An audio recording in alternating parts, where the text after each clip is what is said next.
I has a kitty cat, and it's time to start our stream for the day, everybody. I'm early. I'm like an hour, over an hour early. Chris just made breakfast. Delicious. And we were sitting there drinking coffee, and I was like, you know what? I'm just gonna go live. Start an hour earlier than I normally do, and... Well, hi, Stretch. What's up? Ah! Don't put your claws in my arm. What's up, Mama? She did a big stretch and like literally just sunk her claws into my arm. She's a good girl. Yeah, she's a good girl. You've been here with Daddy again all morning.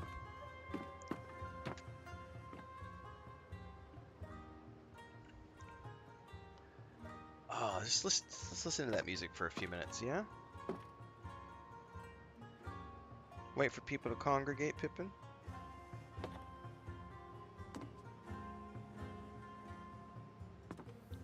Good morning, everybody. Ow. Put alcohol in that.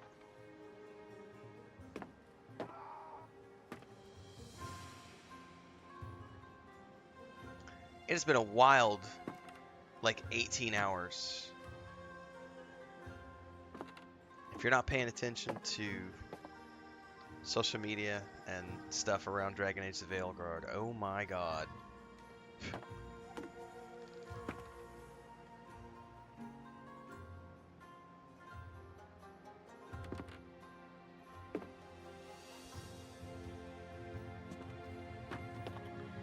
This music composer needs to win some awards.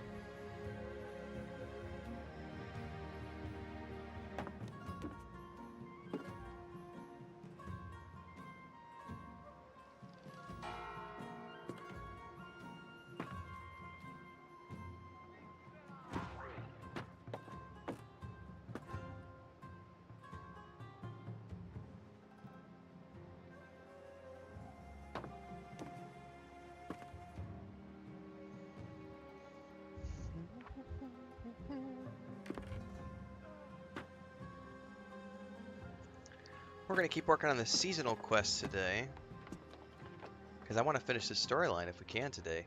And at some point today, not right now, I'm going to wait till we've got more people watching, because I know we had some people who wanted to watch it today, like Nick2 and some other folks. We are going to go watch the, what is it called? It is the Stars Are My Destination Star Citizen 1.0 video from CitizenCon. It's about an hour and 12 minutes long. No, excuse me, an hour and 20 minutes long. Hour and a half. We're going to watch that today during the stream, but we're going to wait a little bit till we've got more people on. We're going to play New World for a hot minute, and then we'll get around to that.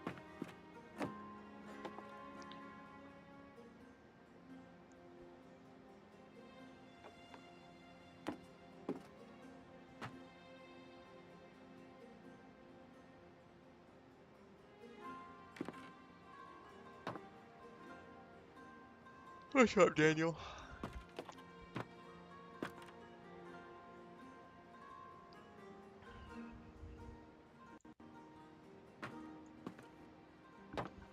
Alright, we need to travel the hills of Even Scale to look for Mordred and the Staff of Samhain.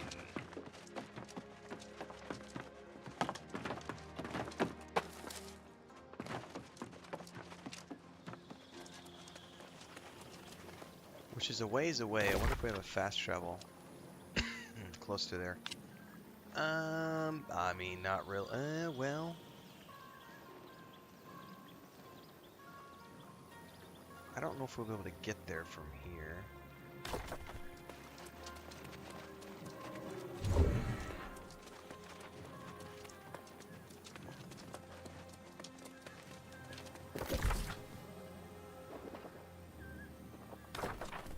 Going this way. There may be a like a big cliff that we can't get past.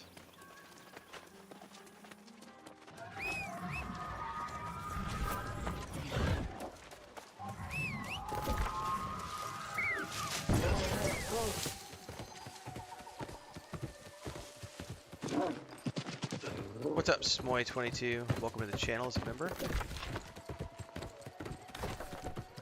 For anybody tuning in for the first time today, don't forget we are live on YouTube and Twitch, as well as TikTok. If you are watching on TikTok, I don't check the chat there very often because it doesn't show in Streamlabs. So if you want your commentary answered or seen more quickly, you need to be over in Twitch or YouTube.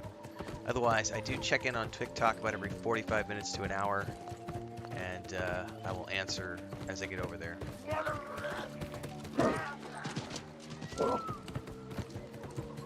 Yeah, there's totally a wall here that we can't get past. I think we're gonna have to ride all the way around.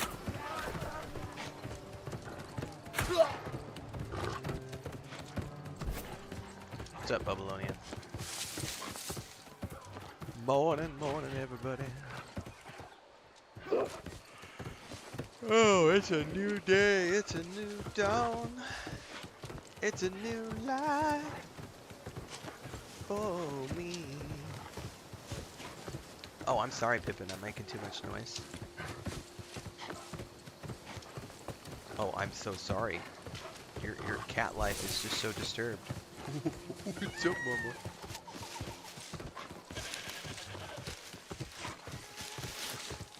And I'm feeling good. I am feeling good this morning, Babylonia. Oh shit, where are you going, baby? Hang on. If you're wanting to go out, I gotta pay attention. Are you awake now? You're just gonna sit there? If you need to go out, I'm gonna have to make sure mommy's ready to watch you. She moved to the other chair, so let's see if she starts crying or needs to go out. You still got attacked in the pause menu? Yeah, it's an annoyance for sure.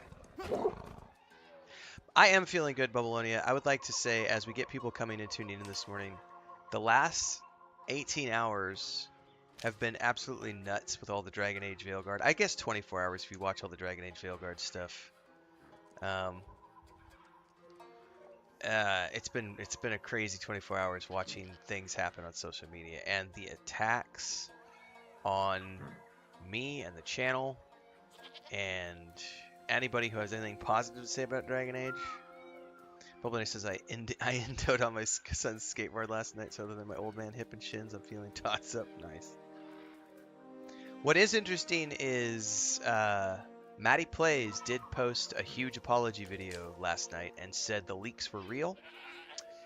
I posted that in my channel this morning along with a link to his big post about it, because it basically someone on his editing team leaked NDA footage to some of their friends, and those people then took it and promoted it as being from Maddie or associated with Maddie, along with horribly racist, homophobic, bigoted commentary across social media multiple days before the NDA dropped, before the embargo went down. And it's basically, you know, it was not a good look for him, and it took him a little bit to address it, and he did address it, and it just made me go, holy shit.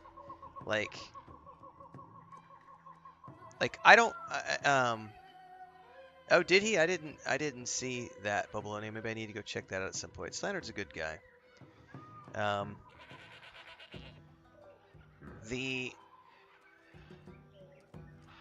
What terrifies me about what happened to Maddie is that, first and foremost, giving NDA footage to your editing team is kind of a Maddie fault thing. Like, that was his, like, he shouldn't have done that. Because, granted, if you have a team of editors, they should be under NDA, and they're legally obligated to, you know, not break your stuff, but they're not under any legal obligations to not break the other stuff. And so that's kind of a slip up on his part. Alright. I don't know if she needs to go to the bathroom. Okay, go to the, when you come back, we probably need to take her to the bathroom and stuff. So I'll watch her until you get back, okay? But then watching, like, the people that then took that footage and spread it around the internet associated with him and that character assassination, and basically trying to you know, ruin his brand and ruin his reputation. That was terrifying shit, and that's terrifying shit to think about, because I know how much I get attacked with only 40,000 followers on YouTube and 2,000 on Twitch. I can't imagine the pressure of being in the hundreds of thousands of followers range, because, and especially when you've been doing it for 10 years, or I don't know how long he's been doing it for a while, and that level of scrutiny and that level of like who do you trust after this? Like, holy shit, like, you're forever going to suspect everybody.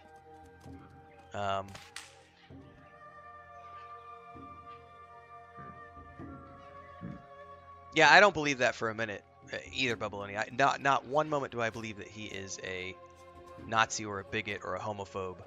I may not agree with the way he's handled Starfield, but otherwise he has a reputation for being a very solid content creator over the years. And what happened to him is very unfortunate, because I see what happened to him and I go, holy fuck, what if that happened to me? What if that happens to insert content creator here? Like, and it has nothing to do with like, because it's when you have a team and you're working with 5, 6, 7, 8 people, like there's so many, like if you're working with one person or 2 people, that's a little different, because it's, you know, you're one-on-one with those people, and there's theoretically should be some sort of a personal connection with the people you're working with, so that there's a trust factor being built there. But when you get big and you have a team of people, like, that's a scary thought, man. And it makes me terrified to grow. Because I already know what I've gone through in the game dev space with people who are no longer my business partners.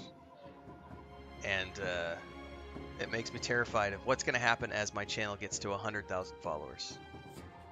What's going to happen when they get to 150, 200,000?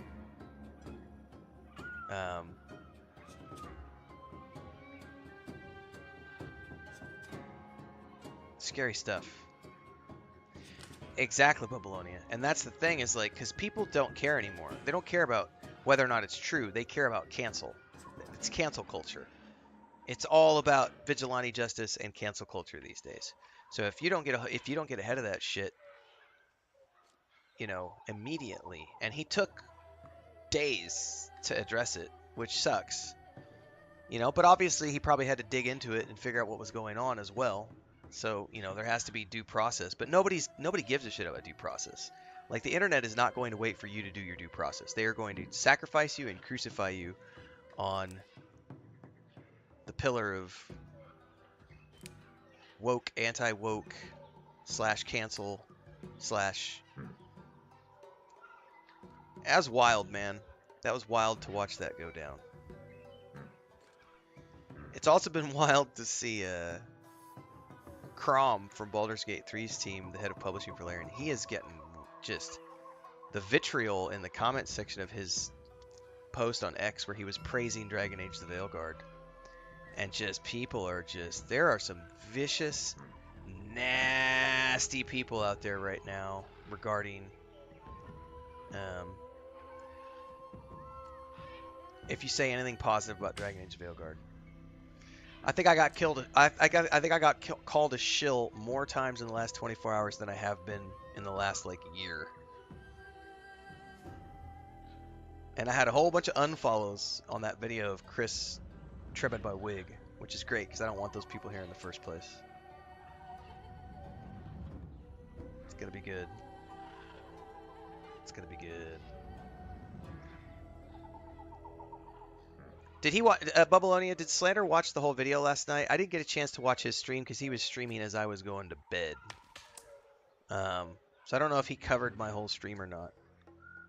Or not the whole stream, but I did. That was like a 12, 13-minute video. If he did, I probably need to go watch that portion of his stream at some point and give him a shout out.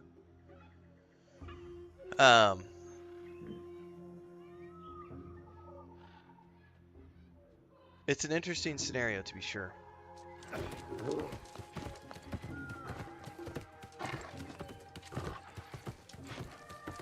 This is not the way in, guys. I have to keep going around. Alright, right on. Cool, I'll go check it out.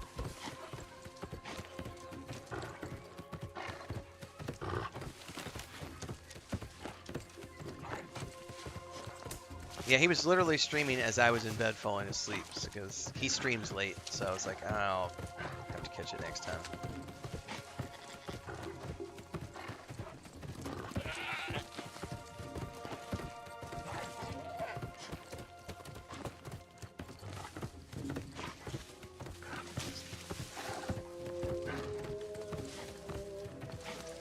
Oh, a banana tree. That's the first time I've seen that.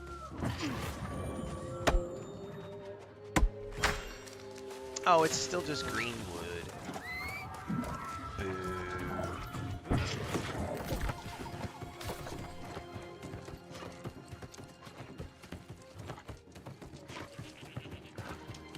Yeah, that's the way it should be. There's nothing wrong with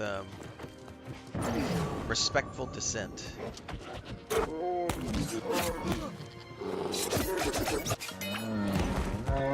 Agreeing to disagree and move on.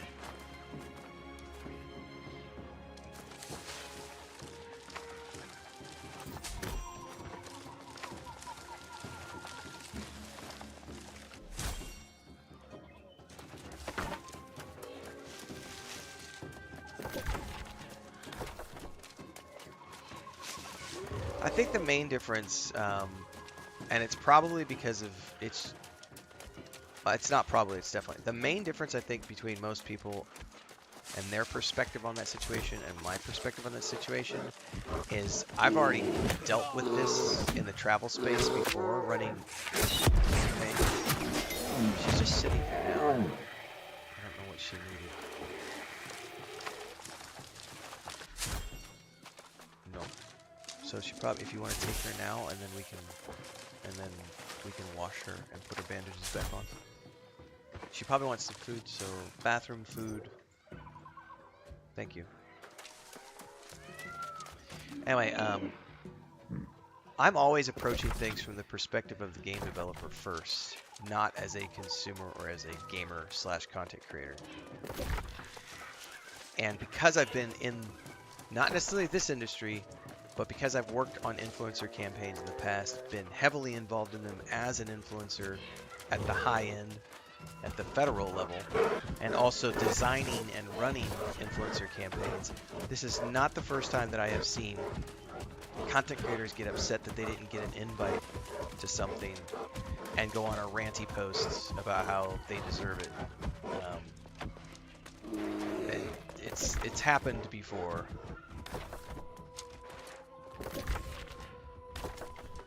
So I have a different perspective than a lot of people do. And not for one moment do I agree that it's some conspiracy by EA and BioWare to manipulate views.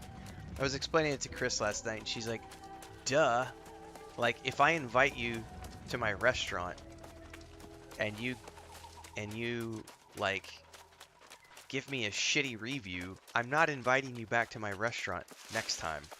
Like, if I invite you to the grand opening, or better yet, when you have a soft open where you invite like food critics and food reviewers to your restaurant and it's not open to the public, and you do a private event, and then someone goes away and like ravages like your hamburgers and destroys the hard work that your chef put into it and just leaves a horrible review and rants about how bad this was while, you know, these other 10 people are giving you glowing praise and reviews. The person who just gave you that horrible review, that person is never getting invited back to your restaurant ever again. The other 10 content creators are going to get invited back because they gave you positive reviews and they liked what you had to offer. It's literally that simple. There is no conspiracy going on. That's how influencer marketing works. They're trying to manipulate the views. Here you are. Rima's gone ahead with Dog. God damn. They seek a way in to find the staff. I will stay to guard the approach. Any sign of Mordred? None. Though he may have gone before. Be wary. I'm not saying that companies don't try to manipulate stuff. Rima thinks we should. But influencer marketing is all about... Mordred's heart. Like, these guys aren't game journalists. They're influencers and content creators. And the reason you get invited or invited back is because you write something good. If you say bad things... Vextra is never going to probably work in the industry ever again. with a lot of the big companies after the meltdown he's had. They, he, she, they, whatever. It's, and maybe they don't care. Maybe they're big enough that they can not worry about that.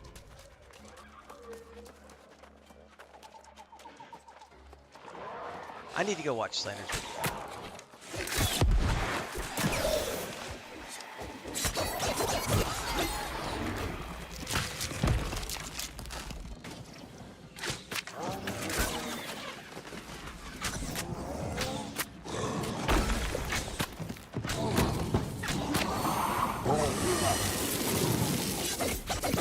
This guy's gonna wreck me, holy crap.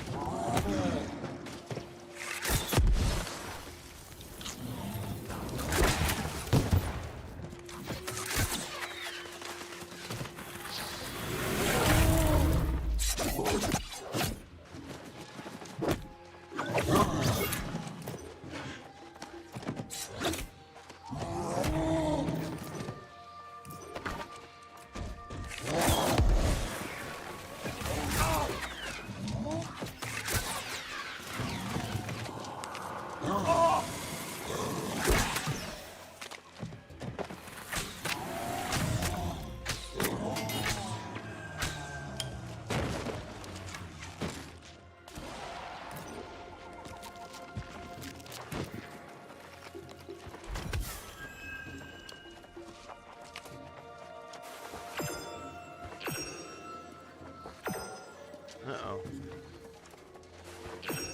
Fuck, I don't know what the correct combo here is. Apparently that was it. Randomly clicking.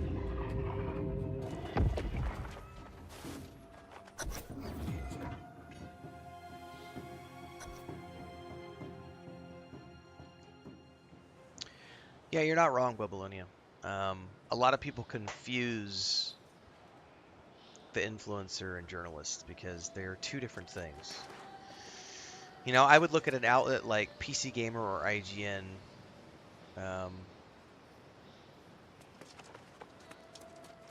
You know, if they are quoting sources and everything else, those are news outlets. A YouTube content creator is not a. They might react to or talk about the news, but they are not the people. Hang on, guys. Hang on before I attack. Chris just came in with Pippin. I need to help address her wounds. What's up, Mama? Do you want to say hi to everybody? Hi. Do you want to say hi to everybody? She's really happy. She's like, I don't have my... Look at her. She's doing biscuits already. Oh, no. Don't chew on my cable. Hang on. That's my cable. She's like, I have my bandage off. Happy kitty. She's going to get really grumpy now because we got to wash her. Well, I'll see if I can't take a picture this morning and share with you guys. I don't want to try to hold her up on camera. She'll get grumpy, but I might try to take a picture real quick. Because I know people have asked, like, what's going on. Give me a few minutes because I need to do this, and then we'll get back to the stream. Hang on. Come here. Do not... You're trying to run away because you know it's time to...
Alright. Let's get back to it. Where did I put my controller?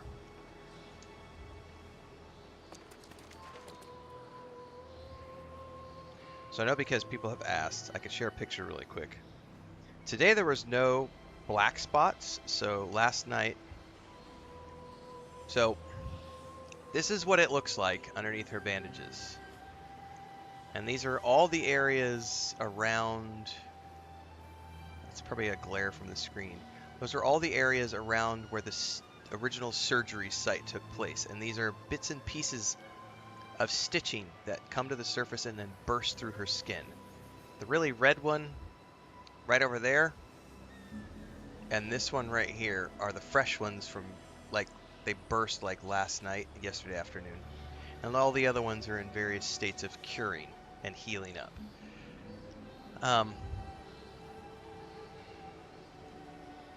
All we can do is just change bandages every morning, every night, and we wait and see if new ones come to the surface. She had like 6 days. Hey, where are you going, honey? If you're hungry, I'll go get you food. She had about 6 days the other day where nothing came out, and then suddenly she's had like 4 days in a row. Do you need food? Hang on, guys. She's not quite ready to sit down and be quiet.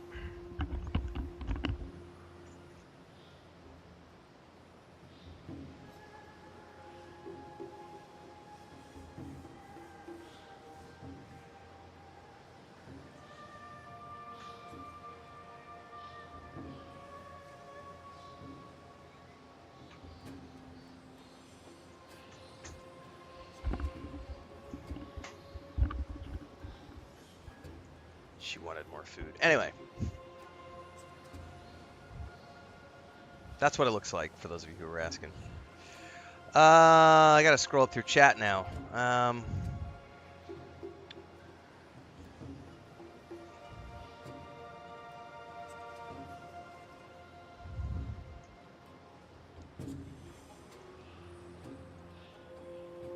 Correct. There needs to be sources, guys. Like, journalism, not only that, but actual journalism,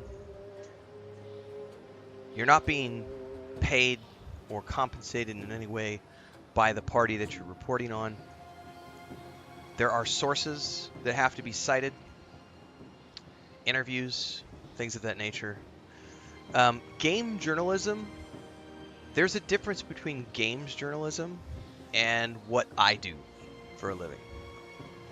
I just read other people's news articles and react to them.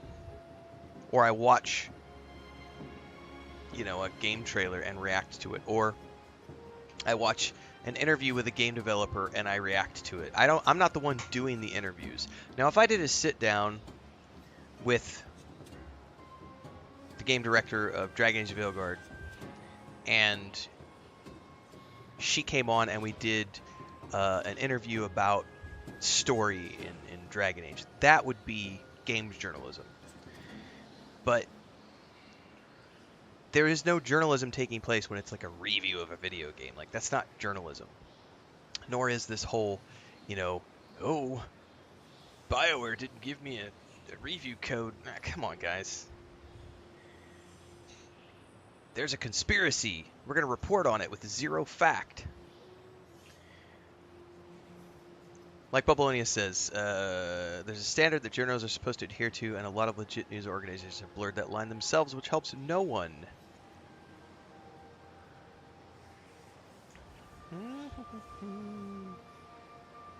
Dennis says, ultimately it's up to us as the readers and viewers to be skeptical of claims online offered without foundation. Yes, absolutely.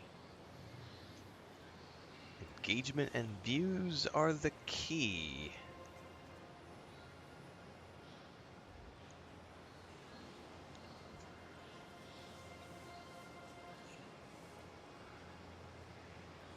That's a good point, Babylonia. Legit news outlets have financial needs that are neither profitable or ad friendly. Like he said, like the city council beat. Like, no one wants to cover... Hang on. No one wants to live in a world where no one is reporting on the city council, but at the same time, no one actually wants to sit and... That's not you know, the city council thing is not, it's not clickbait worthy. It doesn't drive traffic. It's like, oh, so and so on the city council, blah. Like, that's important news, but it's not driving clicks, and that's not driving engagement the same way as a sensational, oh, the mayor got caught with a prostitute. You know, like, that's you know, that's what's driving clicks. What's up, United? Dennis says, I see it as developing your personal defense against the dark arts.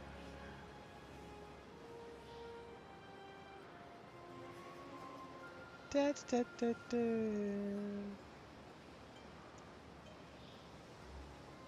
What's up, Trickfurt?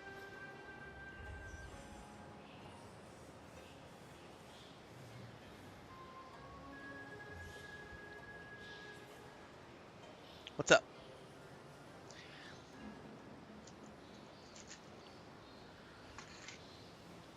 I think for me, when a game review, I don't really see reviews as journalism though, Dribrom, and I'll tell you why. Or at least this type of review. Maybe I'll rephrase it. I don't see a certain type of game reviews as journalism, and the reason is because the moment you start off your review with something like this, I really wanted Dragon Age the Veilguard to be like Baldur's Gate 3, or I really wanted Baldur's Gate 3 to be like Dragon Age Origins, or I really wanted Dragon Age Veilguard to be like Mass Effect 2. The moment you start off your review with those types of statements, it's no longer a journalistic take on the game. You're projecting your own desires into the game and what you wanted it to be versus addressing it as it is, as its own independent thing. So you're pre-biasing the review with all of this baggage that you've allowed to cloud what the review should be about, which is how does the game stand on its own, right? It's not about, oh, I wanted it to be like Baldur's Gate 3 and it didn't live up to that expectation, therefore it's a shit game. The writing wasn't as good as Baldur's Gate 3. The writing wasn't as good as Dragon Age 2. The writing wasn't as good as Mass Effect 2. It didn't live up to this thing I had in my head about what it needed to be. Those are the reviews that for me, that's where we separate like game journalism from opinion. And most reviews are subjective opinion. All of my reviews are subjective opinion. Like I don't make an objective review about anything. Like I don't pretend to do that. Like I'm gonna make a video about this, which I've already sort of touched on when I got accused of toxic positivity, but I had another guy yesterday who really just was pushing the whole, all you ever play on your channel is shit games, and you don't ever play anything that you don't like. All you ever do is talk positively about all the games you play, and therefore I can't trust you because you never have anything bad to say. And I'm like, obviously you haven't actually watched all of my videos, because that first impressions playlist I have is full of video games that I played and didn't like for one reason or another. The games I did like are the ones that go from the first impressions pile into the Let's Play series pile. Those games get played. But I don't like a lot of games. What I don't do is go trash the game.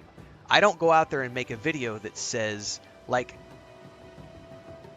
all due respect to Maddie, as an example, his title, the thumbnail literally says WTF. Right? And then the other guy did one that says, I can't recommend this game. Or I don't recommend this game. I forget who did that review. I'd have to go back to Twitter and look. It was another big content creator. I played Dragon Age Veilguard and I can't recommend this game. Why do you feel the need? Like, that's the type. I won't produce that type of content ever. I am never going to produce that type of content on my channel. Never. And people wanting me to produce that content, because they're like, you're not honest if you don't publish things that talk shit about a game. No, man. I'm not out here to, like, destroy a game company's reputation. I'm not trying to ruin their sales. I'm not trying to, like, if I don't like a game, I play an hour, hour and a half. I get the first impressions video, and I'm like, it's not for me. I publish that out there, and I make sure to state that it's not for me, and some other people might like it, and I move on about my day and I go play other things. And I find the games that I do like, and I play those on the channel. The idea of creating a video that just savages a company or a game and makes these broad statements about, I can't recommend this game, you know, what the fuck, BioWare, like, and I get it, like, you're trying to make I'm guilty of creating clickbait thumbnails as well, although mine are more like reverse clickbait.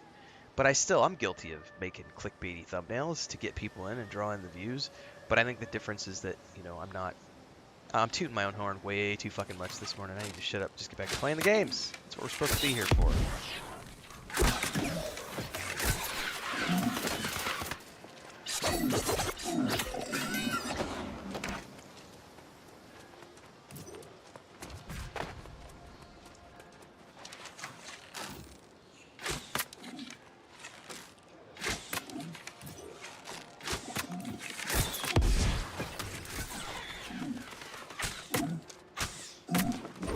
We are going to play a bit more, and then we're going to go watch the Star Citizen stuff, guys. So if you want to hang out, we've got a good 6 hour ahead of us, at least. We're going to have a good long session today, because I did start about an hour early, so we've got at least another 6 hours ahead of us.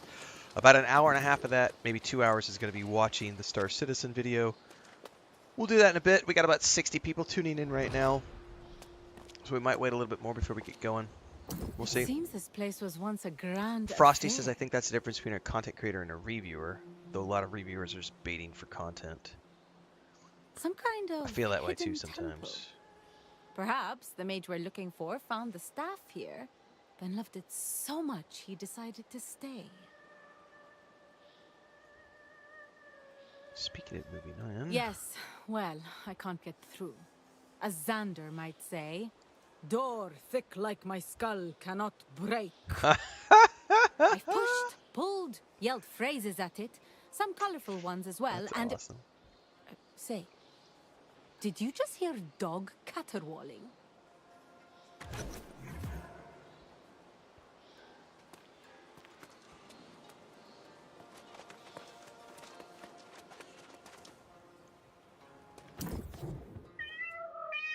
Dog seems to be calling your attention to the crumbled section of the wall that he's standing next to. Do you want to get through there, little buddy? He seems happy that you've understood. Yeah, the Maddie situation's pretty brutal. Benjamin, we were talking about that at the beginning of the stream.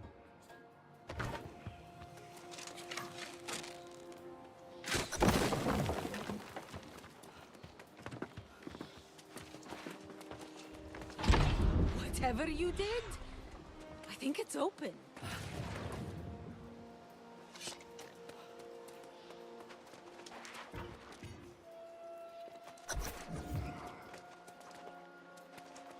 Whoa, look at this thing over here.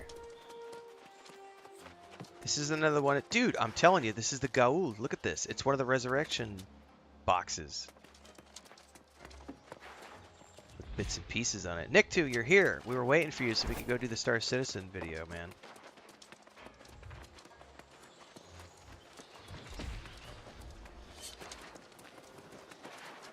What? A letter from Artorius? Let me see. Oh, how easy for him. To banish me in one breath and in the next, offer a seat back at his table.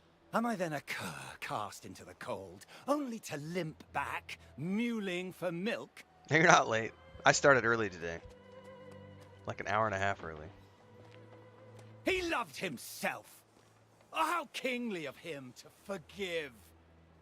After ruining my life on a whim because I piqued his temper.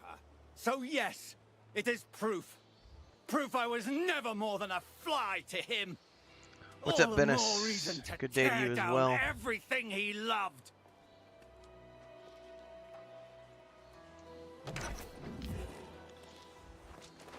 I am so sorry. Not only did my idea not work, it's provoked him even further. Oh, save me from the vanity of men. Oh, knights. We'd best get after Welcome him. to the channel, guys. I don't like to think what'll happen if he gets the staff first. Good thinking. Sky and I can watch for Mordred in the event he tries to escape with the staff. And oh, I almost forgot. This map, I borrowed it from him as we talked. It may be worth a look.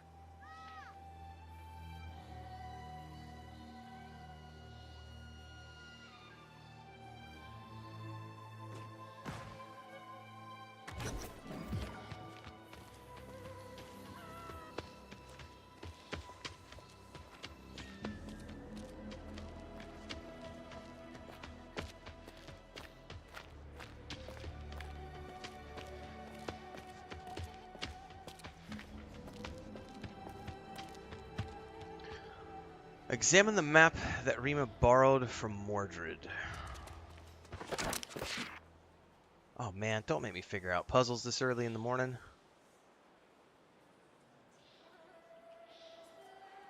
No, it's nowhere near ready, Daniel.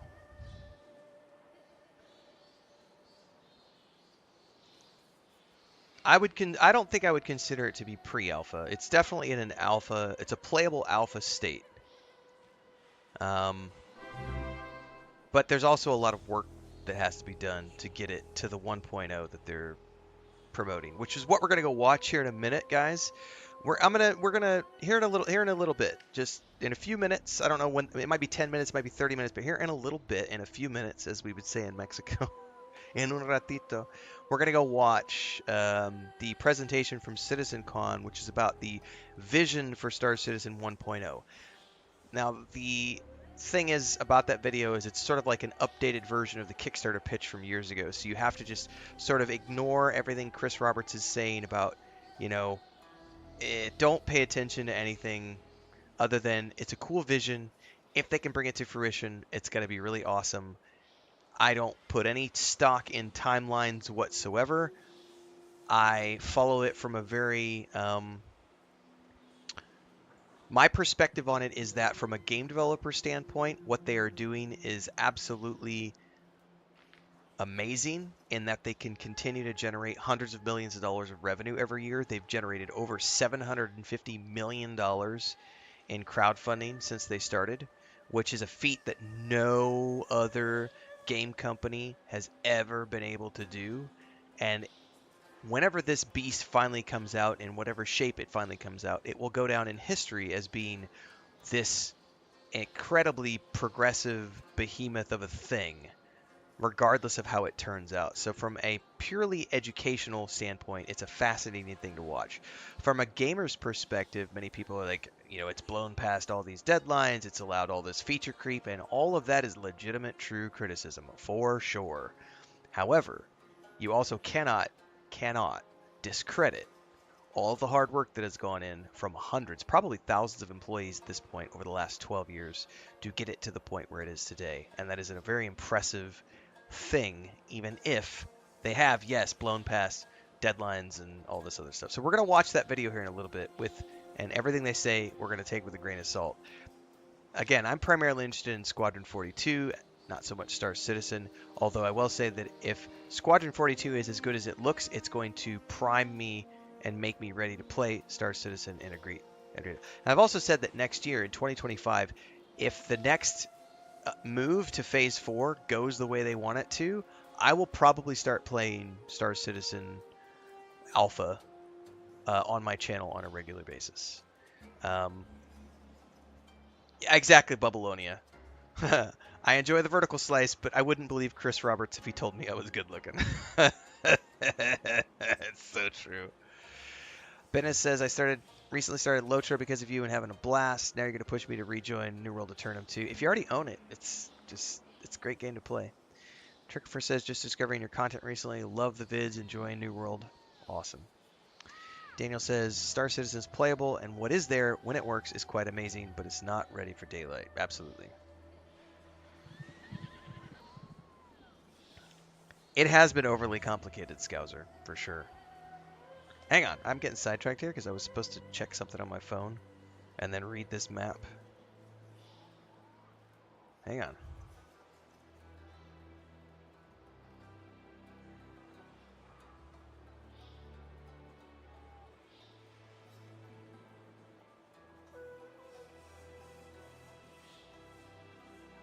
I'm glad so many people had fun with the video yesterday of Chris cutting my wig.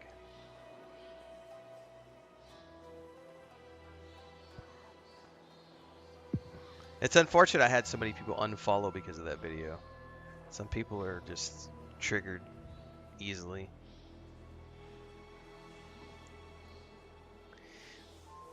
So here I am. I'm gonna show you guys. So this is a video. This is me talking positively about BioWare and Dragon Age Veilguard.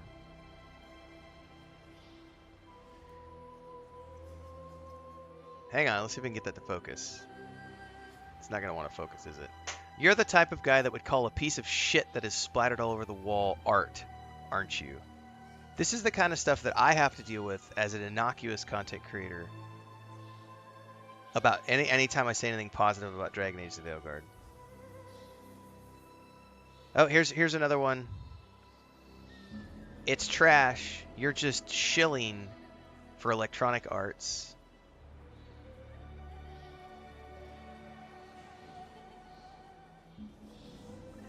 By the way, I gotta show you guys. Those of you who are channel members on YouTube, remember how we did the masterclass on trolling maybe a couple weeks ago, and I talked to you guys about what I was doing with the review video for that hard drive I got from Seagate and Starfield. So I've been called a shill like 50 plus times over the last 24 hours, and every single time someone replies to me and calls me a shill, this is my exact response. I am federally required to disclose if I am being compensated for any videos that I create, kind of like in this video, and then I post a link to that review video to show people what a properly sourced, what a proper video looks like if I am being compensated for something, with all of the disclaimers in place. And the traffic on that video has spiked in the last 24 hours, which is exactly. They are playing right into my plans. It's so amazing. If you guys haven't watched that video yet, you need to go watch it. It's called a masterclass. It's over on YouTube in the members section. I'm playing. No. I played on the PS5, Bennis, so play it with a controller only. Yes, Trickifer, they unfollowed due to a wig. Because they are snowflakes. Da, da, da.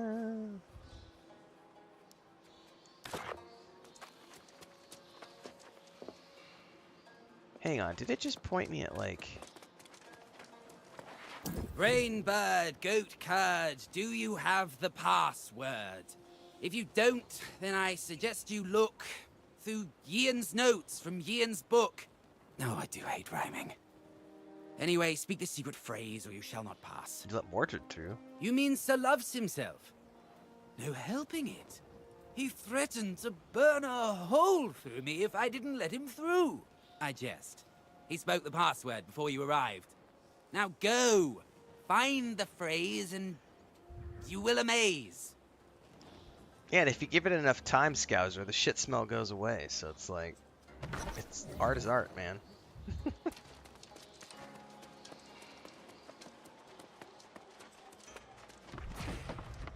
I have not slept since the staff came into my possession. It was buried here, hidden, protected by powerful magic. I found. I can.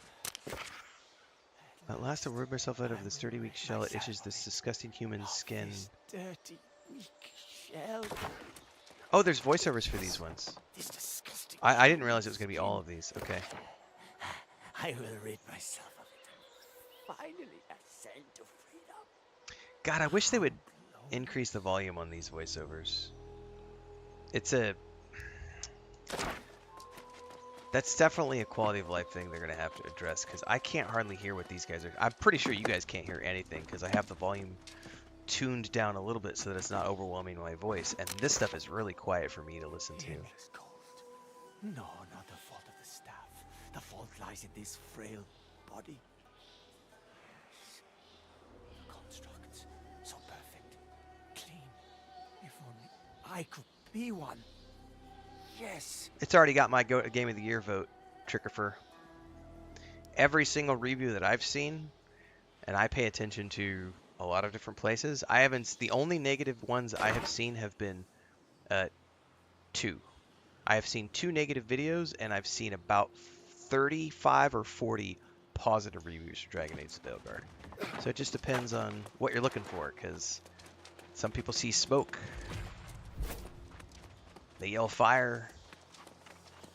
Turns out the smoke was just a cloud, but they still scream that it's smoke. I awoke, staring at the staff. Eyes full of sand. Legs Nevermore, afire. nevermore. That's got to be the key As if I've been phrase. squatting in front of it for days. Have I What's up, nice guy? in and out the door? We were talking about this during the live stream yesterday. Like I showed like on Twitter, like every person that I'm associated with is like positive, positive, positive, positive, positive, positive, positive. This person had 3 playthroughs, 100 hours. This person had 2 playthroughs at 80 hours. This person had 1 playthrough at 80 hours.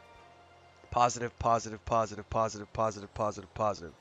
There's only 2 places I've seen that have had bad things to say about Dragon Age of Veilguard. One was Matty Plays, and the other one was some other big content creator who literally put out a video about, like, I can't recommend this game. And I don't remember who it was because I don't follow them very frequently. Those are the only 2 places. And I've seen like 35, 40 videos that say it's awesome and 2 that say it's boo-hoo. So, yeah, I'm not at all worried. I know going into it I'm going to have fun with it because I love BioWare. And I'm not holding on to this vision of what I think BioWare should be, nor do I have this vision of what I think the Dragon Age game should be. Like, I like BioWare games. I know I'm going to like their game. It's kind of like we were talking about Obsidian the other day. I like Obsidian games. And even though Pentiment wasn't exactly my thing, it was still a good game. Even though it wasn't necessarily my cup of tea. I certainly didn't go out there and be like, yeah, don't play Pentiment. It's a bad game. I didn't like it. Meow, QQ. So I'm not worried. Like I said, it's already got my Game of the Year vote, and I haven't even played the damn thing yet. I'm a magic That should tell you everything you well, need to know do you about have me the phrase, or must I keep talking and for how an I'm a Aeternum? cheap date. Did you like that? I am a whore for video games, everybody. Somebody told me yesterday that I'm just throating everything that BioWare feeds me, and I'm like, sure. Totally okay with that. Some people like it. Oh, I love it. pish. Boring. You've bored me with your password finding skills. Why don't you go become a scribe? I'll unlock the door now. Would you like a reach around, If you sir? miss me, ask Ian to make me on your own door. Skill Goodbye. up. That's the other one. I am all about the hot tui. Hot tui! Spit on that thing. I'm all about it.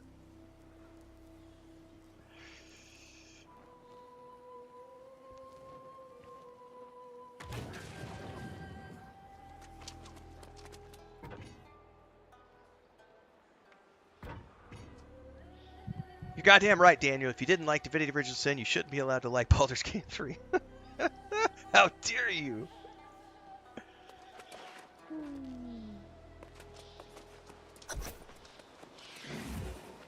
I've seen bits and pieces of that review as well, Trickifer, not the whole thing, so I can't say with total certainty, but the bits and pieces I've seen of that review, there were statements such as, I really wanted the game to be like this other game, and I'm sad that it wasn't. And the moment I hear that out of any reviewer, everything else goes out the window. Because I already know that if you're trying to compare it to something else, and you're not letting it be its own thing, you're not going to be able to enjoy the game. Like, you've already lost the plot. Yeah, Nick, too, I've seen that one as well. Because I talked about this when Baldur's Gate 3 was doing its victory circuit. I made a video that said, God, I can't remember the title of it now, but it was something along the lines of every company from now and the next 5 years, everybody who releases a game in the next 5 to 6 years is going to have the impossible task of being compared to Baldur's Gate 3. Every company. And it doesn't matter how fucking good their game is. People are going to shit on it because it doesn't live up to what they perceive as what every game needs to be. And that's an impossible standard to hit. Baldur's Gate 3 should be an inspiration for other companies to strive to be as good as that. But it should not be this standard by which every other game is held accountable. Because if you try to do that, no game is ever going to give you satisfaction from that point. And if that's your take on things, if that's your perspective on things, every game is going to be trash after Baldur's Gate 3 until we get the next Baldur's Gate 3. Because you're going to be putting that game on such a high pedestal that every game you play after, oh, the voiceovers weren't as good as Baldur's Gate 3, the combat wasn't as good as Baldur's Gate 3, the voiceovers, the mocap, the decisions, oh, I can't blow up barrels like I could in Baldur's Gate 3. Oh, I can't do shape changing like I could with my druid in Baldur's Gate 3. QQ, whine, cry, cry. That's the when I see those type of things cropping up in the game reviews, those I can't take those reviews seriously because they're not reviewing the game for its own thing. They're comparing it to other things, and it's a problem.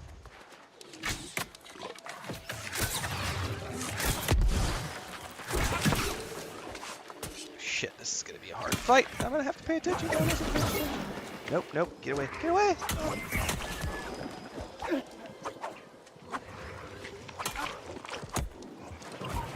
Oh, is he gonna keep spawning ads?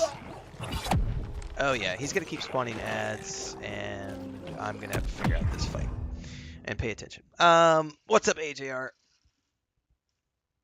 What's up, Daniel?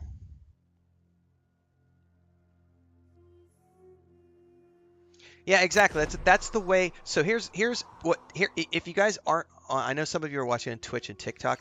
I want to read Daniel's statement in full because I think this is the perfect example of what a review should be like from someone who has strong feelings about the first one. Daniel says, "I also prefer the Dragon Age Origins style. I want them to go back and make a game like that, but Dragon Age is no longer that game." And that's fine, because I don't play games based on what I want, but what is. And the negative reviews that I've read so far, or seen snippets of online, are not reviewing the Dragon Age Veilguard from that perspective.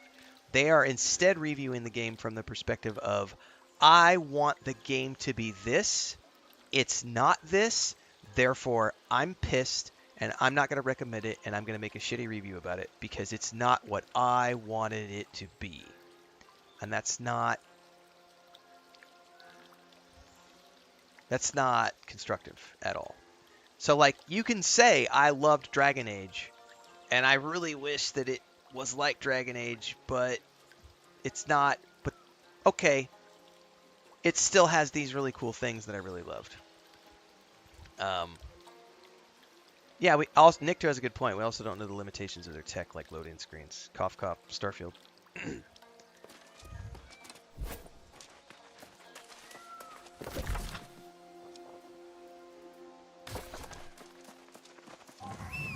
That was a rough fight. I need to pay attention. We're going to give that one more shot. Win or lose, we're then going to go watch the Star Citizen video, everybody. And then we'll come back and keep playing New World, because we got like another 6 hours ahead of us. 5 or 6. We got a good session today, so stick around. We're doing a lot of stuff today, not just New World.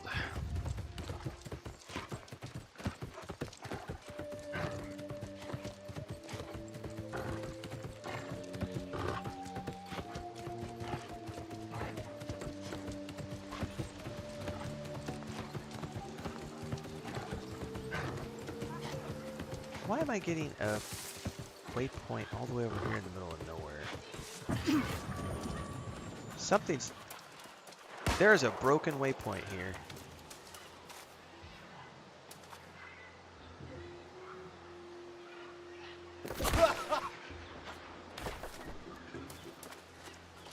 Why is this guy shooting at me?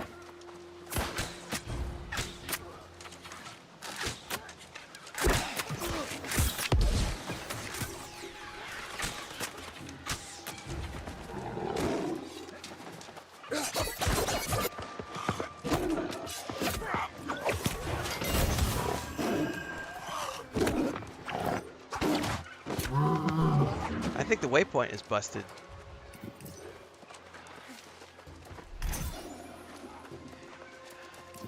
It's pointing me here in the middle of nowhere, and this is definitely not where...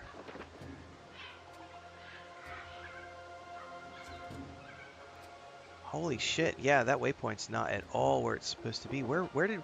We went down in here, didn't we?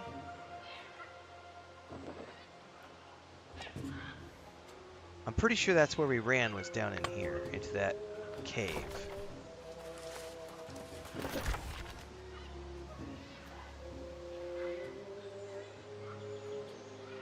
That white waypoint is totally busted.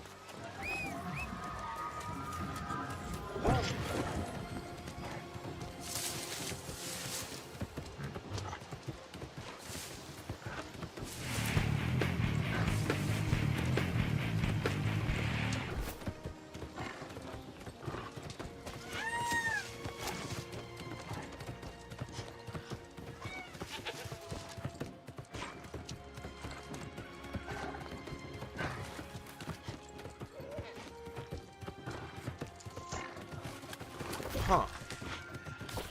It's the first time I've seen that happen. That waypoint is totally busted.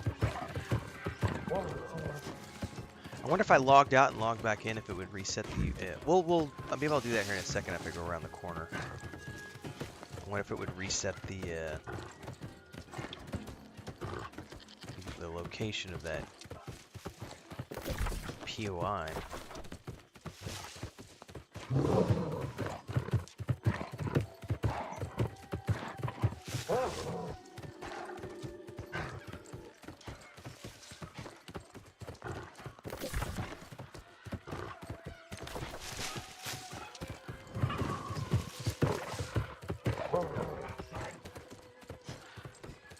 See if I can get to a safe spot up here.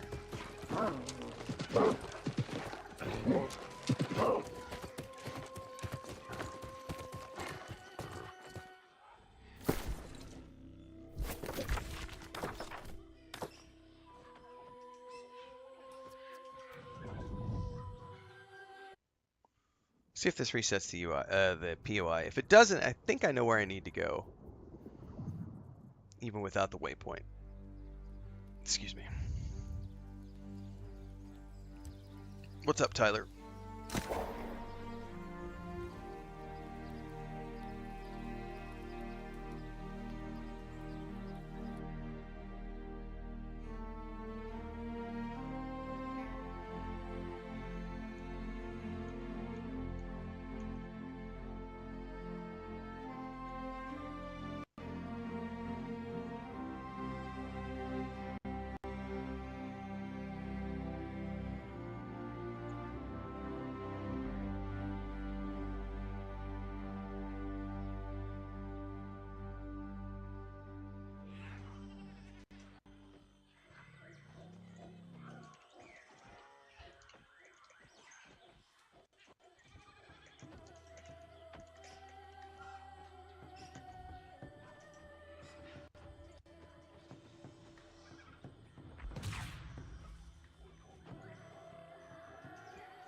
Alright, let me check.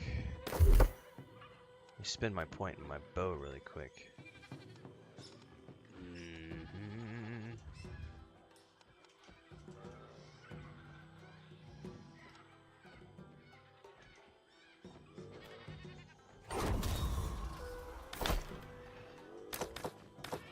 Oh, you know what I forgot to do?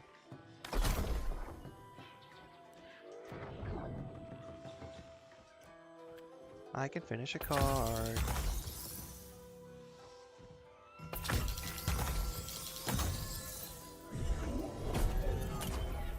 Booyah.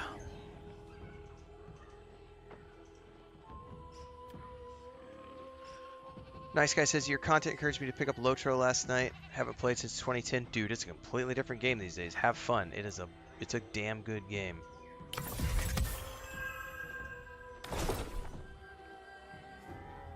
Server kinship recommendations? No, nope.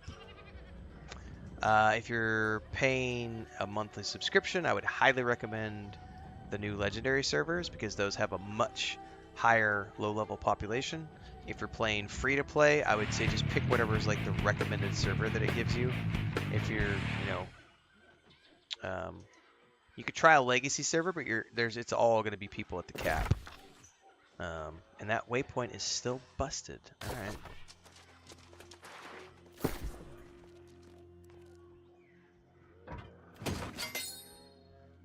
Yeah, it's your best bet. If you've got cash to spare and you can pay for, and you don't have a problem paying for the monthly subscription, I highly recommend going to the legendary server because everybody's still level 1 to 50, and they won't be doing the. They haven't even gotten to Moria yet, and I don't think they have a timeline. I would expect Moria to happen sometime this fall, winter. So right now everyone's level locked at level 50, and there's still quite a bit of low-level population, and people are running around. There's guilds. There's a matchmaking system in game now. Like, they've done a lot to make that, and they're running the new 64-bit technology, which is nice on those new servers.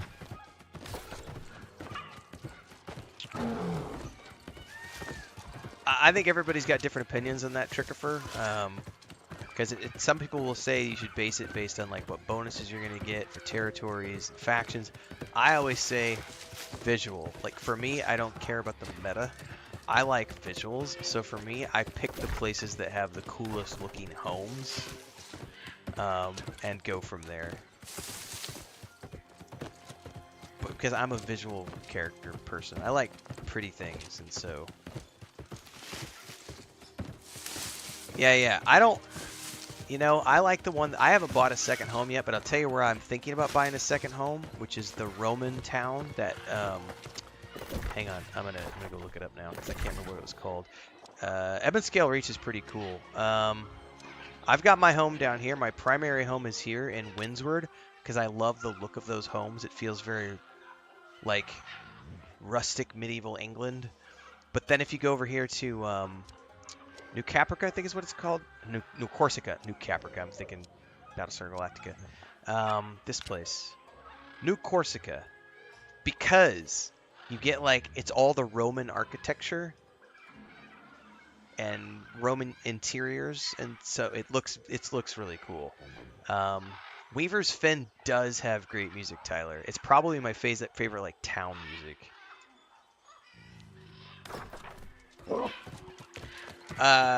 Nice guy. Daniel's got some stuff for you in chat about the Angmar server. He's actively playing over there. Go! Woo! Almost got ganked.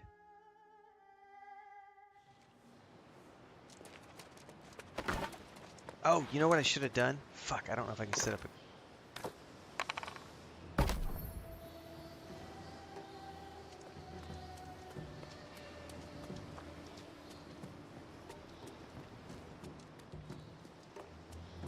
I'm gonna have to... I wonder if I can actually set up a camp in here.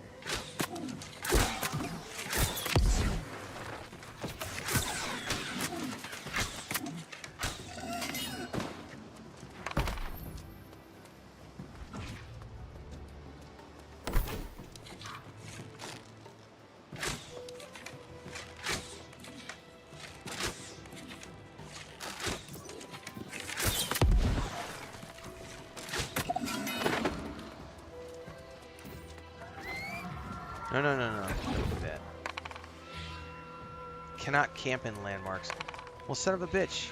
I can't bind in here at all. So if I get my ass kicked again, I'm screwed. All right, well, one way or another. Like I said, we're going to win or lose. We're going to do this, and then we're going to go watch the Starfield video.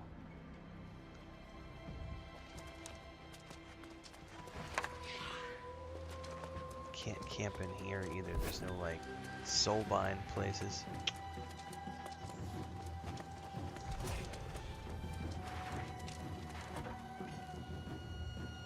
What's up, mama? So I know he's gonna summon. Those ads are gonna beat me to death. I wonder if I can avoid his ads.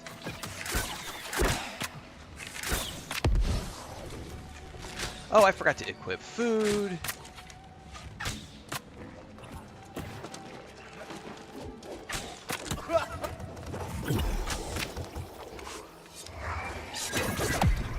Nope.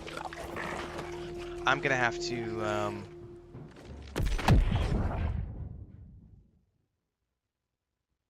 pay attention to that. That's gonna be a rough encounter, it looks like. Alright, guys. We are going to... What are you looking at me like that for, honey? Are you grumpy? Are you sleepy? Do you want to come take a nap? Do you want to come over here and sit with Daddy? She's just sitting over here staring at me. I don't know if you guys can see that. She's just like, Dad, I'm tired of this stupid body bandage thing. I know, sweetie. You gonna come over here and sit with Dad? We're gonna go watch a video, honey. Let me bio before we do anything, because she'll probably come sit with me, and I want to make sure that I'm settled in for the next hour and a half. We're gonna go watch the Starfield video, which is like an hour and a half long, and then we're gonna keep playing New World after that. So strap in, everybody. If you need to take a bio, now would be the time to do it. Let me check over on Twitch. Yeah, you're good. You're not in the middle of the ad break. I'll be back. Let me get a drink too. Everybody, go get a drink. Go take your bios. Exactly. That's exactly what's going on, Nick too. She's like, Dad, why are you talking so much? I just want to sleep.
Oh, look, it's our first meeting of the day.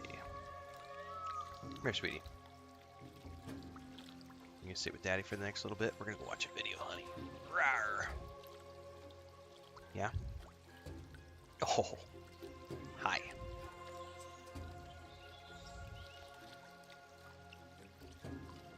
You comfy? Yeah? Is it good? Alright. Kitty cat is sitting down nice and comfy. Meow. Which means we can now... I probably need to put the PlayStation in rest mode while we're doing this.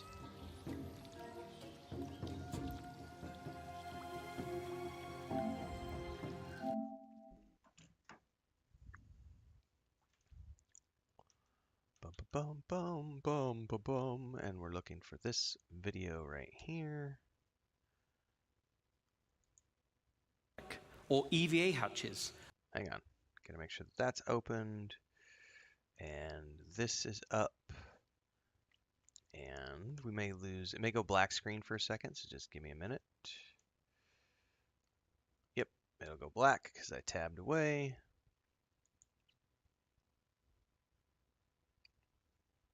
Yeah, those are big cats, AGR.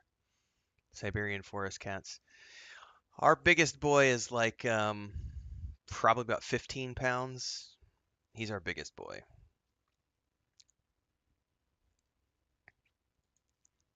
All right, let me check a couple things before we get going. And then we're going to start here.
Okay.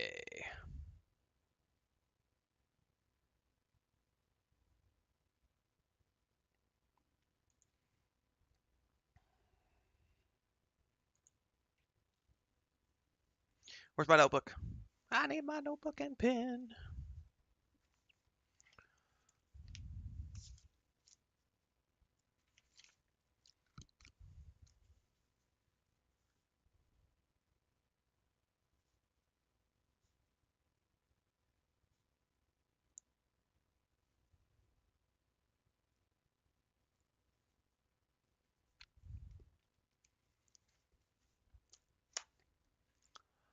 Okay, so we're gonna go watch this together. We're like a week out from CitizenCon, but I had forgotten about this video completely, actually, until someone mentioned it during yesterday's live stream, and I was like, "You're right, I forgot to watch this with everybody and do a live reaction." So we're gonna take a little bit of a break from the New World stream this morning, and we're gonna watch this video from CitizenCon. So this is essentially, it's called The Stars of My Destination, The Stars of My Destination, Star Citizen 1.0. If I had to categorize this video, it's like an updated version of the Kickstarter pitch that got me interested in the project back in like 2012, like 12 years ago. So I would like to preface this before we sit down and watch this. I am not really a huge Star Citizen fanatic. I do really love what they're doing with Squadron 42. That's primarily what I'm interested in. I am somewhat interested in Star Citizen as an overall project, but it's one of those things where I very much look at it in the scope of it'll be cool when it ever gets completed, but I'm not holding my breath about it happening anytime soon. So before we watch this, any dates or anything else that they might mention in here, please do not pay them any mind because Chris Roberts does not hold to deadlines. This project does not hold to deadlines. This project has been feature creep from day one. That being said, as a game developer myself, I am extremely interested in what they're doing, how they're doing it. The fact that they've raised $750 million is something that no one should be discrediting because you don't raise that amount of money based just on whales. There are a lot of investors in this project, and you don't get investors into a project like this unless you actually have things that are worthy enough for the investors to put their money into. If you think that Star Citizen has been purely crowdfunded by whales, you actually don't know anything about the company or the investments that have been made into the company by third parties. So I would urge you to do some due diligence before you have a reaction conniption fit about how, oh, it's all malarkey and it's all puff and smoke. It's not puff and smoke. It's a playable alpha. I've played it. I have a review from a couple months back here on my channel as of this writing. It's not what I would consider to be something that is I wouldn't want to dedicate a lot of time to it right now. It still needs a lot of work, but there are content creators who have already made full-time careers out of playing the Star Citizen Alpha over the last few years. So it definitely is in a playable state with quite a bit there. I am intrigued by everything about it. We're going to go watch this. Essentially, this is a high-level pitch of what they are attempting to accomplish with Star Citizen, what they're calling Star Citizen 1.0, which is sort of the end result of this evolved product that originally started off as a Kickstarter in 2012 for a single-player space game, which is what Squadron 42 is. And then this kind of grew out of the Squadron 42 development and became this, oh, guys, we're raising so much money, we could totally build this other thing. And that's what they put together here. So, grain of salt, or many grains of salt, are probably required as we go into this. There's a bunch of stuff in here that was not in the original Kickstarter, like housing, or excuse me, base building, space station building. Like, they're promoting a lot of interesting stuff here, and this is where I talk about the feature creep, because none of this was stuff that was pitched in the original Kickstarter, which is why I would say watch this video with interest, like I'm going to do. We will react to it live, but your takeaway should be, okay, that's cool. If this ever comes to complete fruition, it's going to be really awesome, but if it never does, at the very least, it'll be a really cool project that'll go down in the history books as a really cool game dev project that raised a boatload of money and did a lot of really cool things and started some really cool new technology.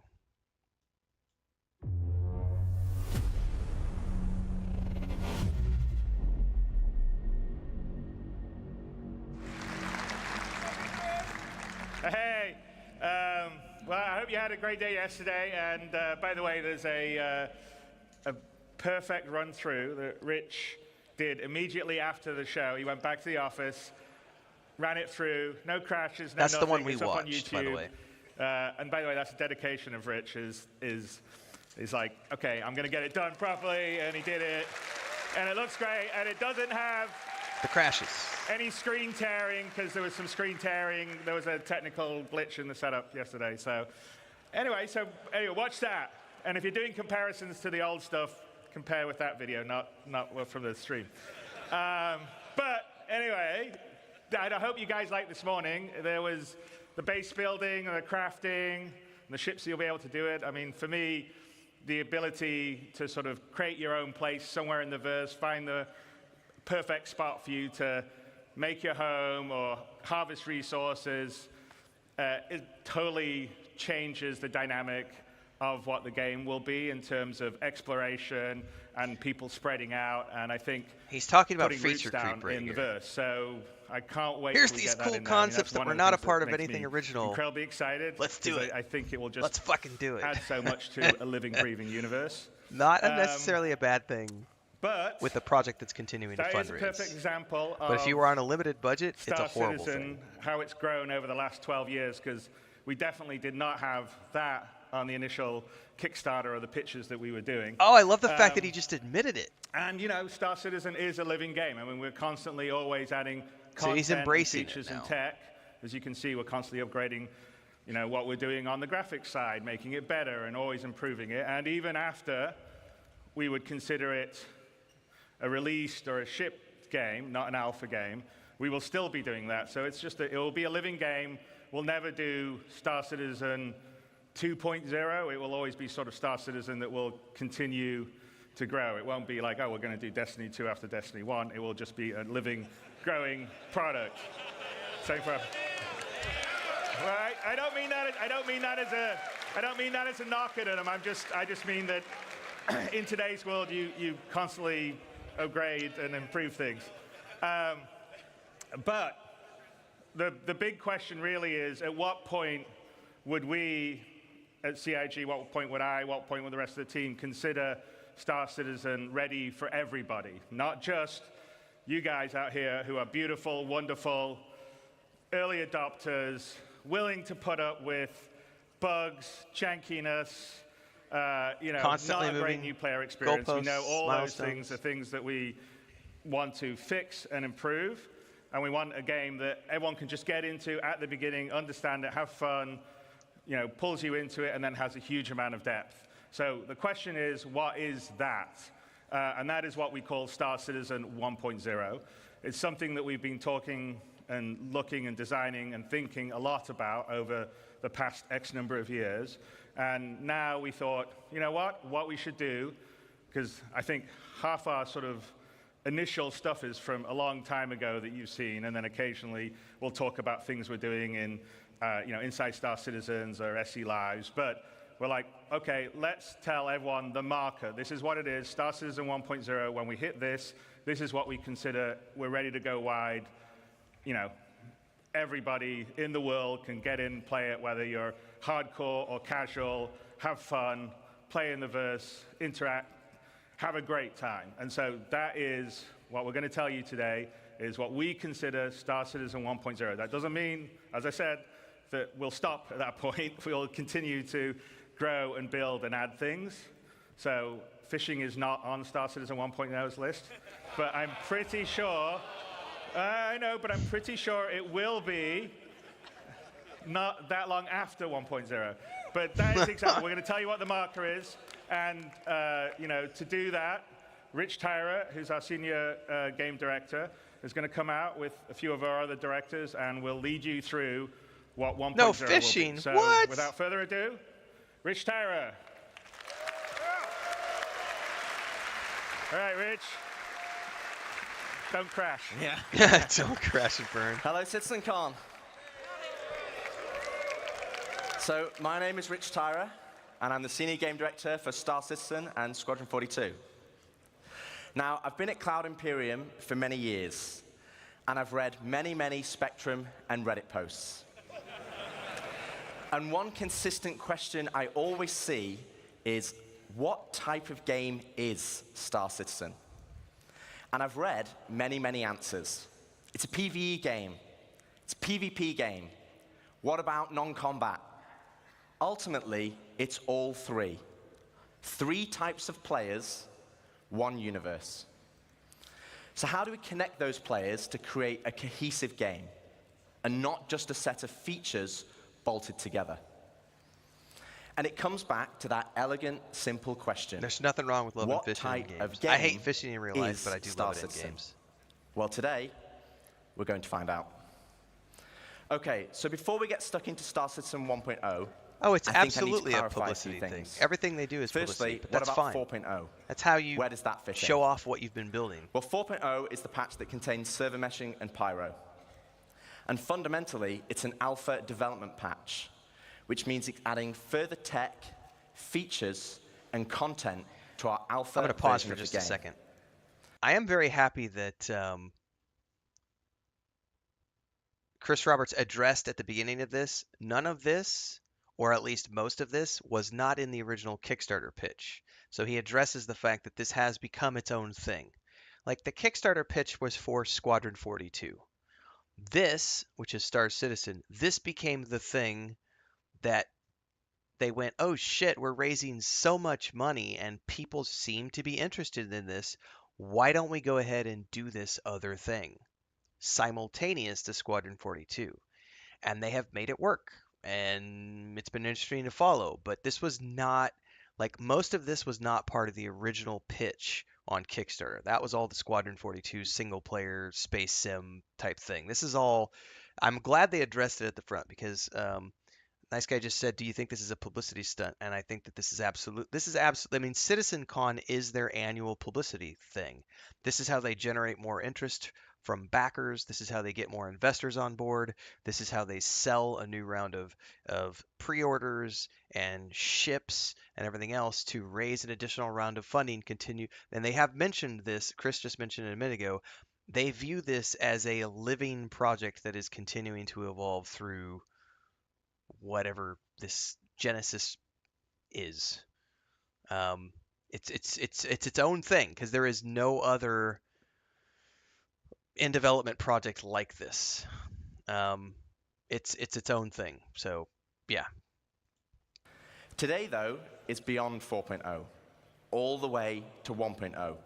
And the big difference is that 1.0 is the full release of the game.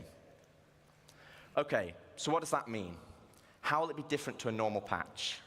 Well, firstly, let's look at the 1. The 1 means... So hang on, and I want to stop again. I said this before we started the reaction video, but I want to reiterate. At no point in time do I buy into any of the hype that they are about to deliver to us. I am interested in, from a game dev perspective, what they are attempting to accomplish. Do I think that they can accomplish it? Yes, I do. Do I think that they can accomplish it in my lifetime? That remains to be seen. What's interesting is that they can continue to raise money not from whales, but from investors based on the technical shit that they've already put together, because they do have a fully playable alpha where they have all of these rudimentary systems in place. So you cannot claim that this is vaporware. It is extremely rough, and it is nowhere near a launchable 1.0 release. So this, again, view this as a pitch video. Don't view this as proof of the fact that it's already been developed, or that this is somehow proof of all the. This is a pitch video of what they hope 1.0 is going to look like. But I guarantee you, further future creep will continue to come in, and it could be years before this is a reality. But this is their updated vision now that they have a more stable base after 12 years of development. Think about that for a minute. It's crazy. We're committing to higher base performance and minimal bugs. No longer will we reference that the game is in development. This will be a fully released and polished experience. It means fully rounded gameplay loops, from new player experience to story missions and endgame content. And crucially, it means no more resets between patches. It's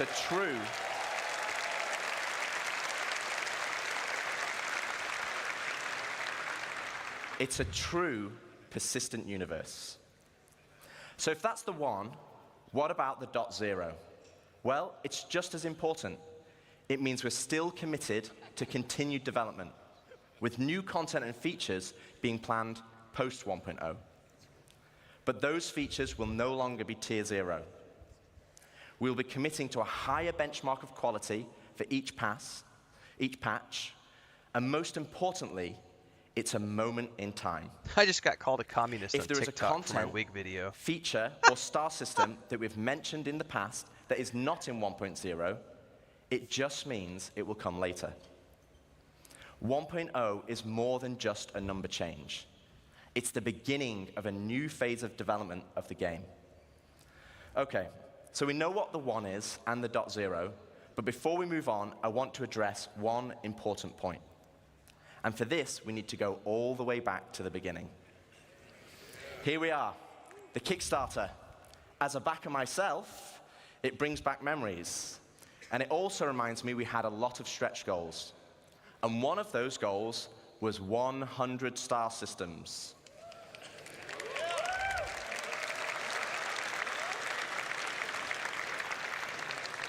But, and there is a but, the star systems of old are not the star systems of today.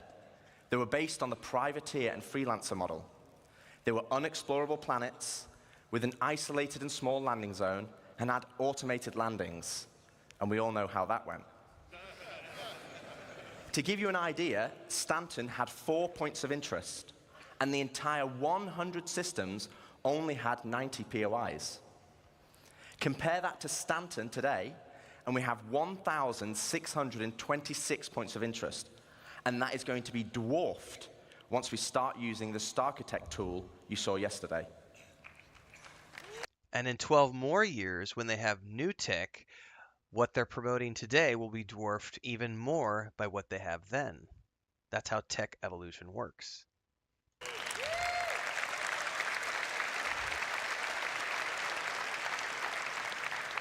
So where does that leave us for 1.0? Well, we will not be launching with 100 star systems, because the game we have today was not just the game that was pitched back then. It's more. Very important. Now that right there is going to trigger a lot of people. You lied! You lied! You said there was going to be 100 at launch, and now you're saying there won't be. You lied! You're not wrong, but also there is a fluidness to tech. And if you're developing something in tech, again, unless you're working with a fixed budget, which they are not, if you are working with a fixed budget, you do have milestones and timelines that are very important to hit. They are not operating with any of those things. This is literally the Wild West right here, guys. This is the Wild West. Yes, like Bubbaloni says, don't take tech marketing at face value. Like, what they're pitching you here is It's a pitch. That's what this is. This is a pitch. Just keep that in mind. More rich. Not it's saying more they're lying diverse, at and all. fundamentally, you'll be getting a whole Tech lot more. evolves. And I mean a lot more. Okay, And so what now you I've write down defined on what paper 1.0 is not necessarily what ends up Let's being get into the developed cool because stuff. of code limitations and or advancements in code. Star Citizen, by its very nature, is a sandbox MMO. Today, you as a player have to find the fun. You have to figure out what you can do and how to do it. If you want to be a hauler or salvager, you have to know those professions exist. You have to know what ships support that gameplay. And you have to rely on outside resources for help. As it is now, the game is not set up to help you. So we're going to add a soft framework, a nervous system, that connects all the professions, ships, and content together. And to do this, we're going to add a main story. To help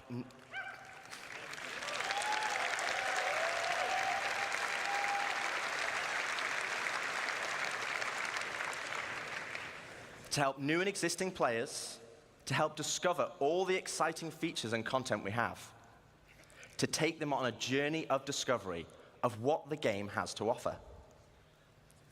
This story will become the spine of the universe and help onboard players with understanding how to play the game and understand what's available to them. This story will also introduce each of our guilds and what professions we have to offer. Like the United Resource Workers, our core industrial guild, which supports 2 of our main professions, mining and salvaging. They also support many other features and professions, like repair technician, crafter, and builder. Guilds are hugely important in Star Citizen, and as you know by now, guilds are comprised of many factions. As you work for each of these factions, you will gain guild reputation.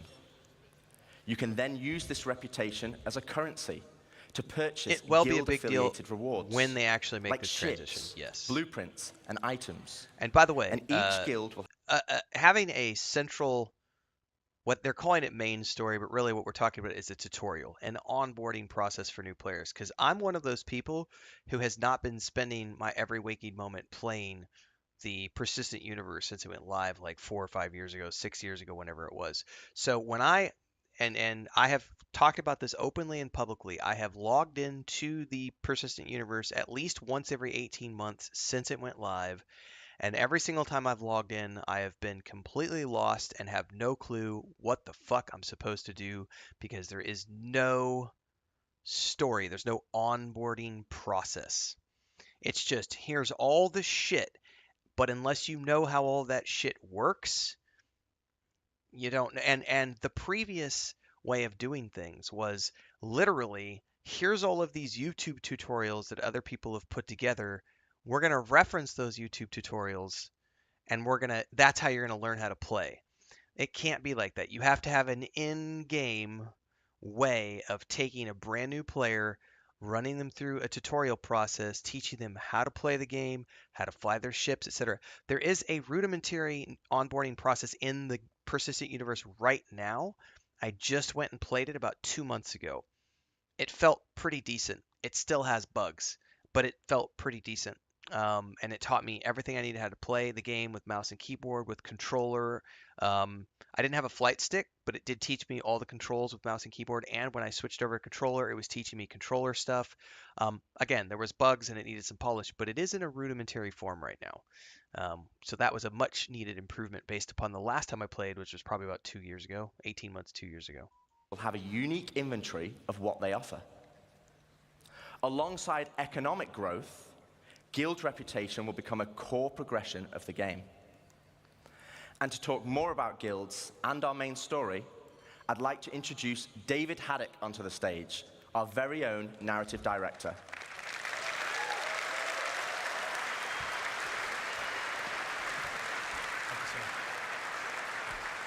Thank you, Rich. Hello, CitizenCon. How's it going? Awesome. So yes, 1.0 is very exciting, and it's going to provide us probably our first real opportunity to finally inject a massive amount of narrative into the game. But we're looking to do that in several of ways. Now, Rich introduced the main story, so let's get into it. What exactly is that?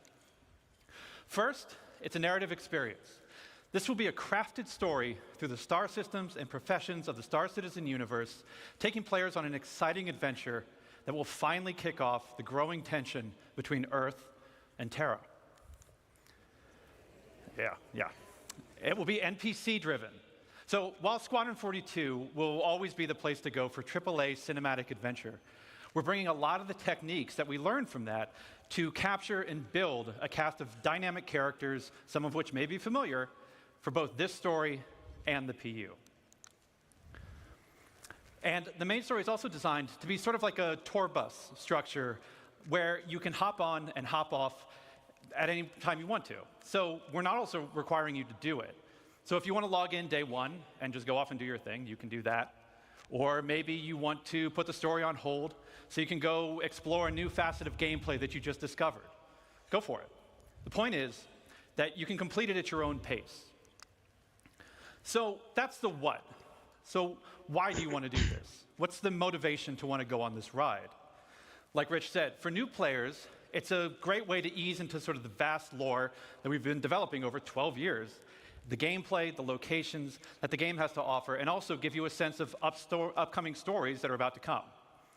But you've been playing Star Citizen for years. You probably know the lore better than me. So what's in it for you? Now, of course, we'll have rewards along the way as you complete missions and whatnot, but we're finally going to offer a big prize for completing the story. Citizenship.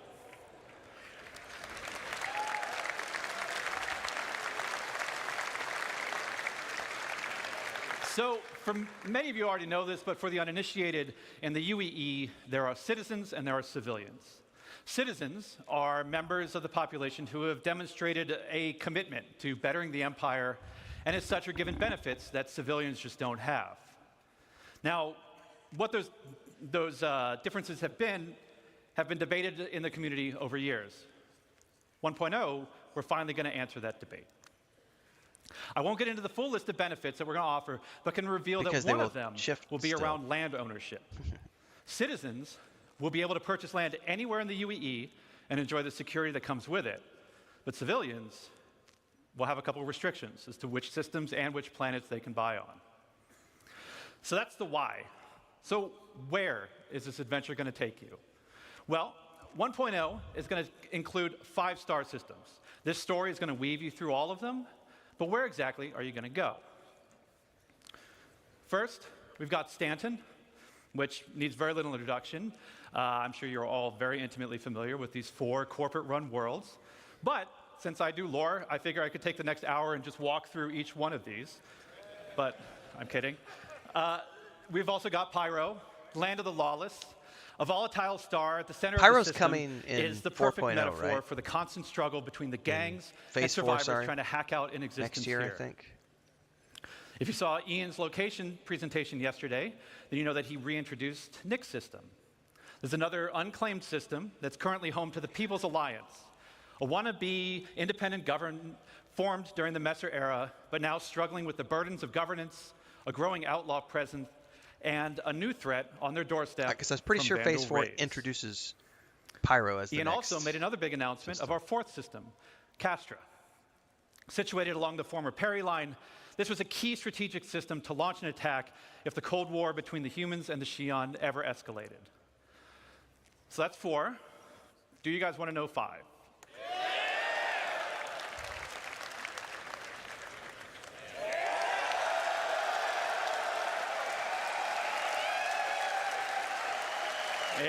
Yeah.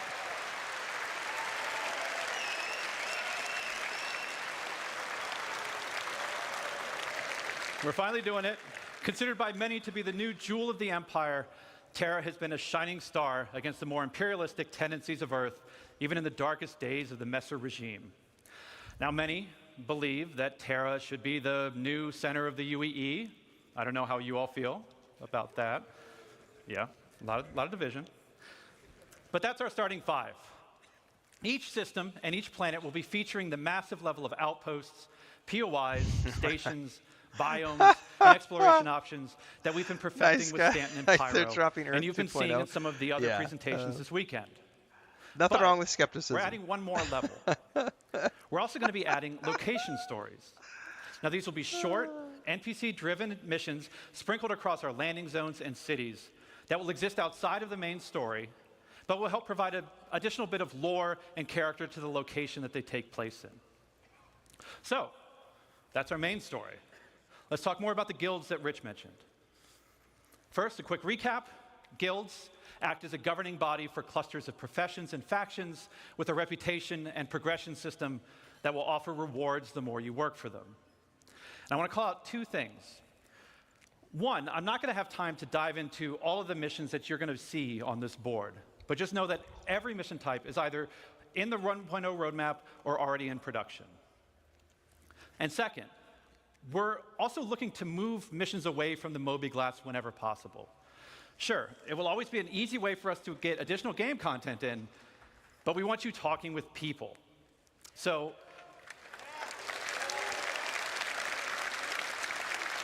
to aid that, we're going to be adding characters to represent the factions that you'll be working for that will help sell their personality. Now, some, they'll still interact with you via the written word, but some will call and check in on your NPCs performance. aren't content, and others, guys. you may have to meet in person from time to time. So, let's walk through them. NPCs Here we have the aren't first guild that content. Rich showed, the United Resource Workers. Whether you're eager to earn credits, mining valuable resources from remote corners of the universe, sifting through detritus to try and salvage some valuable components, or even just acting as a technician, you'll find plenty to do with employers like Shubin Interstellar, United Wayfarers Club, and more. Next, you have one of the oldest unions in the UEE, the Interstellar Transport Guild. This will be the go-to place for everybody looking to make game their is fortune broken. hauling and trading. Downvote. Downvote. Some of the factions that many of you already work for now, such as Ling Family Hauling, Redwind, and FTL. And we're going to be adding something special for the daredevils out there, the Imperial Sports Federation.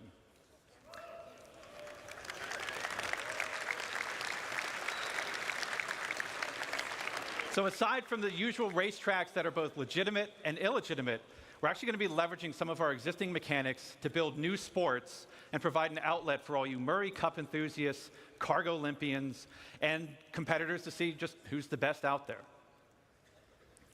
For those who dream of exploring, I'm sure we have a couple here.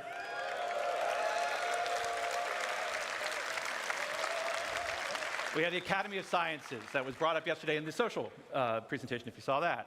This is a science guild that will include factions like the Imperial Cartography Center, who will task you with a variety of missions to better understand our universe, such as sending you into a nebula to do deep scans, or finally seeing what's at the bottom of that planetary canyon. We're going to have a new faction called High Point Wilderness Specialists, who will offer missions associated with the various fauna that we're starting to get into the game, from population control missions to harvesting specific resources for research. Now, I don't know if we have some people who'd like to do combat, but our combat guilds were doing something a little different. Now, previous to this, these were all of our profession guilds. But for our combat guilds, they operate a little differently. See, these two are diametrically opposed to each other. So once you pledge allegiance to one, the other marks you as an enemy. It's a faction system. On the lawful it's nothing side, to like we ooh and have the all over, Mercenary guys. Guild. Come on. They represent factions like Eckhart Security, Every the Bounty MMO out Hunters there has Guild, done factions and even before. some This is military not- contractors. This to me So is boring. whether you're pulling, like, I'm waiting for them pulling to together get a to team of specialists to go assault a ground stuff base, that sounds new hunting and down an interesting and elusive criminal, unique to their game. or putting together a recon run to drum up some intel, Mercenary Guilds got you covered. On the flip side, we have the Council. Now, this is a shadowy group comprised of representatives from various gangs, syndicates, and outlaws who mandate criminal activity throughout the verse. You'll be able to throw in with rough and tumble gangs like the Headhunters and the Dead Saints, or work your way up to join highline criminal syndicates like the Atonis or the Drop Kings. But remember, the underworld is a dangerous place run by greed and power. So Mercenary Guild reps might not be the only people you have to worry about, as the syndicates are always looking for loyal soldiers who will hurt their competition. Ally and tip the yourself scales with of one, power the other guys in their hate you. favor. We just did this in Star Wars Outlaws. Like, it's as you not can rocket see, science. There's going to be a universe of exciting storytelling opportunities for you to undertake in 1.0. But one more thing. We're also going to revitalize our social behaviors to make the populations not only feel more alive and reactive and off chairs, but better reflect the tone and flavor of the areas that they're inhabiting. We want to see the people of Loreville slowly trudging through the streets, overburdened by the ruthless contracts, just as much as we want to see the tourists of Orison gleefully moving from attraction to attraction. And all of this is what's going to make Star Citizen be the experience we set out to make. A diverse universe with a rich tapestry of stories, Too much pitch, not enough characters, proof. Let's go, and guys. experiences for you to live in. To talk more about how all this feeds back into player progression, I'm going to turn it back over to Rich Tyre.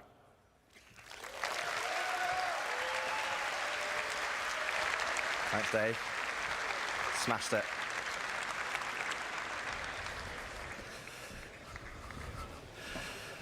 Thanks, Dave. Okay, so we have a main story to connect the universe.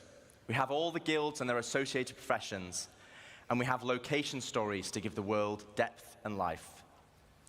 Crucially, though, we have a new core progression in the game. God, that ship looks Guild good, man. reputation.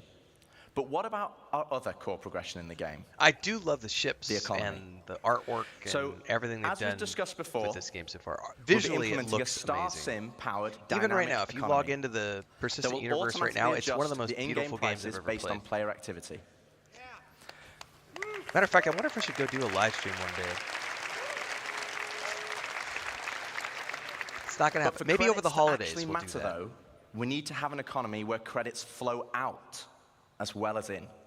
That might be This means something fun we do over the transactions such as Christmas holidays. repairing, Maybe do like a refueling, and Christmas Star restocking Citizen need to have value.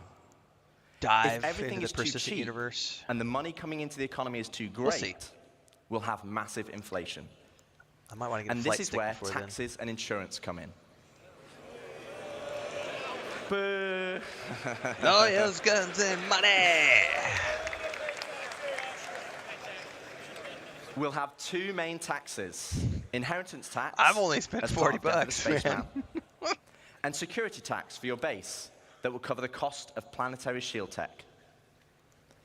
Insurance, on the other hand, will be split between medical insurance, which covers your hospital imprints, Sorry, Pippin, am I and talking too probably loud? the most important one of all, ship insurance.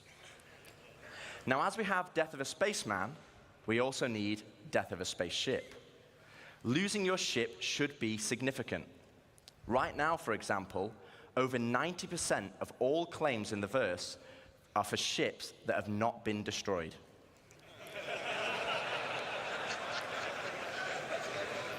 And this is where ship insurance and our new warranty mechanic comes in.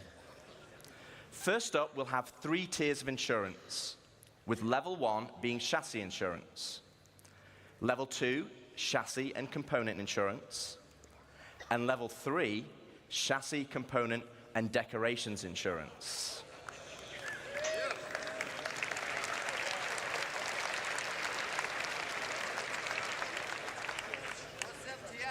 Now, insurance by itself will only pay out credits based on the wear and age of your ship. Insurance, I think you want to listen to this bit because it's important. Insurance with a warranty, though, will give you back a new ship, plus any other equipment or decorations based on the tier of insurance you had. Okay, so this is the bit you need to listen to. All ships bought on the pledge store will come with a permanent warranty and their appropriate insurance. This is the pitch. Go buy ships from the store. This means you will always get your ships back if they're attributed to your account. Other ships, on the other hand, will require a transferable warranty, and these are rare. You'll be able to earn transferable warranties in-game, such as by completing the main story, as an example, and apply them to any of the ships you own. Because you'll be able to buy ships in-game. But there will be a cooldown for transferring it between ships, so choose wisely. Now, what about claim timers? It's another fun topic.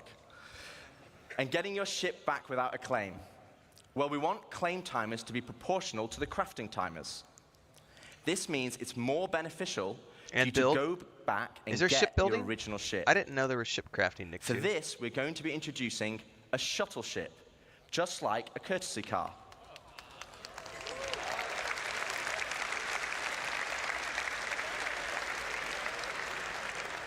You'll be able to claim the shuttle at no extra cost to most locations, and then fly it back to your original ship. Once back in your ship, the shuttle will automatically return home. Exactly, Daniel. That's what this is. This is a pitch for the vision. If your ship has been legitimately lost, so let me pause this for just a second. Then you'll need to claim it back. If I could, based on what I understand, what I've seen. So remember how they showed the model a minute ago? I'm not going to reverse the video because then I'll lose the place I'm at. They showed the model of the 5 systems that they're going to be launching the game with, right?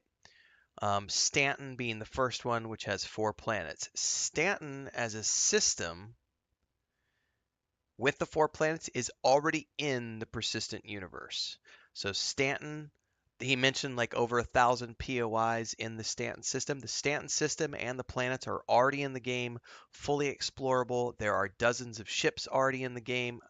Quote me on dozens. I might be incorrect on dozens, but there are many ships already in the game that you can fly around. There are already quests in the game that you can do in the Stanton system. So the Stanton system's there, fully playable. There are content creators who have a full-time career already playing this game full-time in the persistent universe. Now, Pyro, the second system, is what's being added in the next phase of the persistent universe, which is coming sometime next year. This 1.0 vision they're pitching right now is all 5 of the systems in the game and all of their additional systems. This sounds weird. The 5 star systems in the game with all of the games systems that they are pitching here also in the game. That's their 1.0. Based on the existing timeline, I don't see this happening over the next 5 years. This is at least 5 years out because they don't even have a deadline yet for when Pyro is getting added to the game. And that Pyro system has like 5 or 6 planets. And that's going to be the next phase of the persistent universe. So if they do 1 system every year, they've still got 4 more systems to add to the game on top of all of the games systems that they're pitching here. Many of these game systems are already in the persistent universe, but a lot of what is being talked about here is not, including, because I know it's on the docket in this discussion, things like, oh, you can build bases now, and oh, you're going to be able to build space stations, and there's a bunch of new stuff that they're pitching that was not part of the discussions from even a few years back. The full version of 1.0 is still years away. So essentially, if you... Right, United? Like, here's the thing, United. I was always playing it on my old rig with the 1080 in it, and the performance was always bad. I played it on my new laptop a couple months back, which has a 4080 in it. And the performance was great. There was a couple of crashes that happened because of the server issues and some bugs, but other than that, the performance on my 4080, even right now as the game exists in the current state, was pretty good. It was like Starfield good. It was like, I'm getting 60 plus frames. Like, that's not bad for an unoptimized alpha product. So there's quite a bit already in, but the full vision that they're pitching here is definitely years away from being actually completed. Back. And as we'll be increasing claim timers, this will mean some ships will take longer than others, with starter or small ships always being readily available, and larger capital-sized ships taking a long time. So it's always better to try and get your ship back if possible. Okay, so we've talked about our 2 core progressions. But what does that mean to you as a player? Well, firstly, it means we have a framework.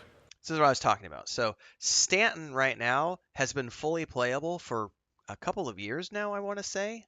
At least a year, if not a couple of years. Pyro is the one that they're adding in the next version of the persistent universe, which I think they're calling PU 4.0 or something. That's happening at an undetermined date. Most people are assuming next year. They still have these other 3 systems to add, plus all the game systems they're talking about for them to ever reach their 1.0 vision. Where we can start creating cyclical gameplay loops. Correct. I don't know what they're they? doing with procedural stuff. Let me show Daniel. you. Exactly. Okay, so right now in live, if you have a prospector, you probably enjoy mining. And the reward for mining is credits and the enjoyment of the activity. But in 1.0, you might be mining for a whole different reason. And this is where cyclical gameplay loops come in. Firstly, let's add all the manufacturers and ships in. I'll just give you a moment to take that in, because there's a lot. I actually had to ask them to take the variants out, because it didn't fit on this slide. And let's zoom all the way into the prospector, a stalwart of the mining community. But let's say I really fancy acquiring a military Mark II Hornet. Let's go on a simplified journey of how I could get one. Firstly, I know I won't be able to buy it, as it's a military ship, so I'm going to need to craft it. That means I will need the fabrication hangar blueprint. Luckily, I can earn it by doing mining missions to gain rep with the United Resource Workers, and I already have the perfect ship, my trusty prospector. With blueprint in hand and some excess credits, I can now purchase a small plot of land on Stanton and build my fabrication hangar. Step 1, complete. Now I need to grab the Mark II Hornet blueprint. For this, I need mercenary rep, and more importantly, a combat ship. With that in mind, I will do a few more mining contracts to earn enough credits to purchase a Mustang from the dealership. Now I can start doing combat pilot missions for the Mercenary Guild, so I can unlock the Mark II Hornet blueprint. Okay, step 2 of our simplified loop is complete. I have the Mark II blueprint, but I need the resources to craft it. So I come full circle back to my prospector, but this time I'm mining for resources instead. As you can see, this closes the loop. No longer am I mining just because I like it, and there's nothing wrong with that. But now I am mining for a purpose and for multiple reasons. For credits, for reputation, for resources, for blueprints, and ultimately as a stepping stone to crafting my own ships to enjoy other professions. And this is just one of many loops. This is the core of Star Citizen 1.0.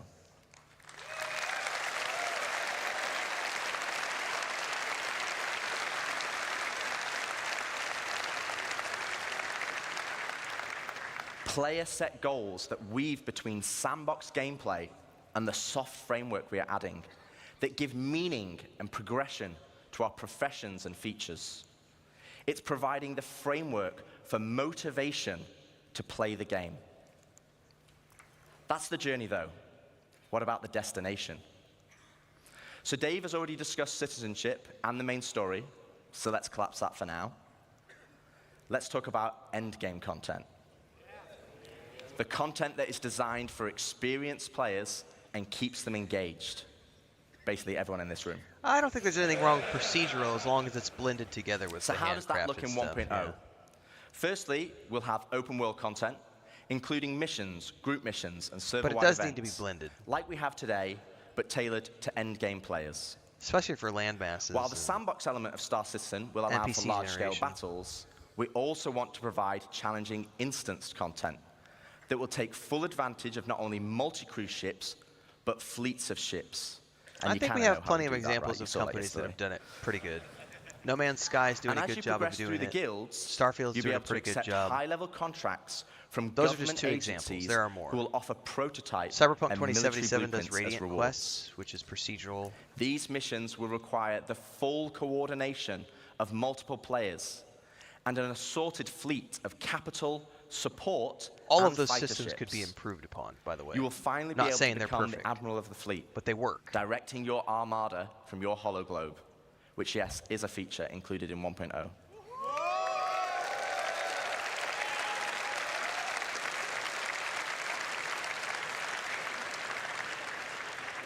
We will also be offering more specialized on-foot missions, that see you enter the depths of distribution centers Yeah, I'm and gonna pause municipal real quick works. because Daniel just mentioned something. So we're gonna do a little game dev real quick. Daniel just said almost all worlds in games are procedurally generated. This is an important thing that most people don't realize. This is true. If you've ever done world building in a video game, the terrain maps are almost always, bar none, procedurally generated. What a world builder does is they take a terrain type and they paint the landscape and it generates a procedurally generated version of that terrain. It might be a rocky terrain, it might be a sandy terrain, it might be a grassy terrain. It is procedural in its generation because you are literally just generating a random texture across the map. Then what a world builder will do is go in and handcraft certain POI areas where you're going to have a quest hub or a town or a village or a special NPC camp. Those things then get handcrafted and you manually add some trees. Speed tree is one of the #1 most used tools in world building for almost every single video game out there, and it's literally a giant spray paint thing where you select the tree type or the tree types, you set your parameters, and then you spray paint the entire landscape to generate the trees. None of that is handcrafted at all, and I don't think many players understand this because procedural generation has been part of creating worlds for decades. Like that's just how worlds and game maps are created. Now, what many people are confusing is the modern variant today where we take the human element out of that and instead of having a human manually paint those things onto a terrain map, we tell the computer system these are the parameters that we want to set, go forth and generate that entire map without the human needing to paint the landscape, the trees, the rocks, and everything else. And that's where there is a disconnect with a lot of people not really understanding what procedural actually is. Every game you've ever played, especially when you're talking big MMOs, uses procedural generation. It's just whether or not there's a human being behind the mouse click or if it is a computer that is generating the entire terrain map without the need of a person doing the clicking. And then coming back from that, going in and manually crafting the POIs. But there are limitations to that, which is why I said earlier, if you look at examples of games that are doing it in real time, Starfield, No Man's Sky is a couple of really easy, low-hanging fruit examples. Both of those systems are rudimentary and could definitely use polish and enhancement. So what they're talking about here, if they could implement a version of procedural generation to this that is better than what those games are doing, and if those systems can be refined, and those systems will be refined, that's how AI works, and that's the evolution of technology, we will get better and better, just as we got better and better at the speed tree program. So there's a lot of going on there. Not to be disagreeing with you, Red Dead Redemption 2 absolutely uses procedural generation to create the general game map. That's how all of the mountains are created. That's how all of the trees are placed. That's how all of the rocks are placed. And that's how all of the plants are placed. Then they go back from that and they handcraft all of the POIs. But they absolutely use procedural generation in the creation of those game maps. That's just how games are made. Like you use a spray brush. That's the easiest example I can give you. You use a spray brush with a texture applied to it and you go and you applied that to it. But the handcrafting that's where different companies do different versions of handcrafting. So In maybe we're small, talking about the same tight-knit thing, we're squads just saying it that differently. provide an outlet for our more FPS-focused players. On top of all this will sit a dynamic layer powered by StarSim. While StarSim will be the driving force in our dynamic economy, it will also track player and AI activity and dynamically spawn events based on their actions. That's procedural. For example, if it tracks large amounts of resources being moved from one home location to another, it will have a chance to spawn pirates to intercept. That's procedural generation. All this combined will provide just a portion of the endgame experience. And I'd love to delve deeper, but that's for another day, as we still have a lot to show. So we've discussed non-combat professions and guilds, cyclical gameplay loops, and endgame PvE content. But what about PvP? What about player versus player content? As you know, 1.0 will contain 5 star systems, 3 of these being lawful in Stanton, Castra, and Terra, and 2 of them being unlawful in Pyro and Nyx. So what's the difference? Let's take a look at Stanton. Now I know why they're putting Pyro in Lawful next. systems will be a They're mixture gonna start of testing high, the PvP medium, aspects and of the low game. security areas. Each of these areas will be monitored by law enforcement agencies. And depending on the location, will dictate the emergency response time, with high-sec areas being the fastest. Initially, this response will be measured, but over time will escalate to overwhelming force. This means if someone is attacked, if they can just hold out for a short duration, help will be on the way. Exactly. This is the EVE Online model. Pirates will be able to disrupt this monitoring by shutting down the nearby comm arrays, but this will be highlighted in your star map, with dynamic missions being generated to bring it back online. As long as it's optional. I don't But want to be forced. this is the into PvP you already know and experience right now, just without security forces. But before we jump into an unlawful system, let's explore what options you have if you pirate a ship. Okay, so first up, let's discuss ownership. All ships and high-value items that you own will automatically be assigned to you. This means if someone steals your ship, you can mark it as stolen, either via an insurance claim or in your Mobi. This will then trigger a dead man switch on the stolen ship, meaning it will cease to function after a period of time. But what options does this leave as a pirate? Well, you can still salvage it. You can tow it back to your fabrication hangar to dismantle it for resources. Or, if you have a high enough rep with the council, our criminal guild, you can get the dead man switch disabled and pay for a new title deed to become its new owner.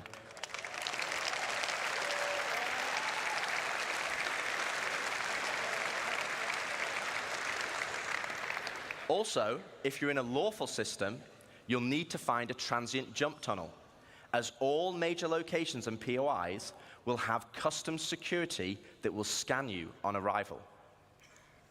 Okay, so with that out of the way, let's look at the unlawful system in Pyro. Unlawful systems have no laws at all, and with that comes opportunity. Pyro, as an example, has an abundance of high-quality resources and is a hotbed of criminal activity, the literal definition of high risk, high reward. With crafting now requiring resources, you're going to want to create bases to mine and extract them. This is where base raiding will become a new form of PvP, and it's founded on a combined arms ethos. Defending players will be able to add defenses such as walls, automated turrets, and most importantly, ground shields, a localized version of the planetary shields used in lawful systems that absorb the most powerful of weaponry. No longer can you just turn up and drop a Moab.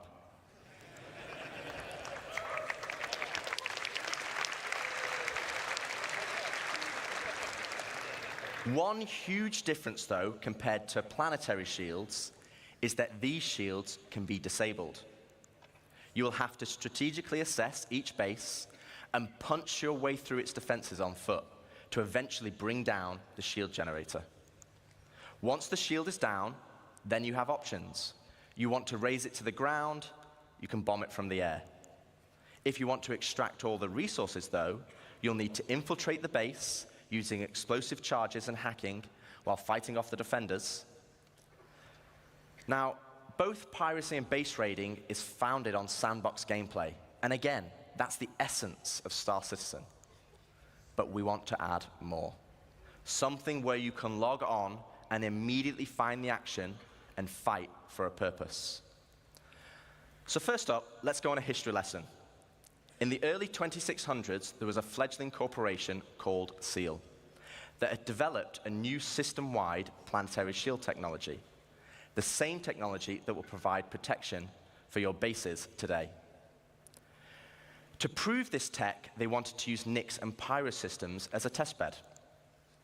With the promise of high-quality resources, SEAL lured independent miners to man the shield network in exchange for shield protection for their settlements. As a prototype, SEAL couldn't provide total coverage over all the mining settlements. They're going to need a big player-driven economy. So they created the SEAL Tokens program, allowing the most industrious factions to purchase shield coverage for their work. The network consisted of multiple linked bases on the ground that then linked to several stations in orbit around each planet. By the way, guys, none of this interests me at all, because I will never participate in PvP, so I'm kind of zoned out. Which I'm reading comments on my phone. To the shield core. You know, this is one of those things. It's cool. We're going to be here. We're listening to it. There may be snippets of things that I enjoy from this, but I will never participate in PvP. Could then earn SEAL tokens this part of the game working to on me any part this of is the why network. I say Squadron 42 to me is the primary thing I'm interested in. They could then use these there are tokens to elements buy of shield coverage. the Star Citizen persistent but with the competition universe that I'm really interested amongst in, but the factions being so PvP intense, is not part of it. Like, I have no SEAL desire. was only able to offer shielding to the hardest workers. Unfortunately, due to outlaw interference, SEAL eventually pulled out of Pyro. Now, when they and get to the Nyx part about and base pushed building for here in a more little bit automated and building solution space in more stations, I'm going to civilized perk up and be systems. like, ooh, this looks like great fun. So fast forward to present day.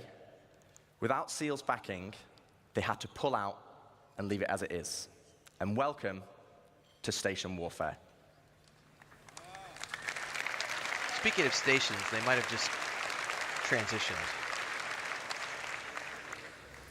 With the SEAL network still in place, but lacking resources, orgs can take ownership of these structures to gain access to planetary shield tech.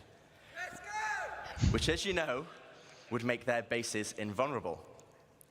Unfortunately, there's a catch. There isn't enough to go around. And as in the good old SEAL days, the system still works via the SEAL token program. To earn tokens, you'll have to assault a location and then deposit resources to power the network. This begins with ground bases and ends at the shield core. Each structure occupied will then accrue SEAL tokens over time, with larger structures earning more, and at the end of each week, you must then use these tokens to purchase shield protection. With shield coverage being limited, though, the system automatically selects I will never the travel orgs outside of high with the sec space. highest bid from across I all only care about shards. PvE content. Meaning for that week only, a certain number of orgs will gain access to shield protection. So this is a chance for your org to become the de facto leader of a system. Now, this is going to be a big deal for the people who love immediately the find the organization action and fight aspect for your of EVE org. Online. And finally, it's not just sandbox PvP or ganking. You are fighting for a purpose. So once you have won your bid, what then? I am absolutely to talk a massive more about Care Bear. that, I'd like to welcome Ian Leyland, Star Citizen's creative director, to the stage.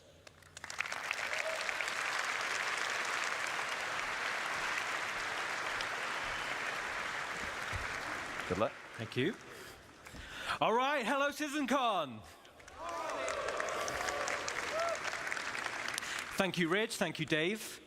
So, to continue the conversation of large-scale endgame org activities, let's go back to Pyro 3, where the ground bases were being built earlier today. This morning, we saw the small habitat being built by Luke, and then we saw Deck start to expand the base into a commercial enterprise. But eventually, we saw a massive example of an org base. But with everything Rich was talking about, with org system-wide activities, we want to give you guys the ultimate end goal. But also the thing we need to protect. And to do Now, that, I could be let's look up into the sky and see what it is. I could be convinced to lead a giant ORG.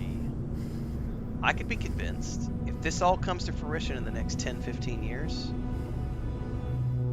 and I'm at the point where I got 250,000 followers, and we can pull together a 500-man organization, fuck yeah, let's do it.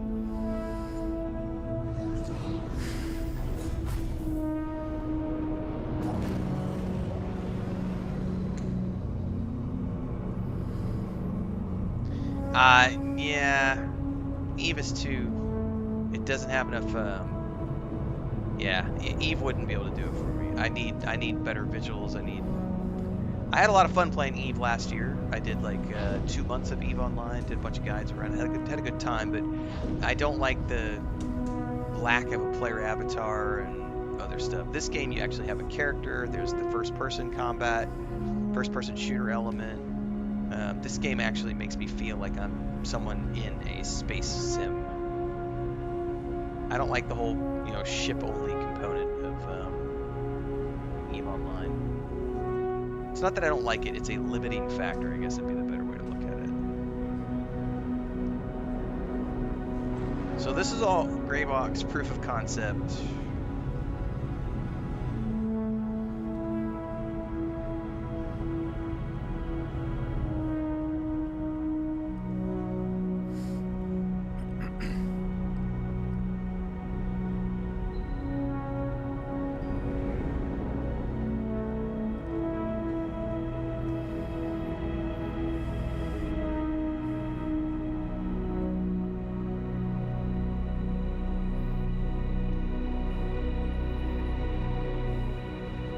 I thought it was the third attempt, Daniel, not just the second one. I know they've done multiples. Let me introduce you to player space stations. So this Finally, is... you can build your home amongst the stars. This will be the starting point for your base of operations for system-wide org activities. This is where we get into, we are so far beyond everything that was pitched in the original Kickstarter. This is part of the living thing that they're evolving this persistent universe into.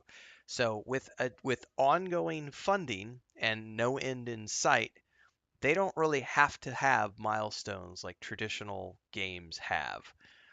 So they can keep shifting those goalposts and never, ever, ever having an actual end date of publication, which is why this is a great pitch. It's a great concept. I don't anticipate this being something I'll be able to play for the next 10 years. But why is this an end goal? Well, first of all, to construct your own space station, it's going to require vast quantities of resources and materials, and also will be a large time investment. But how do we start? Well, it all starts with the supply bay. I remember back in Vanguard Saga of Heroes, it took our guild about 2 months working together, having 2 nights a week of harvest resource nights instead of raid nights. We would just go harvest resources as a guild. 2 months to get enough resources together to build our first guild ship, which was a lot of fun. Once it's created, the supply bay then handles the creation of the station itself. Now, we're in grey box development phase, so the artwork's not final, but let's go on a journey and start building our space base. I might be 70 when this game comes out. Just put me in a VR suit with a catheter and an IV drip, and I'll just live out my last 10, 15 years of life in a space sim.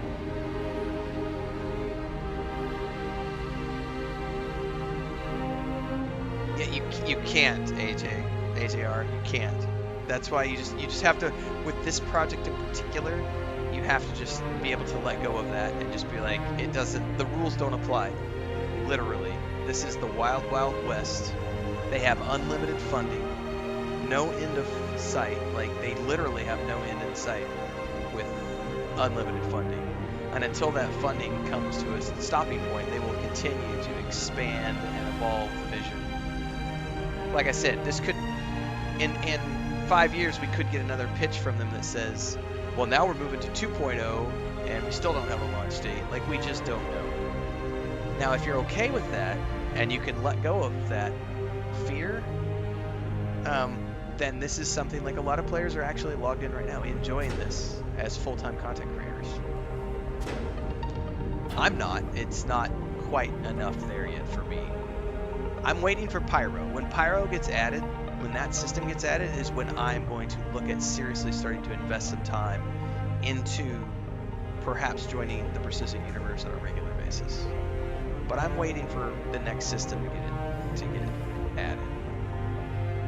There's quite a bit now just in the Stanton system, but I personally need a little bit more. Again, I'm only in this for $40 from the Kickstarter days, so.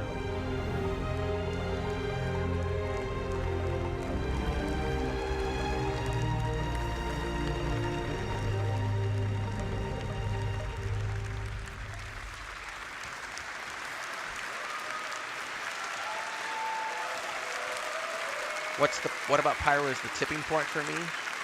Awesome. More stuff. Awesome. Like enough stuff for So me as to you feel saw, like I could actually the sink my cargo teeth grid into it. of the supply bay consumes resources, and the required resources will be substantial and will need to be topped up over time. So this means orgs will be encouraged to have efficient logistic networks to feed the supply bay. And as Rich outlined with professions, it's ideal if your org is well-rounded in terms of roles. Even the starter player can contribute. The supply bay has automated construction zones, which are By the used way, to all of what create they're the promoting station. here is also And what is being unlike done ground with Dune bases, Awakening, many only drones rather are than used doing at it in once multiple to systems, create they're the doing it base. all on the planet of Arrakis. Once the Go station watch is the built, Dune Awakening the videos. supply bay then integrates into the station itself. The PvP areas where you go So with here we are. the We've shifting built sands, our the deep core desert where the Coriolis station storms module, happen. and It's guilds big. are taking blueprints And out of to the build box, the station these comes giant readily built with some core functionality. guild bases to harvest Let spice me talk you through it. and to build their ornithopters and spice Right on transports the and top everything is else the in the bridge, which is sands the command deck. before the Coriolis storms This is come where and wipe all everything out, and further they're doing it while construction competing with is other going to be managed. guilds. From here, we can then monitor the status of the entire So big station. guilds are going to be the key if We you're have going to want to access to participate power in the and endgame water in Dune management. Awakening. Power Just and like here. cooling is something Like the only you'll need orgs that to are going to do this are consider going to be the big ones that carefully. have hundreds of players. It also Like, if is you're a an little area to set 30-man permissions guild, for who can enter particular areas. You're not doing either shit. divided by the ranks of the org itself. You're going to need to or be a open part to of a the big public. organization that has hundreds of And players. there'll be a for this to radar work. station to track for the you to be able activity to survive outside in the this base. PvP environment. And the terminals to access logs of who has visited the station and see what they did. So let's jump back in game and take a stroll through our bridge.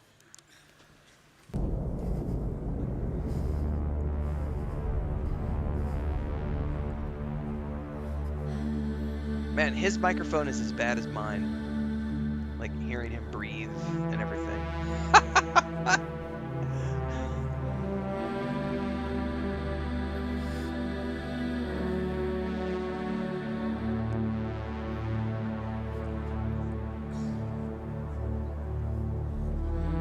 I hate using those types of mic when I'm giving a presentation. I much prefer handheld mic. Or like a desk mic and you sit down behind the desk. I guess they're not that bad, it's never been my preferred.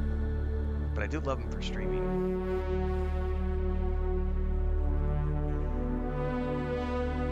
That's a nice Blade Runner music going here.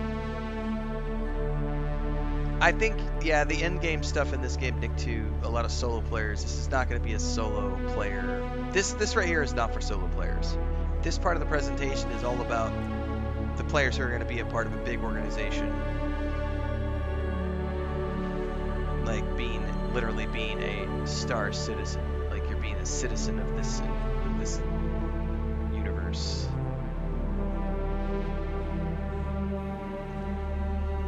By the way, for those of you tuning in right now that are like, wait a second, I thought the title of this video was New World. We're getting back to New World in a little bit, everybody. We still have about another 30 minutes left on this video, and then we're going back to New World. So go away, take a lunch break, Super come awesome. back. The back of the Or hang out with us bridge if you'd like. leads to a centralized transit network. This spine physically connects the entire station and will provide access to the various decks. Each level in the station will have a centralized lobby area, and this is your station. You'll be able to use the decorator mode, so you'll have plenty of space to theme it however you want.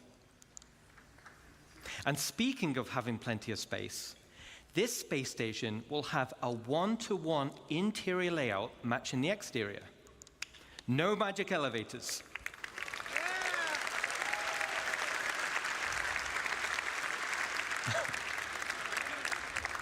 So you can circumnavigate around the entire perimeter, and it's wonderful.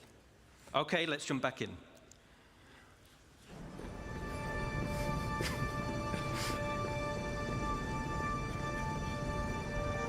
Just remember, this is their fundraising. This is their annual fundraiser event. Nothing wrong with that. But this is 100% a pitch to get you in, if you're not already in.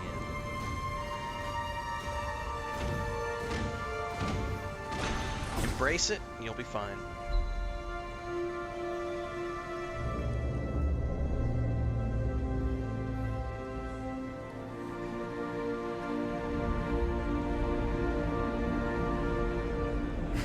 Like, this has no draw for me, but the earlier thing that we're talking about, the closed loop, where you like go mine things and earn faction to get the resources and credits to buy a blueprint to make a ship, which you then use to go join the mercenary guild to get a hunter ship to then get the faction necessary to get the blueprint, build the Hornet. As you can see, that, right to at me, the bottom of the that central is a transit gameplay system loop that I leads am to the really lower excited areas. about and interested to play. This is where you'll that's gain the access crafting gameplay to the loop engineering that I love deck. so much. So like bigger ships, this is where all the hands-on engineering and maintenance gameplay This could be happens. fun, but I This would will need to be a serve part as of a the big beating organization, heart and right now that's of your not a station. part of my personal Then we gameplay have choice. the hangar deck. And as the name implies, Even our World of this Warcraft is where guild you'll is gain pretty small. access to your hangar network. Oops, sorry guys. The base station comes with a large hangar already built, along with 2 docking collars, and also empty slots for another 2 medium hangars when needed. There will be a vast network of internal road systems, meaning you can quickly drive from one hangar to the other. No elevators needed. Okay, let's check back in. He's mentioned no elevators like 3 times now. Must be a big deal for him.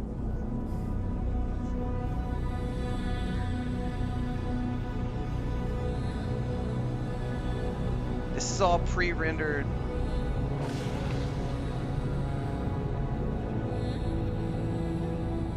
Work in progress gray box stuff.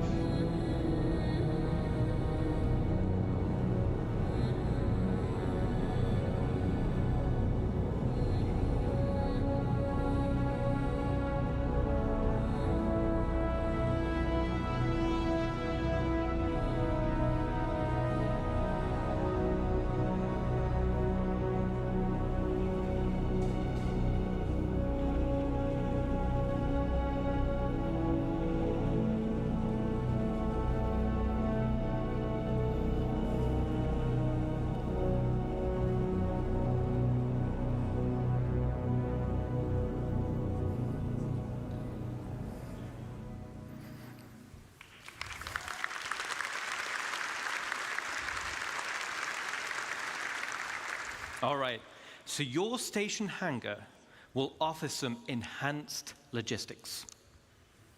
For example, there'll be spaces for several freight elevators. And there'll be empty modules for open ship parking for vehicles and vehicles and ground vehicles. And there'll be also exit points where you can simply drive out into your station. Then there'll be also an upper level for the observation deck. From the observation deck, you'll have a control room, and from here, you'll have master control over the freight elevators and the vehicle elevators. This means that even before someone has landed, their new cargo can be up into the hangar and ready to be loaded up. Now, everything we've spoken about so far is what comes with your station. Let's talk about what you can do to expand it. Yeah, Nick, As I mentioned before, I have $40 the in it. station That's all they're going comes to get with from a me. predetermined interior network of corridors and roads. That's not true. And in this I would be network, willing you'll if find an if there array of was something bulkhead beyond just a connectors. ship, like if they did some sort of a really cool Bulkhead collector's connectors edition, which had will like come in tiers 1 to 25 3, different things which in drives it, the size of and it room wasn't just about you're able ships, to build. you know, like In the interior build mode, models this or is something where like you that, like a start collector's to edition. expand I'd spend the I'd spend interior up to of your $500 station. on a really cool collector's edition with like The rooms you know, will require physical resource merch and time to construct stuff like that. And But once built, you can I rename each room, personally, which will be reflected people who have in the disposable income station's are free to minimap. do whatever they want, and I don't judge them for it. The But I interior of your personally station have only will spent have $40 on ample this, and that's all they're areas getting for from you me. to expand. You can build generic empty rooms, and you can fill with items to your heart's content. Now, once they launch, You can also build and they have the specialist rooms cosmetic shop where the theme and functionality is and cash shop, already set I for will you, definitely be spending such money as metals or there. 'Cause infirmaries. I'm a big sucker or for generator cosmetics, and I rooms. have no problems buying microtransactions. And of course, there are at all. shops. So similar to the And you wanna small have really shops we cool, built like, around the ground base, this is ships on that a are in that much store that I bigger can scale. buy once the game is out. But And it's like a limited time. We're gonna have the ship That's available just for the Christmas this year interior. for $75. Here you go, done, sold. But Let's not talk when it's in about a the pre-alpha exterior. state. For me personally. Yeah, on the spending exterior, 20K. we have minor hard points. I mean, it'd These be are nice to have attachment 20,000 points of disposable income to just blow on located on something the like upper that. and lower surfaces of I the am station. not that person. Using build mode, you can customize your station with a variety of modules, which tailor it to specific functionality. Some modules cater towards resource collection, such as gas harvesters, while others are geared towards defense, like shields or turrets. This goes back to bridge operations of power management. A situation may arise where power priority is needed. Then we have major hardpoints. The core station module comes with 2 hardpoint connectors. Major hardpoints are used to connect substantial wing additions to your station. The first example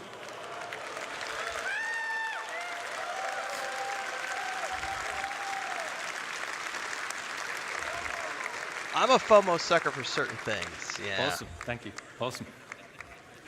The first example is the cargo wing. The cargo wing will dramatically increase your inventory capacity. So this is ideal for orgs who are specializing in holding. Then we have the refinery wing.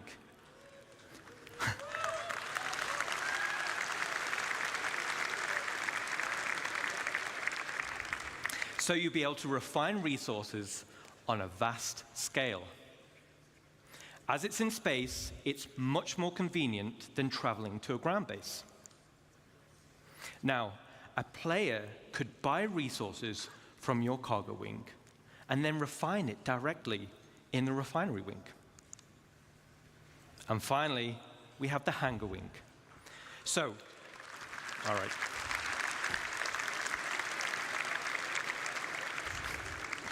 So, the bigger your fleet, Are they doing the more player bases in this hangars video? you'll want. There'll be a variety of hangar sizes as well as docking collars. No, to I help don't think they're doing organize player bases in your this one. fleet's deployment. All major hardpoint wings Because the are player connected base via stuff sounds struts. that might only be And like maybe the that's rest of the something different. station, the struts are also internally traversable. Because I know they did a Okay, presentation on so player let's bases. recap Maybe I need to on the cover that in a exterior different expansion video. wings. Minor Because the player hardpoints bases had me super give us interested. I was like, ooh, options that looks on cool. how to Because I like collect building bases resources in No Man's or Sky. provide I like automated building bases in defenses for your base. Shrouded. I like building bases in Major Minefield, hardpoints gives us Minecraft. I like building options on bases how in you can Starfield. specialize I your like base. building bases. Like that part of it. Let's jump back in game. Pretty cool. and Like, I like see being how able to our build my own base base, is getting on. customize my house. Like the housing in the housing in New World, I'm interested in. I love the housing in EverQuest 2. I really wish World of Warcraft had housing. Like I love player housing. You know what would be really cool is if these had like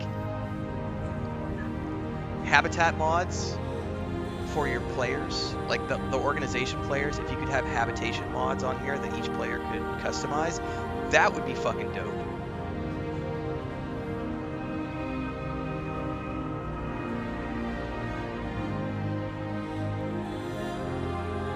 Like you could have an apartment on the space station that you could customize, flesh out.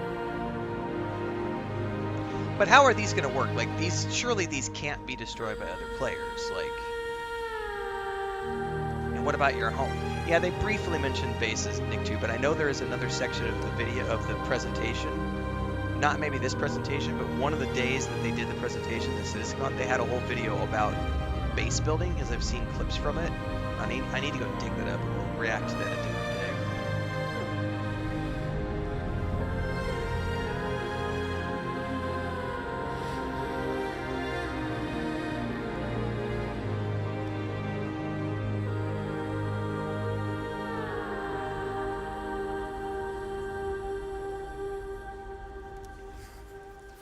All right.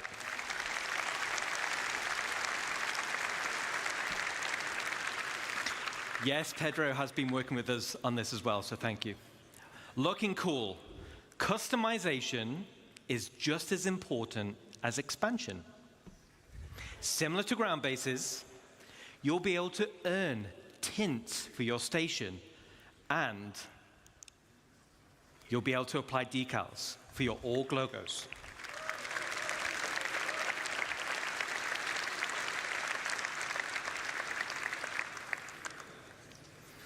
Outside of minor and major hardpoints, your station will come with 2 unique base expansion points.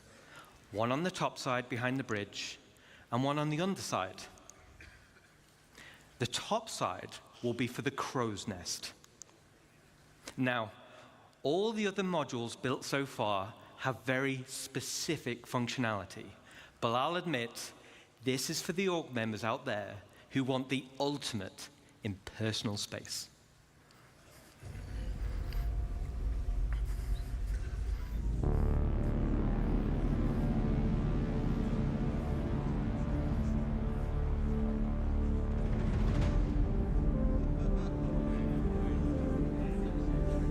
He said personal space. I'm intrigued. Tell me more.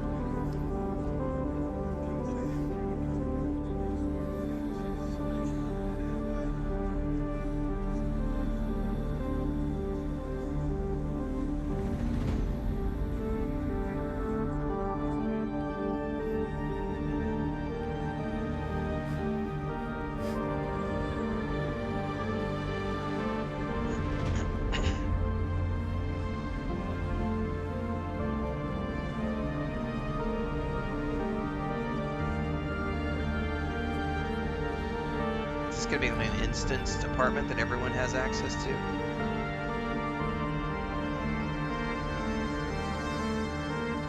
Which is I'll wait until he says something more.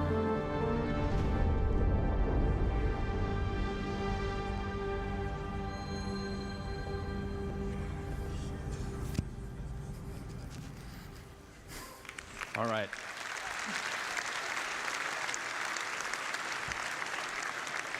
So I'm going to be flying around the verse, and I want personal invitations to see what you've done in those rooms, okay? So they are instance apartments. Okay. Super cool. I can't wait to see what you do with it. Now let's talk about the underside. This is going to be for the flight deck, which also comes with an additional 3 major hardpoints. The flight deck is perfect for your rapid reaction forces. It's ideal for fighters, but big enough to fit most ships. It's the perfect home for your station's defensive air wing. And just like the hangars, there'll be an observation deck which can override freight elevators, making rearming quicker and easier during operations.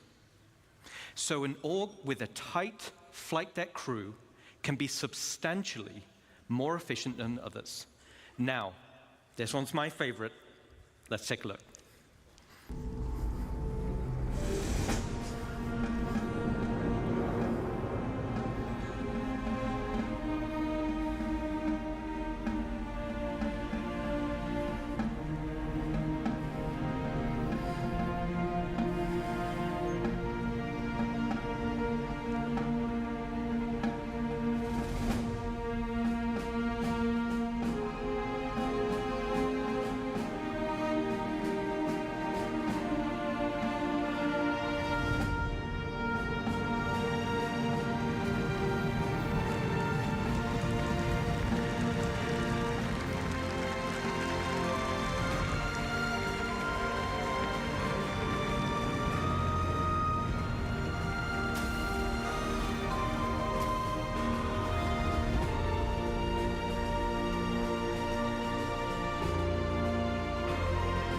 I'm assuming this is going to be all the ships from all the players in your organization.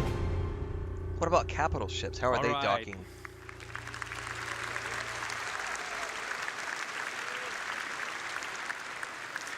There's a few little Easter eggs in that video. But why do you need a flight deck for your rapid defenses force? Well, if you've built your super awesome station in a super lawless system, now you're the potential targets for others. Everyone will have their eyes on your resources and wonder what my kitty's gear not getting me you've any got coffee. in your inventories. Nick, dude, And she's let's passed say out. we Like, didn't win the she's station keeping my warfare legs bit nice that and Rich warm while I mentioned. sit here, though. Let's take a look at the inevitable.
That looks cool right there. So this is when we're getting into the first-person shooter elements of the game, which I am intrigued by.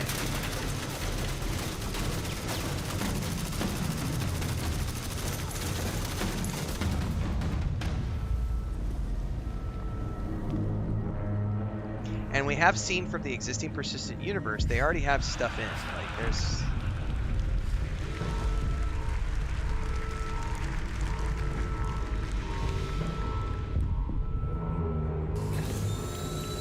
Oh, automated turrets in it. Always. Dude, just celebrated too soon.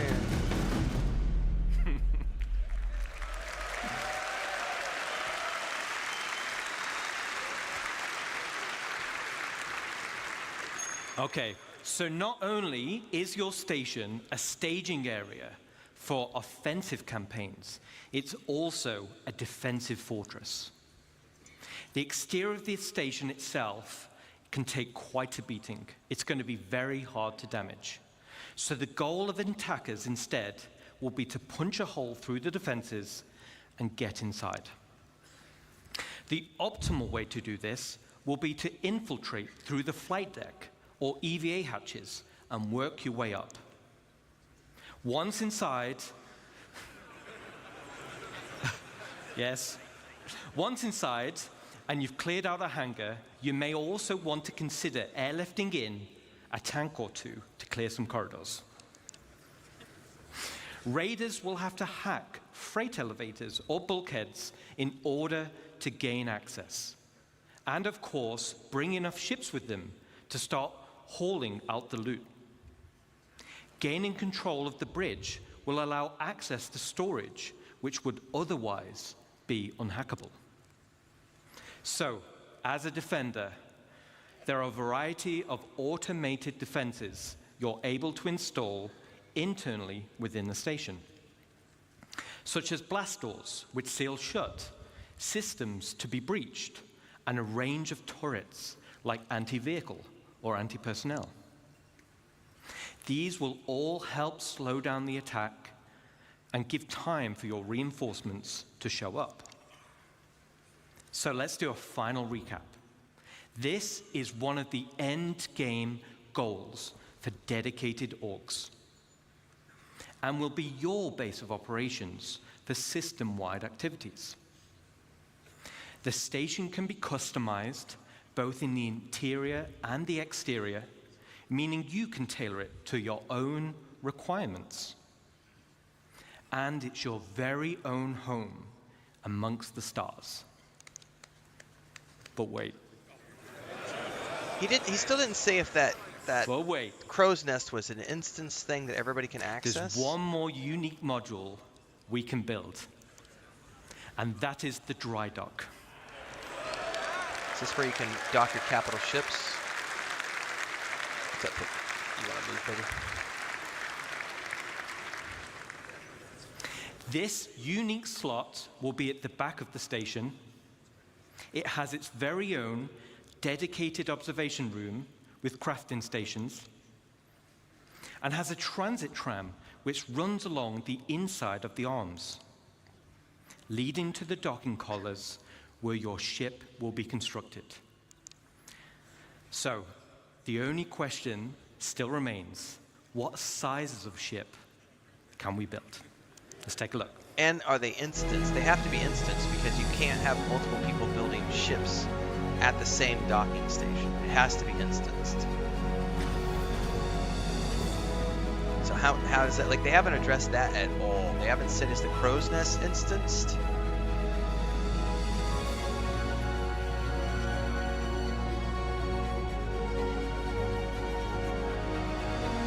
Or is only the org leader going to be able to craft things at the space? Because these are not meant to be individual space stations. These are meant to be space stations that are built by a player working with a team of other players and having an organization.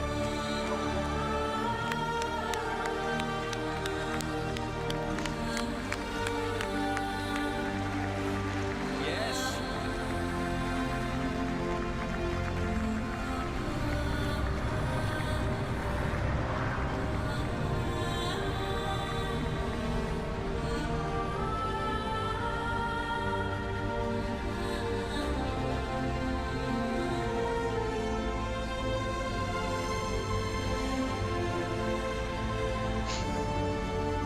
That's definitely a capital ship.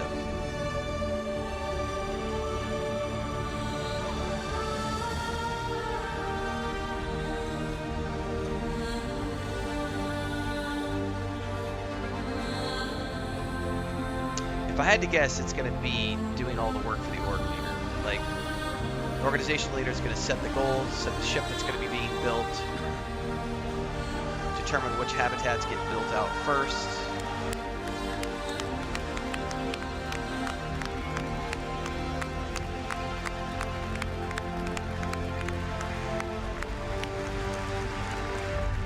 Now that shows multiple stations linked together.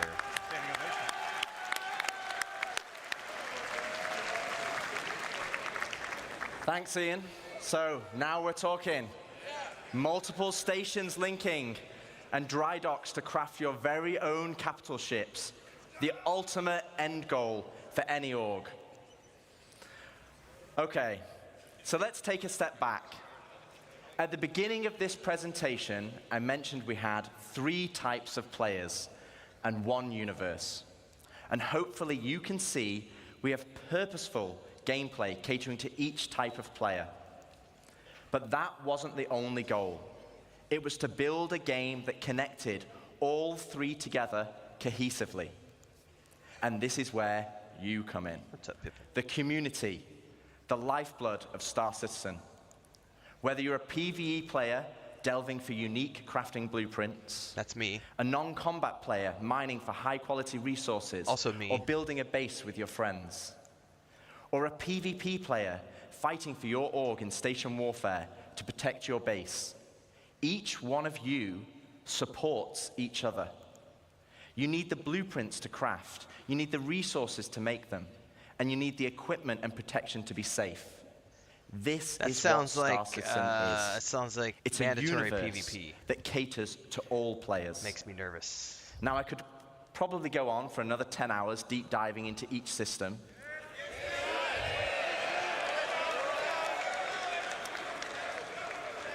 But I do Jared out of a job, and he needs future ISCs and SC Lives and CitizenCons. Today was to reaffirm what type of game we are making. And I hope you continue to come with us on this journey as we march towards Star Citizen 1.0. Yeah, it sounds like forced PvP to me. Or at least, if it works like EVE Online, in EVE Online, I can guarantee that I don't participate in PvP because I can stick to high sec, and I literally don't have to participate in the PvP part of EVE Online at all.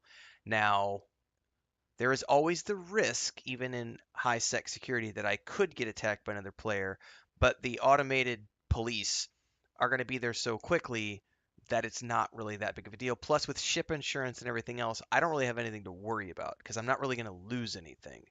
So it sounds to me like with the ship insurance and everything else, they are attempting to build just a more modern version of EVE Online here. And if it does work, again, I'm not really that interested in Star Citizen. I'm mostly interested in Squadron 42, but this is intriguing for what it's attempting to build. So that is the end of this.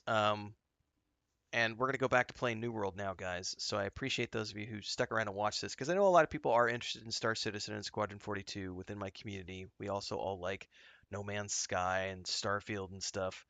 Um, like I said, let's check back in the holidays.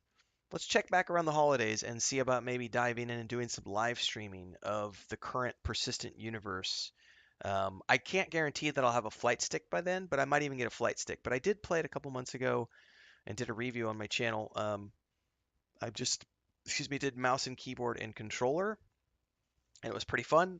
The performance was good. There was stuff to do, which was interesting. Excuse me.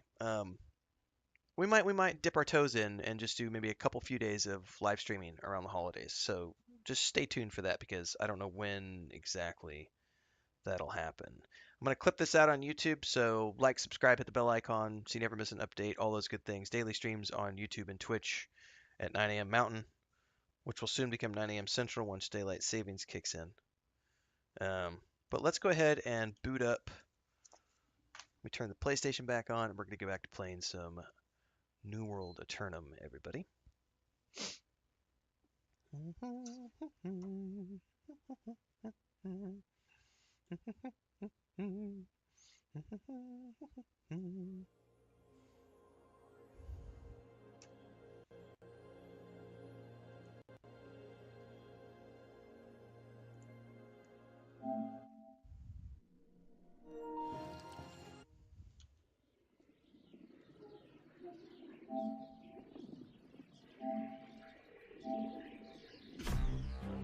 Bum, bum, bum, bum, bum.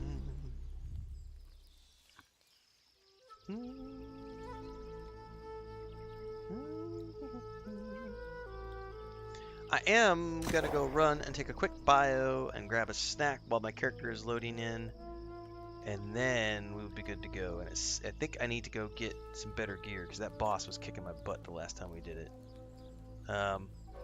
Give me a couple minutes for AFK, everybody, and then we'll get back and get logged in and everything else. So I'll be back.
We're actually not quite done getting sidetracked, everybody. We're going to do one more thing, which is going to take about 10 to 15 minutes before we get going.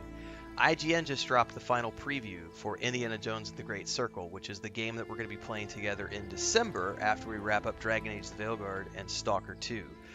So we're going to go watch that Indiana Jones and the Great Circle final preview. I think it's like 10 or 12 minutes long. And then we'll get back to New World. So let me get Pippin situated. I need to get some stuff opened here.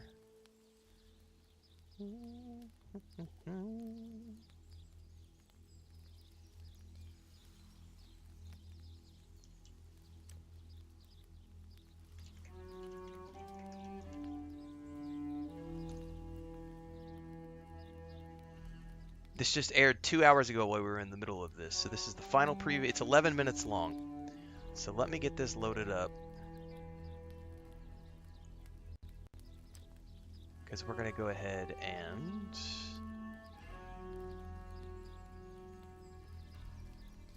pull this out.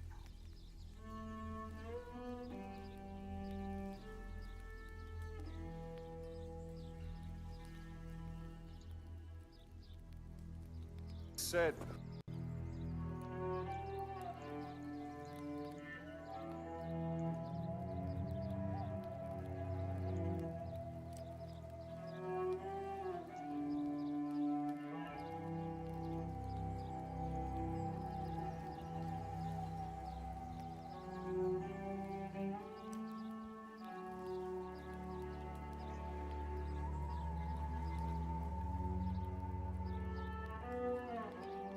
What happened, Chris?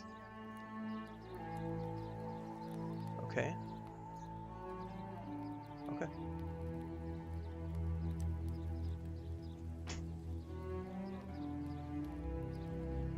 Sorry guys, that was Chris. She's going to the fruit stand to get me a piece of fruit. Because she was like, do you want an apple? And I was like, I would prefer pizza. And she's like, too bad, I'm going to the fruit stand.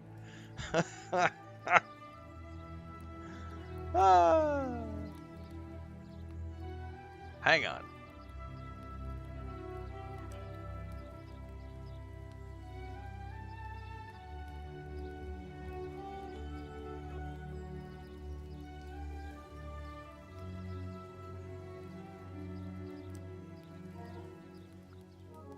I did lose audio on that. Let me check something here.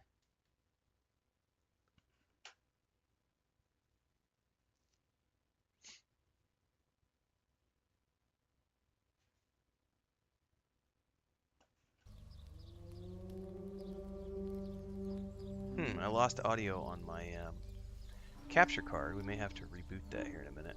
We'll see. In the meantime, let's go watch this trailer for Indiana Jones and the Great Circle. Oh, never mind. I found out what was wrong. I muted myself because I was talking to Chris and I thought we had lost audio. I am a noob.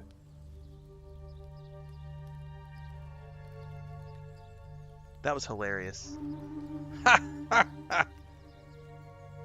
Alright, let's open this up. Let's go ahead and close that down. So we lose that. Let me timestamp this. Pippin, you're not Pippin, you're gonna fall, mama. Dun, dun, dun, dun. 3:18. Indiana Jones. So Indiana Jones and the Great Circle is one of the big games that I'm going to be playing this year. I will be playing this in December. This is coming forth from Machine Games is the developer and Bethesda is publishing. I've already covered a ton of information about this game, done a ton of preview videos and news articles. I've been waiting for this game. It's probably up there with like Dragon Age the Veilguard and Star Wars Outlaws is like one of my 3 biggest, most anticipated games of the years because I cannot stress how much I love the Indiana Jones character and have since I was a little kid. IGN just published their final preview of the game. We're going to watch this together. And if you're watching this during the live stream right now, awesome. We're going to go back to New World Aeternum after this. But if you're watching this after the fact, Don't forget to like, subscribe, hit the bell icon so you never miss an update. Daily streams at 9 a.m. on YouTube and Twitch. Let's get ready for an adventure. The last truly great Indiana Jones movie came out 35 years ago. Since then, pop culture's most famous archaeologists' last two big screen outings have been flops. In fact, Indy's best work since The Last Crusade has come in video game form. We will agree to disagree on that 1992's statement. LucasArts point-and-click adventure We just played this classic, live The Fate of on Atlantis, on stream a couple years Collective's back. excellent We did Fate of third-person Atlantis. action adventure, The Emperor's Tomb. This on was also a PS2 great and game, original Emperor's Tomb. Xbox in 2003, and more recently, the Lego Indiana Jones games Which I have in not played. 2008 and 2009. So no matter how you look at it, it's been a long time. They don't since even mention Indy the has Young Indiana showed Jones out. Chronicles. And it's fair What's to up? wonder if the current generation of gamers even cares about Dr. Henry Jones I and care. his relic-chasing, Nazi-punching That's a line escapades. from Indiana Jones if you didn't know. I'm here to tell you that after playing a few hours of Machine Games' Indiana Jones and the Great Circle, generations of gamers, both new and old, should care. Because as good as the studio's recent Wolfenstein reboots were, The Great Circle might be even better. Oh, that's good news. I can't wait. Rome. Stop. Need help. Stop. Meet me in Vatican. Stop. Indy. What playing Indiana Jones and the Great Circle showed me, among other things, is that it's more of an adventure-action game rather than the typical action-adventure game. Perfect. Nathan Drake, And baby. it's absolutely not a first-person shooter. Yes, Perfect. Indy has a revolver here. You can also grab rifles and German Luger pistols. But I used it exactly once the entire time I played. And when I did, the gun wasn't the only thing that got loud. It alerted everyone at the Giza dig site near the Great Pyramids, and Indiana Jones is no match for two armed bad guys, let alone several. In short, firearms are clearly a last resort in the Great Circle. Nice. But I'm getting ahead of myself. My hands-on session started at the beginning of the campaign at Marshall College. Oh, guys, where I got Dr. Jones goosebumps. is, of course, a professor of archaeology. I love this character. Archaeology is the search for fact. I love you, Indiana Jones. Indy's working late with his friend and colleague, Dr. Marcus Brody. Perfect. A noise stirs him, and Henry investigates, with you controlling our hero as he walks down the college hall towards the source I of the love noise, the fact that this is first finding person, by broken the way. glass and a display I don't want a scattered along the third-person way. game, Thus, because then we come everyone's to the going to Great make the Nathan Circle's Drake first comparisons. puzzle, putting And that's the all fallen they're going to say. relics It's back just on like their the proper Nathan shelves Drake using games. clues No, no, in no, the no, no. displays. This is its own thing. Once that's done, Indy encounters an extremely tall man wearing a Candyman. talisman who takes something from the college's museum display, beats up our good doctor, and escapes, leaving the pendant around his neck behind after it tore off during his getaway. When a presumably concussed Dr. Jones awakens the next morning, he and Marcus suss out a lead based on the stolen relic. He took the cat mummy, Marcus. But why? And Indy quickly packs for the Vatican, Oh, bringing only his bullwhip, a Off to pendant, Rome. a vinyl record for a friend in Italy, and of course, Indy's infamous fedora. The gameplay during the Vatican mission reminded me of a classic game I didn't expect the Great Circle to tap into, but I certainly didn't mind. look at that. Oh, the Thief. whip. I suppose Oh, the wow. nighttime setting and classic Italian architecture A contributed to that thief vibe, reference, but okay. it was more so the fact that stealth is the dominant approach here. Oh, the stealth haters are going to come out of the woodwork Along for this with the then, just like fact they that did with Star Wars there are a Outlaws. whole lot of doors to find I don't keys wanna to do unlock, 4 stealth valuables missions. to backtrack to later, and hidden items and information all over Love the it. place. Now, what do the black shirts want with the Vatican? While Indy's fists are his primary weapon in the Great Circle, Sure you did your best, champ. I quickly learned that it's best to get something in his hands whenever possible, as sneaking up from behind with a sufficiently potent object can yield a one-hit stealth takedown. Sweet. I say object, by the way, since most of what I picked up weren't proper weapons, but instead things like brooms, violins, guitars, shovels, a pipe wrench, a frying pan, etc. This is awesome. Even more fun was using the push button to send bad guys. What's this? crashing Arthur asks. It's spine Indiana first Jones to and the ground Great Circle, below which from we're going to be great playing in heights when December when it encountering comes them out. up on ledges. I haven't Of done which my there are pre-order many at yet. the I need to do Vatican, my pre-order. apparently. All right, pal. I'm going to get the Indy can Deluxe punch, Edition, which has 3 days of strong head start punch, access, so we're going to be block, playing this on shove, December and 6th, use I his believe will whip be our to start stun date. enemies or knock the gun out of their hand. Oh, It's a the sound of simple those system punches. that works quite effectively And he in pushes them practice. over. That's and great. to once again reference Thief, you can pick up the bodies and hide them in dark corners to prevent other patrolling padres from discovering them. Note that you can't get too far though, as carrying heavy adult humans around over one shoulder tires Indy out, quickly spending his stamina. Fortunately, the Great Circle packs an upgrade system that lets you spend the adventure points you get That's from perfect. thoroughly exploring That means I each can go environment full-on and discovering secrets, completionist and get later, extra stamina points taking and stuff. pictures of notable sites. You'll discover books that contain said upgrades, but you'll need sufficient adventure points to actually apply the new skill. Awesome. Punch Out, for example, replenishes your Oh, I stamina know, when an Anzolo. enemy is knocked out. I just love also Indiana use Jones, Lucky like- Hat a few times, which gives you a second chance when killed, in which you're on the ground, the screen goes black and white, and your fedora is somewhere nearby. If you can crawl to it in time, you'll get back up and be able to continue on.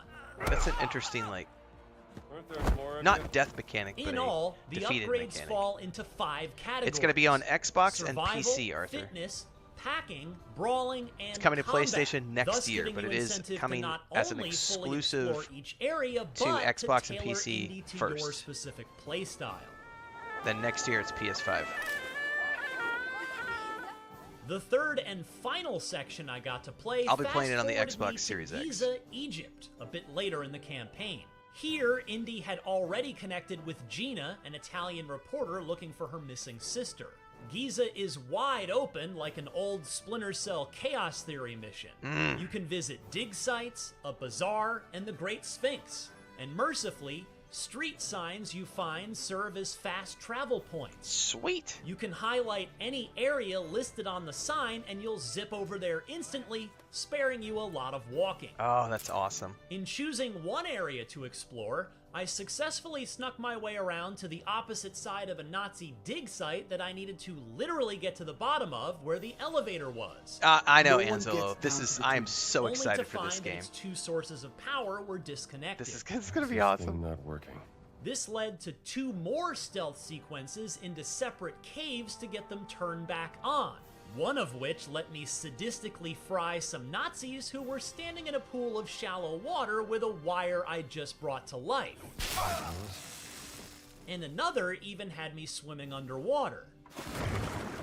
Before finally getting to ride the reactivated puzzles. elevator all the way down to the underground tomb. Puzzles. The stone glyph logic puzzle down there challenged me to place 3 round stone plates into their correct spots on a mural, triggering a beam of sunlight that shone across the room onto a wall. I picked up a nearby sledgehammer, bashed the wall a few times, Look at that silhouette. and a hidden room was revealed. Oh, that's dope.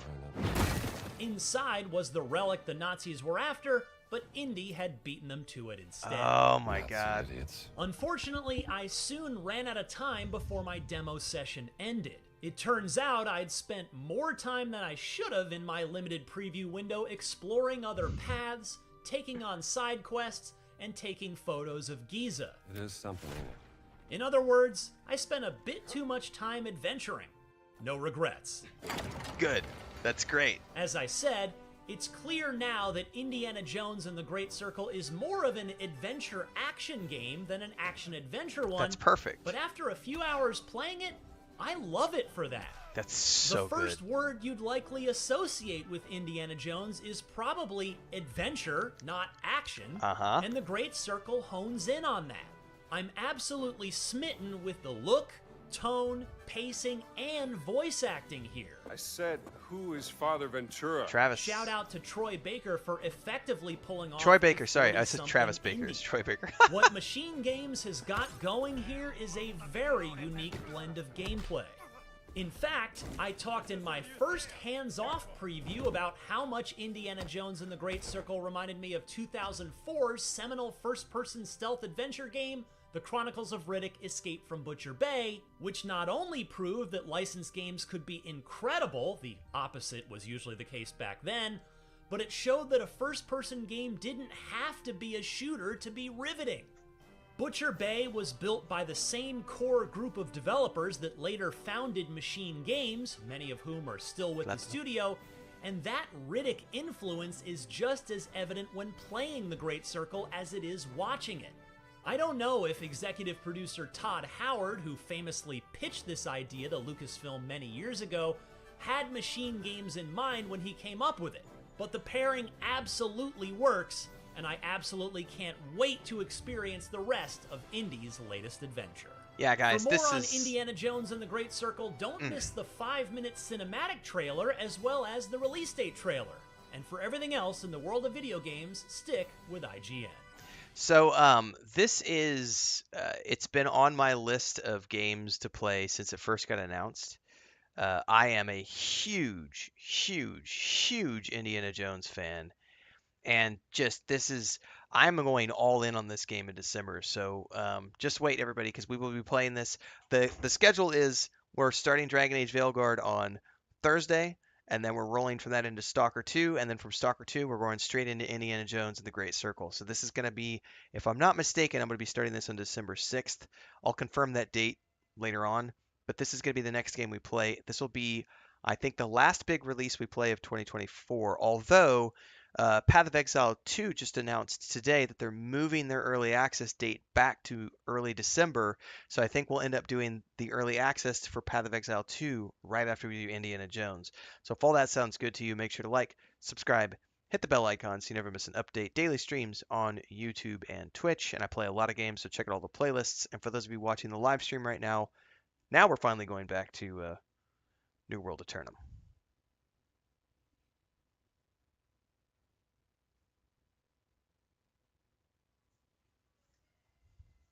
And Chris just brought me a banana because she's like, you need to eat your fruit, honey.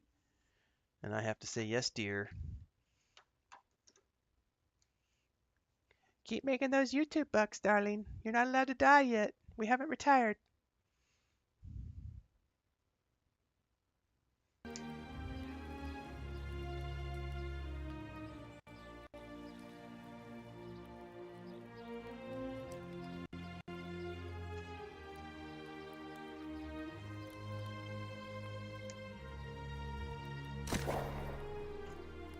Hang on, I got a voice message from my brother too. I need to take a peek at.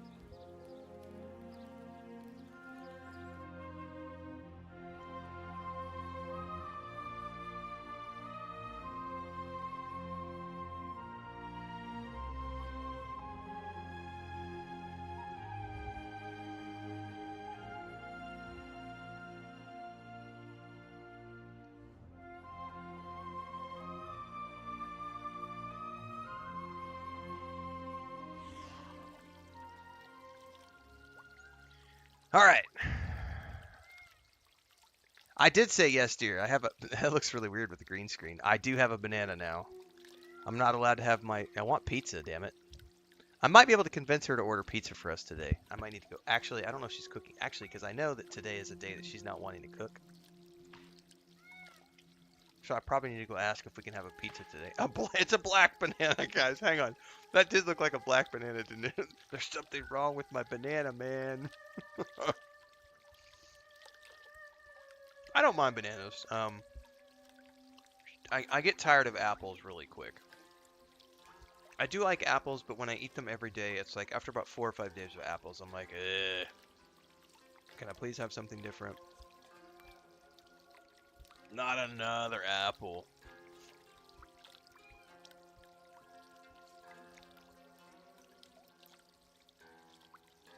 Yeah, Gatorade. When we lived in the city, I did most of the cooking. Because I had a different schedule, and I had, because I was still working a different job. And so I would cook about 75% of the food. But since we moved here, she does about 75, 85% of the cooking. Pippin is like, what are you eating, Daddy? You don't want the banana, honey. No, that's not something that you want. I know you want to smell it. Go ahead and smell it. Are you going to ask for lunch? Since Daddy's eating. Hmm?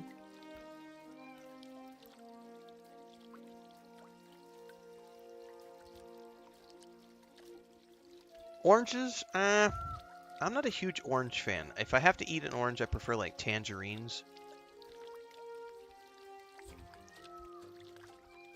I like kiwis. I like pears. Blueberries are my favorite, but they're hard to get down here because they're not always in season.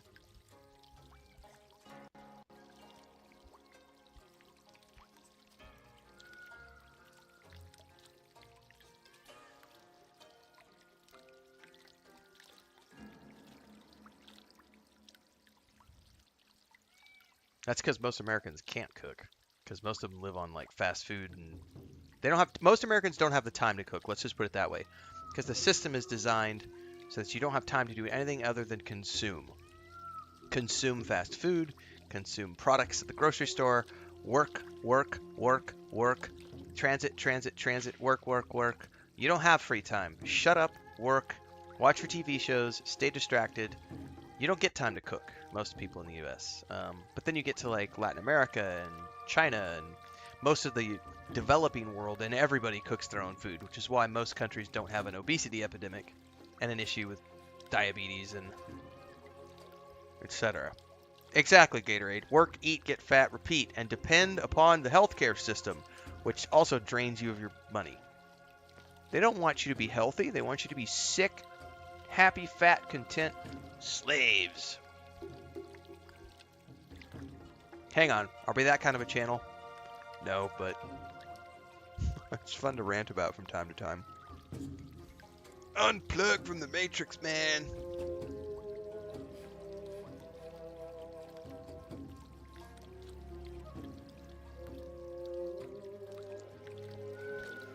Well, I guess I'm going to go try that boss again. If I still have a hard time defeating him, I may have to do other stuff until I can get my gear score up, because he was wrecking me. I didn't have any buffs running, though. Alright, let me go throw this off in the kitchen. Or not. You don't want to go anywhere? Alright, well, we can wait. You're comfortable, you say you don't want to move. Alright, Pippin.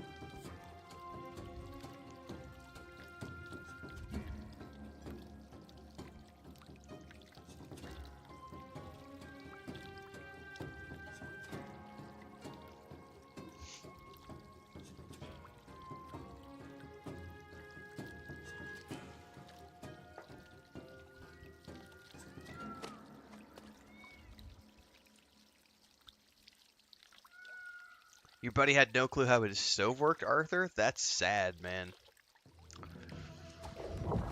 That is sad, sad, sad.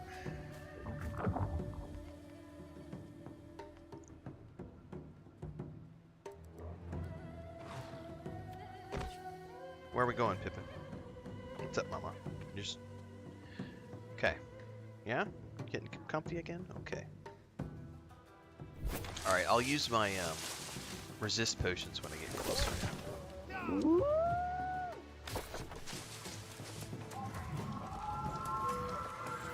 What did you watch, Arthur? Penguin? Penguin! Penguin, I think, is what you were probably trying to type in. It auto-corrected you. I'm trying to wait for all the episodes out, and then I'm going to go watch the whole show. Exactly. That's why I haven't watched it yet, because I don't like to watch one per week. I want to binge it. So I'm waiting until all the episodes are out. But I think they're only doing 6 or 8 episodes, so it should be finished soon. Because I think like 4 or 5 of the episodes are out. Chris and I are watching the final season of, not the final, but the most recent season to air. The 4th season of Slow Horses. We did the first 2 episodes the other night. Once we wrap that up, I think we'll move on to the Penguin. And I think the Penguin might be the first show I review over on the new channel.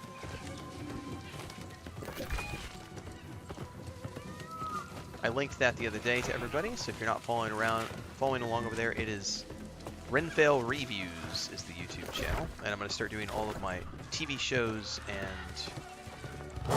movie reviews and stuff over there.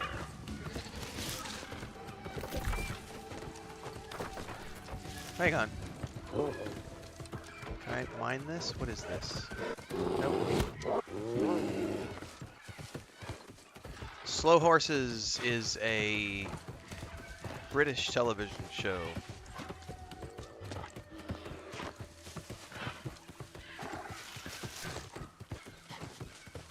And I can't remember what network it airs on, to be honest with you.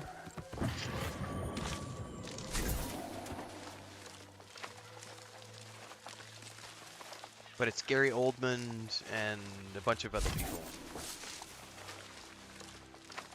Oldman, not Old Man. And it's really good. Season 5 is coming out next year, and it already got renewed for Season 6. And it's really cool, because this season, which is Season 4 that we're watching, which is the season that just aired most recently, like Hugo Weaving's in it. They got a much bigger budget, because the cast they got big name actors this season. So Gary Oldman, and then, oh, why am I blanking on his name? The guy who played Gaius Baltar. He's another British actor. Played Baltar in Battlestar Galactica. He's in it this season as well. Basically, it's a bunch of MI5 agents who are rejects, and they try to fix problems. It's a damn good show. And Gary Oldman's character is like, it's me in like 20 years, is what Chris said.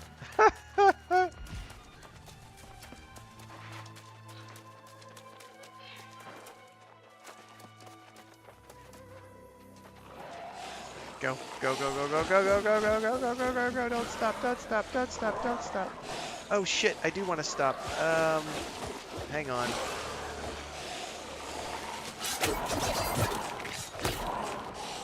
Because I want to set a camp up out here, so if I die again, I want to deal with it.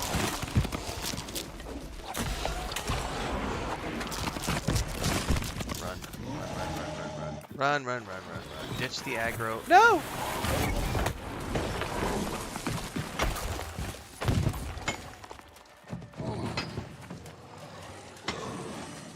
I forgot I want to set up a camp here so that I have a respawn.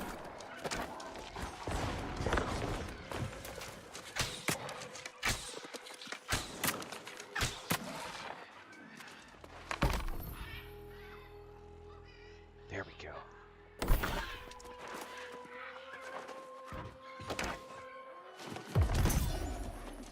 Yeah, now I've got a respawn here. Okay, perfect.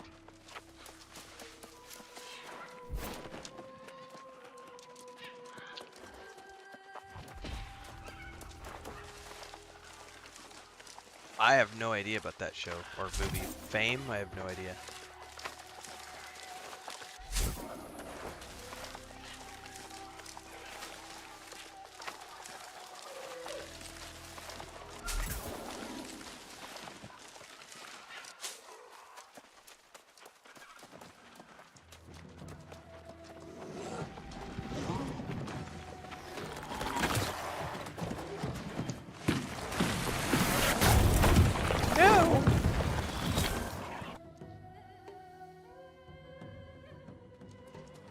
Nothing wrong with some mining and crafting, Nick, too. What's up, Babylonia? Dude, you just missed it, man. Just watched the we just watched the final preview for Indiana Jones and the Great Circle. I'll have the reaction video out later today on YouTube. It was awesome, dude. That game's gonna be so much fun. IGN, their reviewer gave it like high praise. Like, it looks really, really good.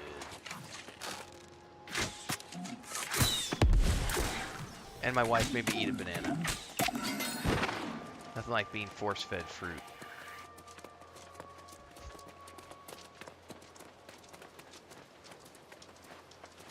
Yeah, it's gonna get clipped out, man. That'll be the first thing I publish today, actually, as soon as I wrap up the stream. I will be getting that clipped out and published. So within 30 minutes to an hour of the stream ending, I will have that clipped out, ready to go. Because that's my big game for December. Oh, there's somebody here who's going to help me. Maybe I won't die this time. Oh, he needs a tank.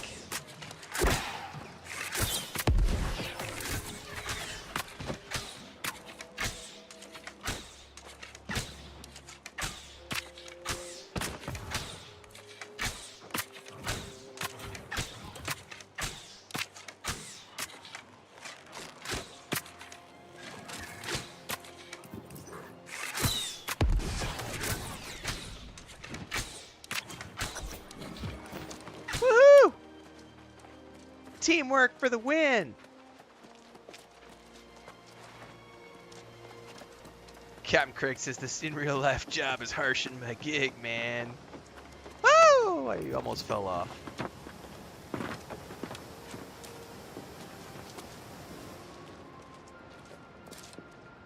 Oh, you gotta be fucking kidding me. All this platforming. No!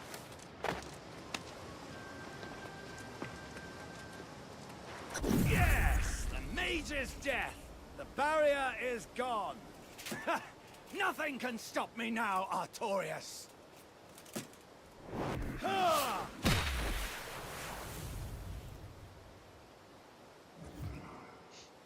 Exit the caves to look for Mordred and the staff.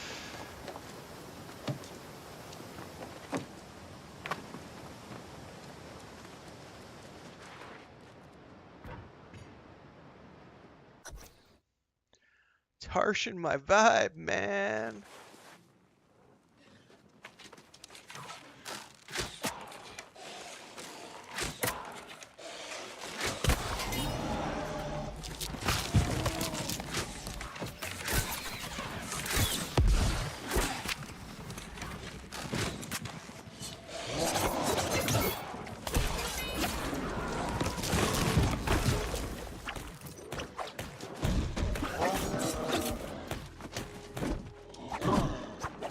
Poke him in the butt! Poke him in the butt! Poke him in the balls! Stab, stab, stabbity stab. Nothing like Yeti balls. It's what's for dinner.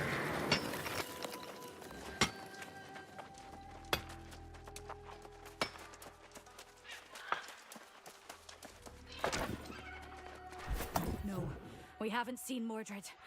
But he has the staff now as well. Then there's little time to waste, and none for parley. Little men like him will only listen to cold iron, preferably stuck through their tiny hearts. Wow. What about the rune? Yes, the Winter Rune, Morgaine called it. Let's return to the others and see what they've learned. I only hope we still have time to stop him, but I trust you, Soul Warden. Let us put an end to this together.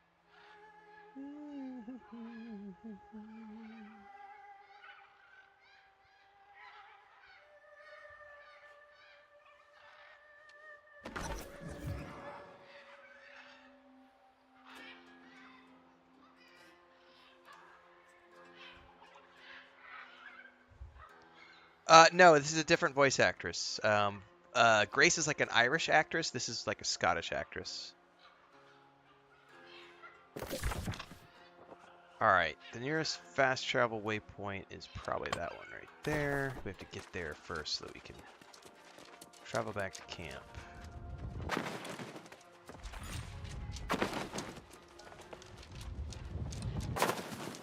Do I know the 70s show, The Walton Family?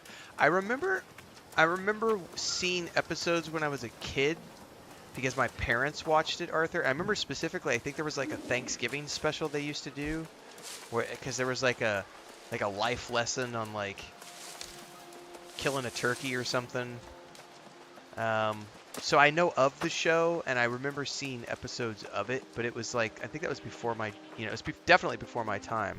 But I remember that being something my parents like would have us watch from time to time. Unless I'm completely misremembering and it was something entirely different, which could be the case. I may have imbibed a lot of Santa's salad over the years, and that tends to cloud the old memory.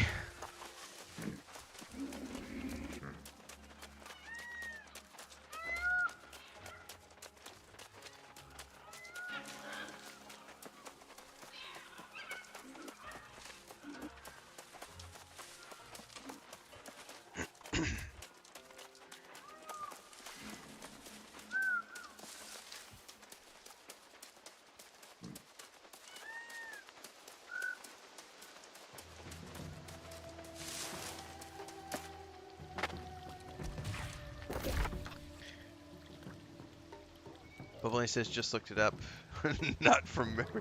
You didn't use your photographic memory, sir. You didn't blink your eyes and have a memory.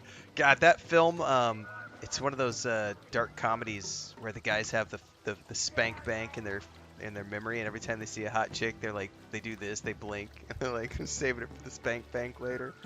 God, what is the name of that movie? I gotta go look this up now, because that movie was absolutely hilarious.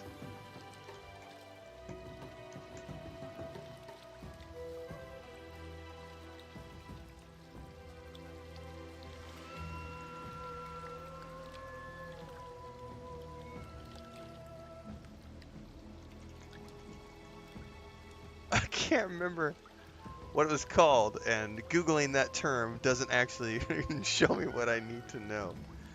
Oh, I feel like that was a...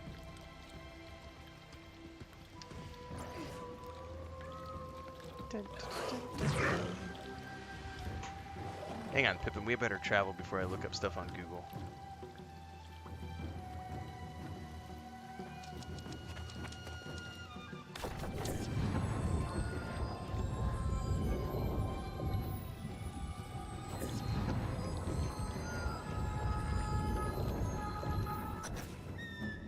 Hall Pass. That's the name of the movie. Hall Pass. The movie is called Hall Pass. It is absolutely hilarious. It's it's the Farley brothers. Owen Wilson, Jason Sudeikis, Christina Applegate, Jenna Fisher. But it's a Farley brothers movie. Dude, it is so hilarious.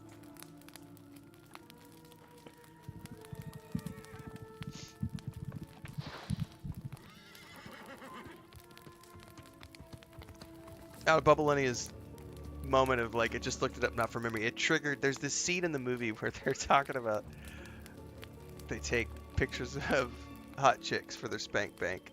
And it just made me laugh. Because he was like, I looked it up and not from memory. And I was just like, he blinked and it was there. Just pulling it up from the database, man. Give me a second. Hard drive is whirring. Sorry, guys. I'm laughing at my own shit this morning. Easily entertained is what this is. Cat's course. Mordred's got everything he needs to turn us all into icicles. Save the rune. We'll need to move fast. Is it just me? Or did it get colder here all of a sudden? And now, speaking of Farley Brothers movies, when she just talked about it, just got cold in here all of a sudden. I'm remembering that scene. When... Hang on. Oh. Oh.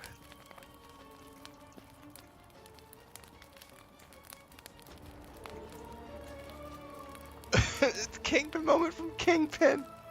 When she goes into the fridge. She comes out. Like, it must have been cold in here. God, I haven't seen Kingpin in forever too. That is a brilliant movie. The fucking landlady. Oh shit. I'm gonna need a minute. Oh. Good times. Good times. Oh.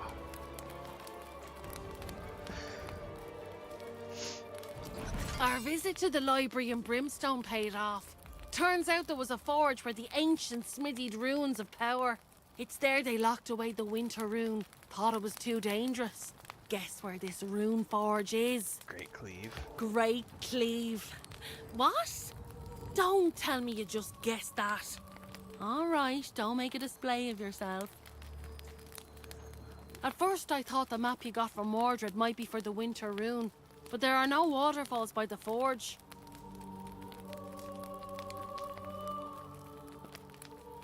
That could be the god-making temple. Ooh. Then let's hope we don't need it. I don't fancy I already downloaded it yesterday, Babylonia, unless there's a new one. Because I downloaded that last night when I was finishing up Black Ops 6. Sky and I'll find Morgaine. So unless they added a new one today, I think I already have that one. I'll check again later this afternoon, though, just to double check.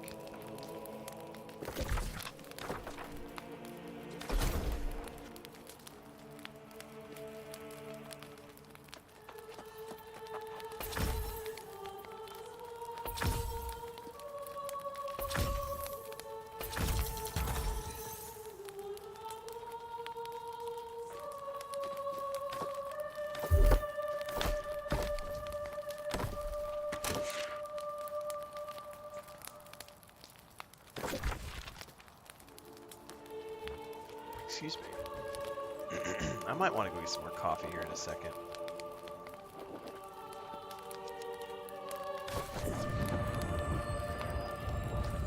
Copy that. Yeah, it sounds like we both got it.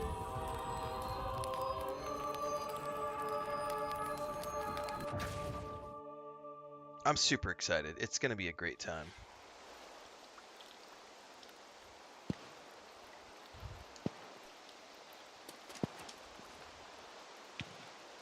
Hey Pip, can I get up and go get some coffee, honey? Or should I just petition? Let's see if my delivery service is working. Let me see if I can. It's not Uber Eats in my house. It's Uber Wife.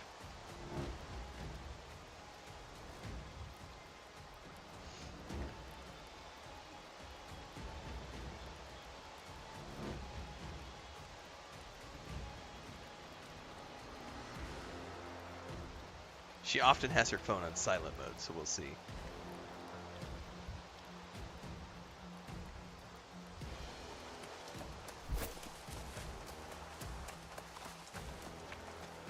Oh yeah, I might get whapped. Slapped, not whapped. Whapped is a different thing, guys. Everybody wants to get whapped. Nobody wants to get slapped.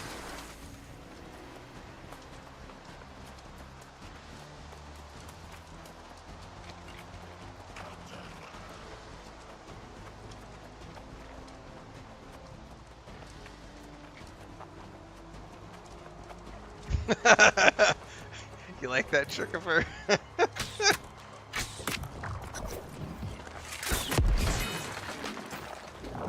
Sometimes I come up with some good ones off the top of my head. Not always. Sometimes. I'll take credit for that one. That was a nice spur of the moment.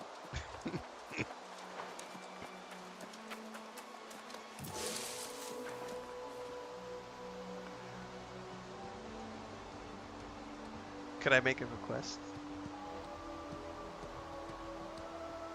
That would be great. I know, she's been with me all day. Thank you, honey. ¿Qué te parece? ¿Qué tienes planeado por el almuerzo? Oh. Okay. Okay.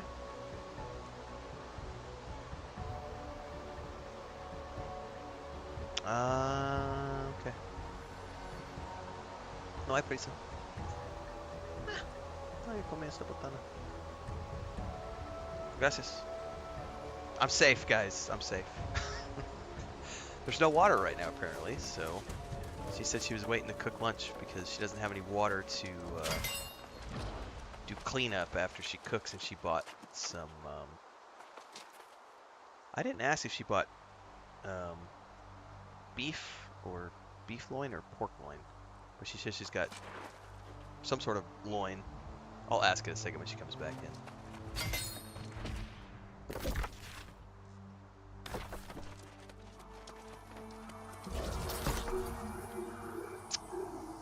Oh, what am I missing? Minimum players 6. Oh shit, this is like a group thing. I'll be damned. I did not know that they had these. So this is literally a... What is this? A seasonal trial. Recommended gear score 650 to 700. Minimum players of 6. I'll be damned. This is the first one I found that's like... I wonder if you can queue up for this.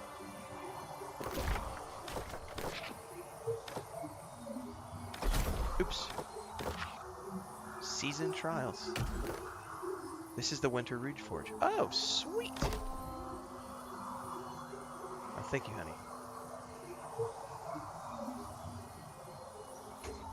It doesn't let me queue, though. Oh, so you cannot queue for seasonal trial. All right, this is definitely going to go in my review because this is also some... I'm pretty sure you can't queue for the raids either. Local group. That's kind of lame. Not gonna lie. Like, local group shit? That's like 20 years ago tech. Like, you've got to have matchmaking in your game. You've got to have matchmaking for everything. Expeditions have matchmaking, which is good. But you can't matchmake for raids or season trials. Hang on, where's my negatives? Gotta find my neg list.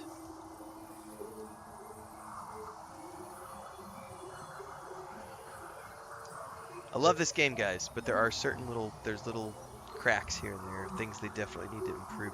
Someone was saying the other day, like, Elder Scrolls Online took 9 years to add a matchmaker for the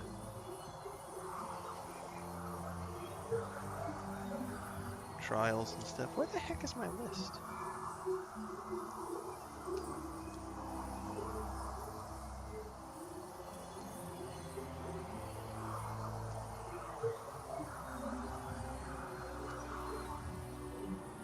What the hell? I don't know where it went. Somewhere in here.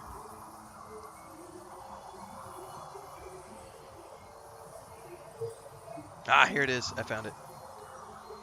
This will be no matchmaking for raids and seasonal trials. Pippin. She's trying to eat my pen as I write. It's not for you, honey. You can. Okay. Hey, claws, honey, claws. Here, okay, yes, bite the pin. So she just saw me put the pin lid in my mouth and chew on the pin lid. So now she's fascinated and thinks that this is something that we're supposed to be eating or playing with and biting. Yeah. See, it's nothing. It's just a piece of plastic. Okay. Okay, no, that's not for you. Chris was just making fun of her because she came in and she's like, Pippin doesn't want to leave the room today. She hasn't asked to leave, not once today. She's literally sat here all day today. Which usually she wants to go outside, but today for some reason she's just like, nope, I'm good.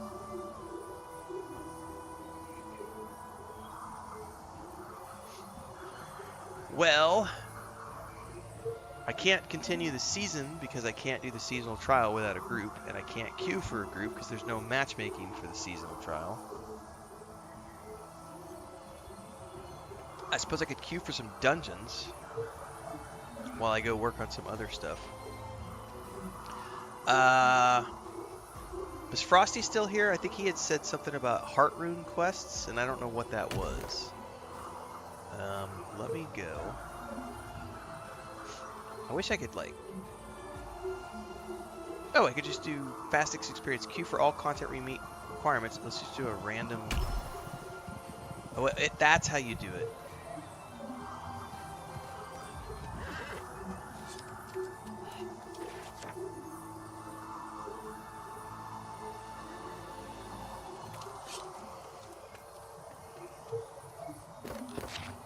So that queues you for every single expedition.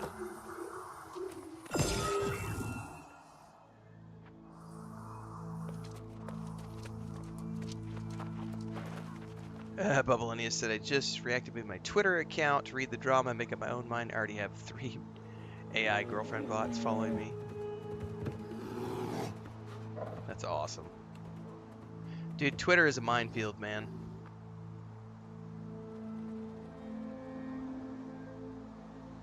Well, while we're waiting, before I go try to do anything else, I'm going to go catch up on comments really quick on YouTube.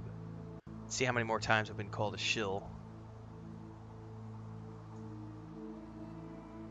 Oh. No new comments. I'm surprised.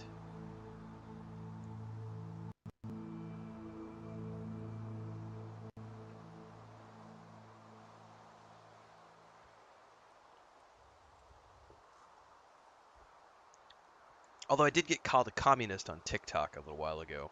That was funny.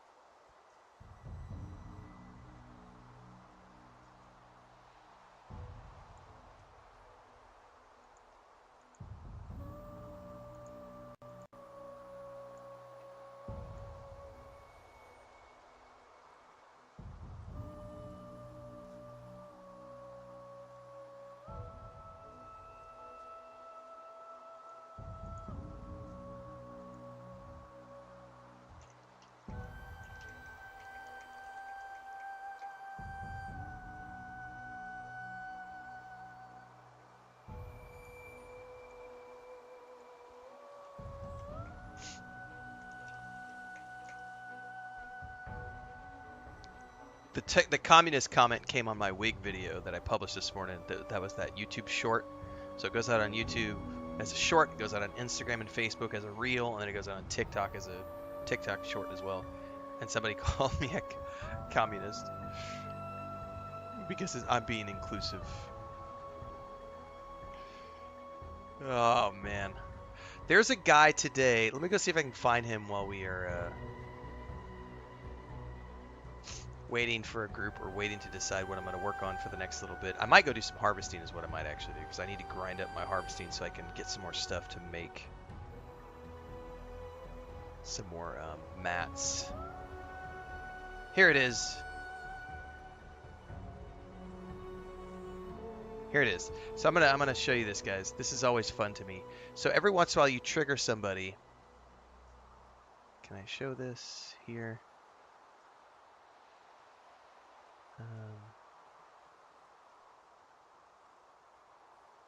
Make sure that we got this toggled the right way. This guy right here, and I give them a canned response. So this is on my wig video where Chris cut my hair. His name is Beyond SIC, and he goes, "You enjoy not having dialogue choices and emotion?" He's talking about Dragon Age Veilguard, and then he immediately followed that up with "cringe as fuck." And then he immediately said, "Can't wait for you to hate this game." So he did 3 comments back to back on the same video. This is free engagement for me. I make money every time one of these dipshits leaves a comment, and it's hilarious because I literally this is my go-to for these guys. Naysayers have no power here. You shall not pass. And I just copy paste, copy paste, copy paste. These little man boys get triggered. They're so easy to manipulate because they'll come back and leave more comments and another comment and another comment because they have to be right. It's like, I have to be right on the internet. Yeah. Remember you guys watch Robot Chicken? The little the little nerd who wears glasses. That character, that's literally what these trolls are like, is that little guy who wears the glasses in the Robot Chicken sketches. They don't have girlfriends. They don't know how to. They're socially awkward. Nobody hugged them when they were kids. I'd be happy to give them a hug in real life, but unfortunately, they never leave their basements.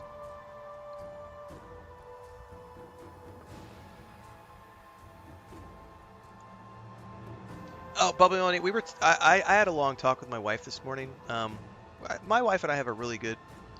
She doesn't get involved with what I do too much, but she has been actively watching my streams for the past few weeks, because my wife is celebrating my growth alongside with me, and she has been there checking in, watching the streams, and when she has time, and checking, because ever since the trolls started hitting us hard and heavy and she got called a 255-pound whale, she's been checking in just to see what kind of stuff I have to put up with on a daily basis. And she asked me yesterday, how did it go since you went member only and subscriber only on chat? And I was like, brilliantly, because I don't have to deal with that anymore in the live streams. Like, the last 2 days have been absolutely amazing for live streams because it's just been us, the members, chilling out, hanging out, enjoying the games we're playing, and having cool conversations. But the videos I upload, those are a whole nother thing.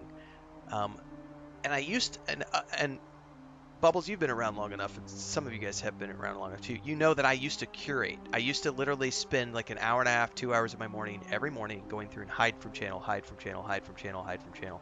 And some mornings I would clear a couple hundred people, where you just hide them from the channel because they're being obnoxious. And I just can't do that anymore because it's too much time. There's too many comments. I can't keep up. It was starting to get to be where it was like 2 hours every single morning of just hiding that shit from the channel. And so I've just stopped because it is free engagement. The flip side of that is that my comment section are now a minefield, which I don't like, but at the same time, it's nice to see that there are people who are defending themselves and also, defending the values that we have established as a community, that this is not a place where that sort of shit is acceptable. So it's been nice to see that happening as a result. But that is just that one dude, that's just the tip of the iceberg, dude. And I was telling her, I was like, I genuinely feel for people who have I have a very strong I have strong mental fortitude. Even I have a breaking point. Like, I did snap the other day when I called that guy a toxic twat. I felt kind of guilty about that afterwards, because he was being a toxic twat, but I probably could have used different terminology. And we all have pressure points, right? But when you're getting bombarded with that, like 500 comments a day of people just, you're a shill, you're an idiot, you eat shit because you don't know what's really good in life, you consume garbage, you just like to, you must like shit on the wall because you think it's art, like you're a paid shill, you're blah blah blah blah blah blah blah, you're cringe as fuck, you're woke as fuck, you're an idiot, you blah blah blah blah. That stuff can eat at you. It can totally eat at you. And I could go the Joe Rogan route and just never look at the comments section, but I want to genuinely give people the time of day. If they are being respectful and nice in the comments, I want to respond to those people, because that's how you build community. However, to get to that, I have to wade through a lot of shit. And I told Chris, it was either today or yesterday, I was like, I genuinely feel for people who don't have the mental fortitude, who are trying to do this for a living and are trying to build their brand, because the internet is a hateful place. And I think yesterday, watching the reactions around the Maddie Plays situation, which we were talking about this morning, was the perfect example of that, because no one was going to give him the benefit of the doubt. Everyone, I mean, obviously there were people who were like, no, that's no way he was posting those racist things. But not everyone, they're like the masses were just like piling on, cancel Maddie Plays, like cancel culture 101. So it's like this dog eat dog, like, and I'm there is a content creator, again, I'm not going to name names. There is a content creator, if you go, the video I did yesterday about content creators getting upset about, not getting the review codes. There's a content creator who came to my video and made a lot of accusations against me last night and said that I personally attacked them, and I had to respond back and say that's not true. Respectfully, I did not personally attack you. And they then apologized and said, okay, and we agreed to disagree and move on, and that's cool. But the thing is like, the instant reaction from most people is to just attack or be attacked, kill or be killed. Like, there's no room for healthy discourse anymore, because everyone has to be right on the internet. And it's like, if you threaten someone's position on the top of that YouTube peak, that YouTube mountaintop, it's kill or be killed out here. Like, I must be the first person to publish a review, and if I'm not, then I'm grumpy because I'm not being first, and I must be first. And it's cutthroat, and it's vicious, and it's violent, and it's nasty, and sometimes it makes me not like that part of my job. Because having to wade through that every single day to find the cool comments to respond to it's not easy. And I truly feel for people who don't have the mental fortitude and who suffer from, it could be social anxiety, it could be, they could have lost a loved one recently and not be in the right mental state of mind to handle that, that type of negativity. They could have gone through a breakup and not be in the right place to suffer that sort of abuse. Like, there are a lot of reasons why someone might not be in a great place to handle that constant barrage of, I'm going to come and comment 3, 4, 5, 6 times on your videos and tell you what an asshole, an idiot, and dipshit you are. Exactly, that's the other thing. I can't imagine being gay or trans and trying to make video game content, because the shit that I deal with is nothing compared to them. I'm not a woman. I'm not a homosexual. Like, I'm not LGBTQ+. I'm a heterosexual white male, which does make me a target for a certain demographic who want to cancel all old white men, but it's tiny in comparison to trying to be a person transitioning or being lesbian or gay or whatever. Like, trying to make video game content in this space, like, goddamn. By the way, I think Asmongold got unbanned today. I'm very interested to see if if he's learned his lesson or if he's going to go right back to attacking everybody with the Dragon Age Veilguard stuff. It's going to be very interesting to see what becomes of that.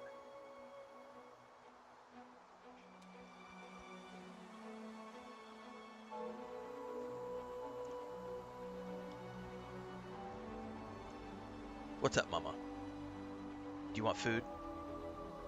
While we're queuing up. I haven't got a queue yet, so I think that means we're going to go harvest, guys. I'm going to go do some harvesting, I think. Trickifer says, my nephew's trans, makes costumes, cosplay, and I'm worried for his future because certain elements in this country. Dude, it's legit. What's really interesting is it seems to be like only a thing in like, really kind of like the U.S. Like, because where I'm at, like in Mexico, dude, even in the small town where I live, and this is a small town, like 30,000 people, we're in the middle of nowhere, it's a cow town. And even in the town where Chris's family lives, where it's only like 7,000 people, there are like openly trans people and openly gay couples, like, and no one gives a shit. But you go to like the middle of Bible Belt America, Bible Belt United States, and it's like people want to throw, you know, they want to stone you to death. And it's so weird how it's like a cultural thing depending on where you live. Because here, nobody cares. Nobody cares. Like, if this was a cow town in Oklahoma and you tried to be openly trans or gay, you would probably get roped and drugged through the streets by some redneck hillbilly, you know, who's terrified of you. And then here, it's like no one cares. It's just like, oh yeah, that's Juanita. You know, oh yeah, Juanita's been that way since he was like 7. He liked to put on makeup and dress up like his sister, and nobody gives a shit. They just accept it. Arthur says same thing in the Netherlands. Nobody cares. That's the way it should be, exactly. I'll be right back, guys.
There's a group waiting for me. Go. Did I accept? Please tell me I accepted properly. Yay!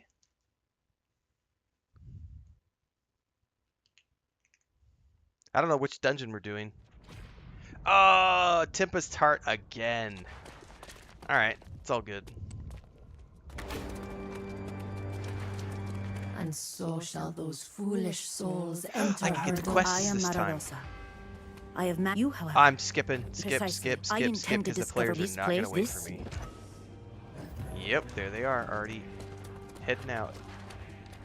That dude already left. He already's like, blip.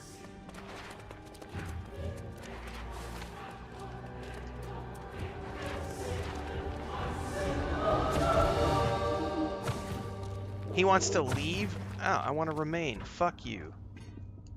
Like, that guy voted to leave. I don't want to leave. I'm happy to do this dungeon.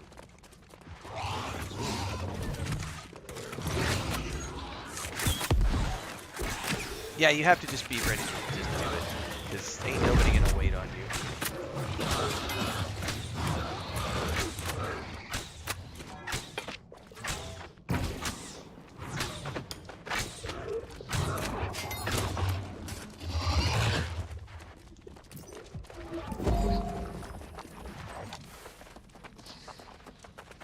This will be cool, because last time I came in here, I couldn't wear half the gear that I got. because it was all like level 65 gear, and now I'm level 65.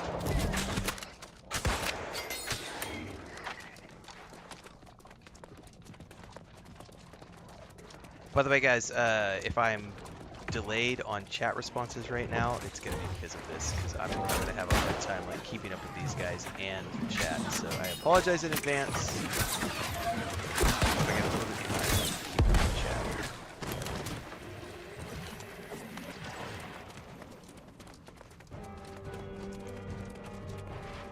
And they shall soon witness horrors beyond their comprehension. Beyond what mortal minds were meant to endure.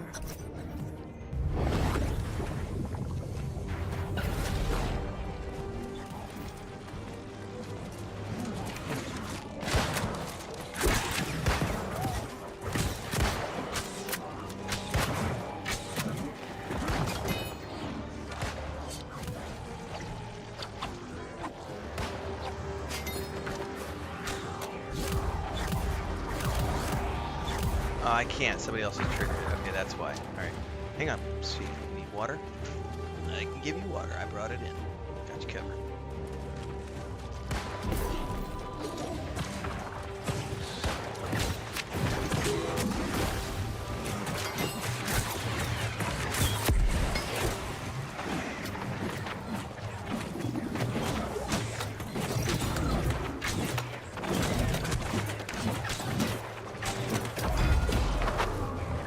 Big boy.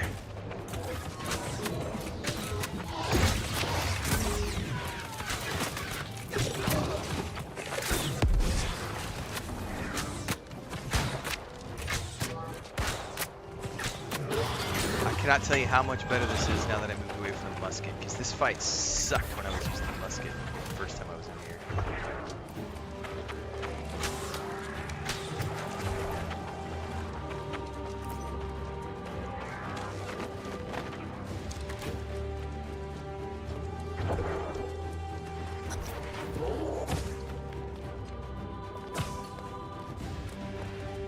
Enter the Cellar of Despair.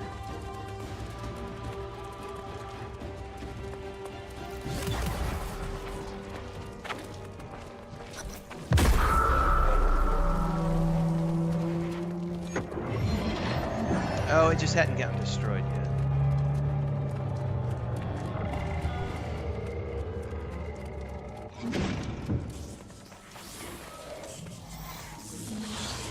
I don't know what we just did there.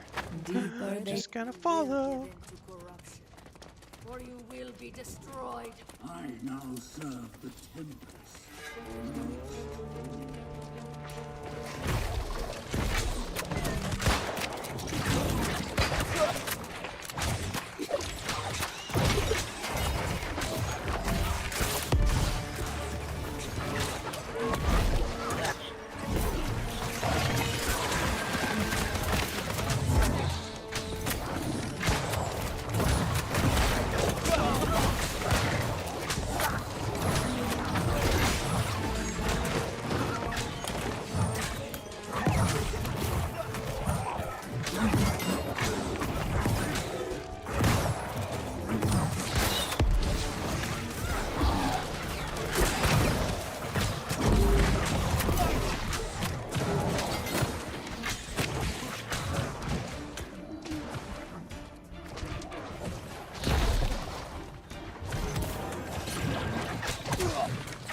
battered by the mighty hordes, drained of their strength. God, I love that explosive arrow. Ooh, big bosses. Big boys are coming.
Oh, that's a creepy looking thing.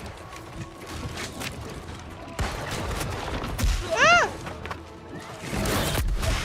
Oh my god, bitch slap is real.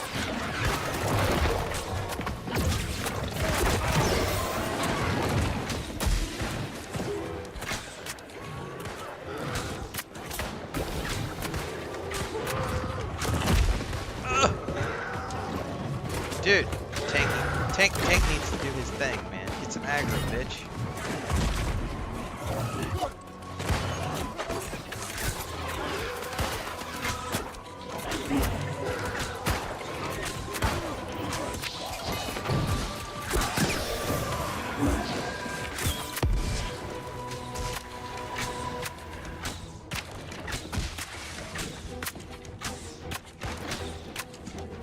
I don't think you missed anything super important, Benjamin. We were just talking about difficulties. Like, I was showing off some of the gnarly comments that I deal with on a daily basis. We were talking about how difficult it must be to be, you know, gay or trans, because the shit I have to deal with is nothing compared to what those people have to deal with. Like, the stuff that I deal with is tame in comparison.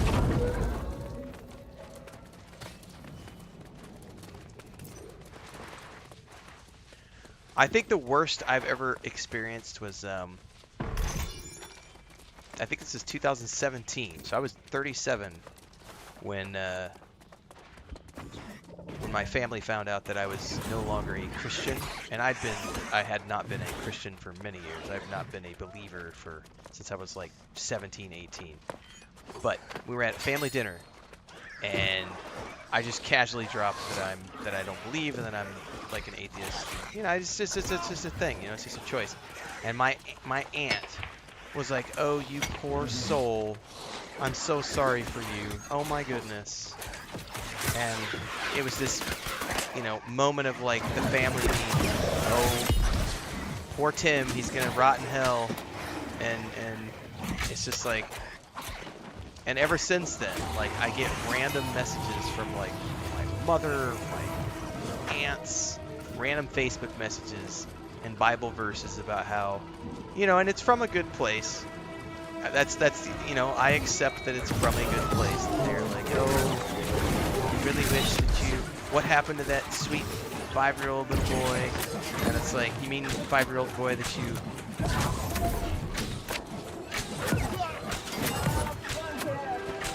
terrified with your commentary about how it's gonna burn in hell forever. Like, that's nothing compared to what like other people have to live with on a daily basis. Like, I've had a couple of moments in my life where, you know, I've dealt with some harsh commentary, but nothing compared to living a lifelong.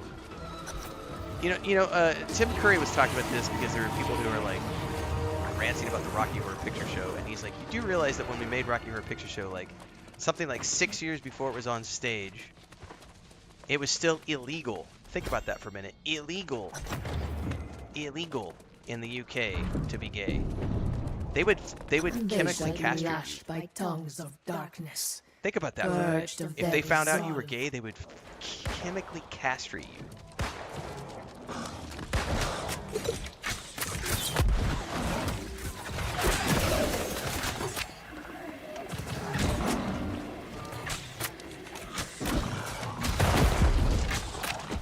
That's not that long ago, guys. That's like 50 years ago? Well, probably more like 60 years ago, but still.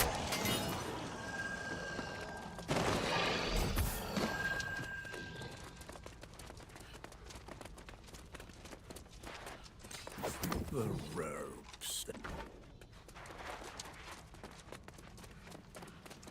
And they still stone people in certain countries if you are LGBTQ+. Like, can you imagine living somewhere where they stone you to death because of your lifestyle choices? Like, a few comments on the internet, it does suck, but there are places in the world where you can still get killed for your lifestyle choices. That's crazy to think about.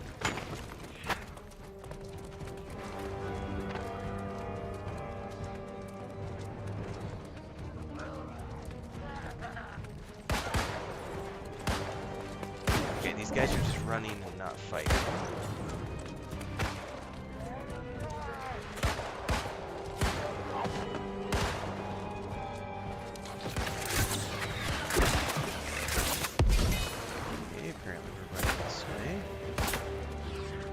Deeper still they shall come. Beyond sadness. Beyond death. About 55 years since Babylonia? Yeah. Hasn't been that long. Oh shit, where did they go? No, where did they go?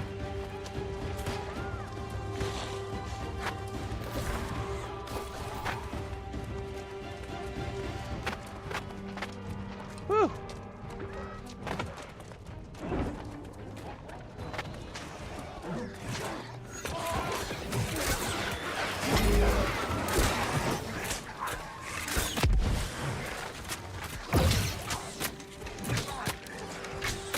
Is that the Star Trek lady, Phantom? That was a couple days ago, wasn't it?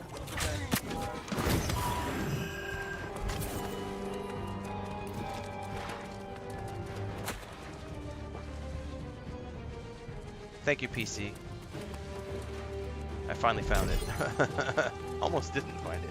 That's where I got turned around last time, too, because they just ran off, and I didn't catch where they went. And this time I was able to at least catch a glimpse. Oh, Young Frankenstein? God, that's a movie I haven't seen in a long time.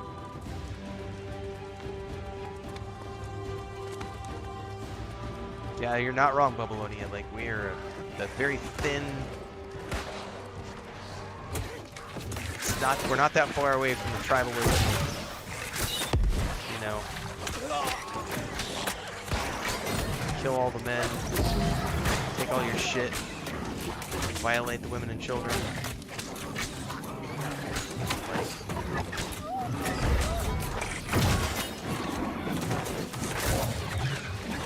It doesn't take that much to push humans back into the state of tribalism.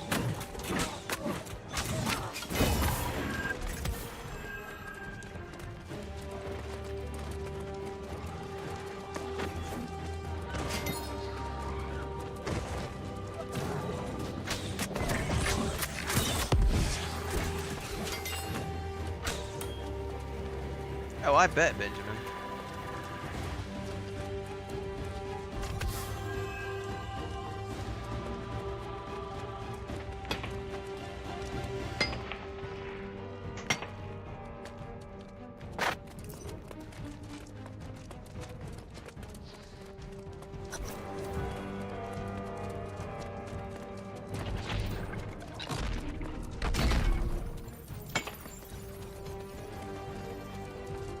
Proceed through the gate and enter the basilica.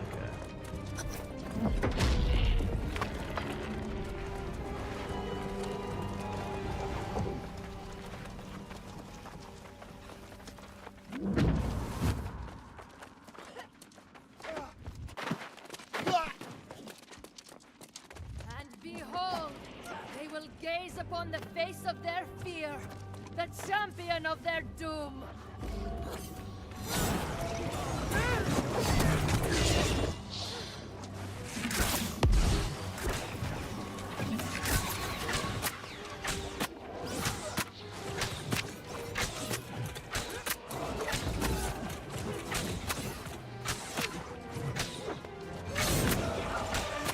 Beg on your knees for death! Through a crucible of body, mind, and spirit.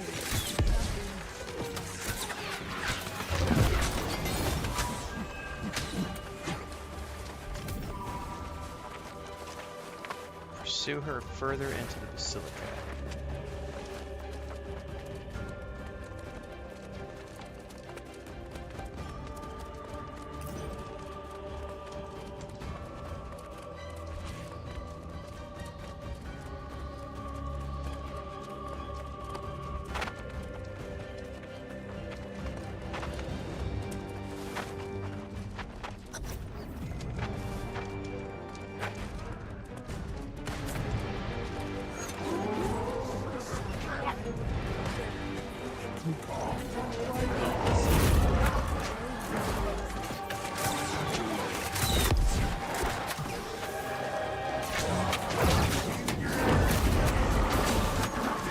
Yeah, that sucks. Yeah, Arthur. Yeah, that's the same type of stuff. Like what Benjamin is talking about too. There are people who legitimately out there. It's like, oh, you believe something different than I do, you're gonna burn in hell. So yeah, you're a nice person, but too bad. My God says you're gonna die and burn in a nasty place because you don't believe what I believe.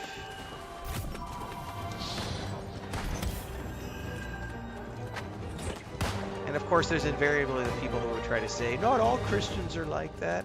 Yes, they are. Every single Christian out there believes that if you don't believe the way they believe, you're gonna go to hell.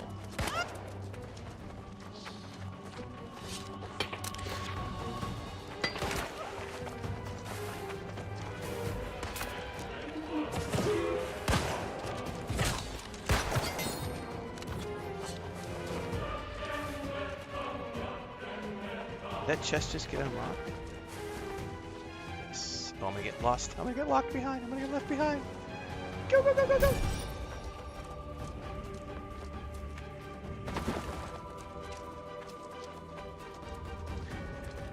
There are very few religious people I've ever met who don't believe in the concept of hell.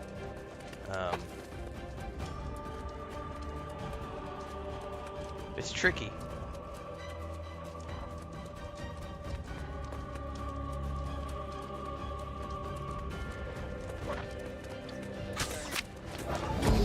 Don't get stuck on that. They're not gonna wait for you. Don't go. Go, go, go, go, go!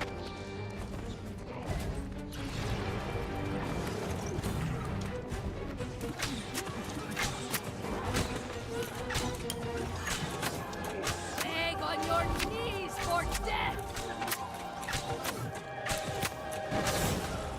Oh. Beg on your knees for death!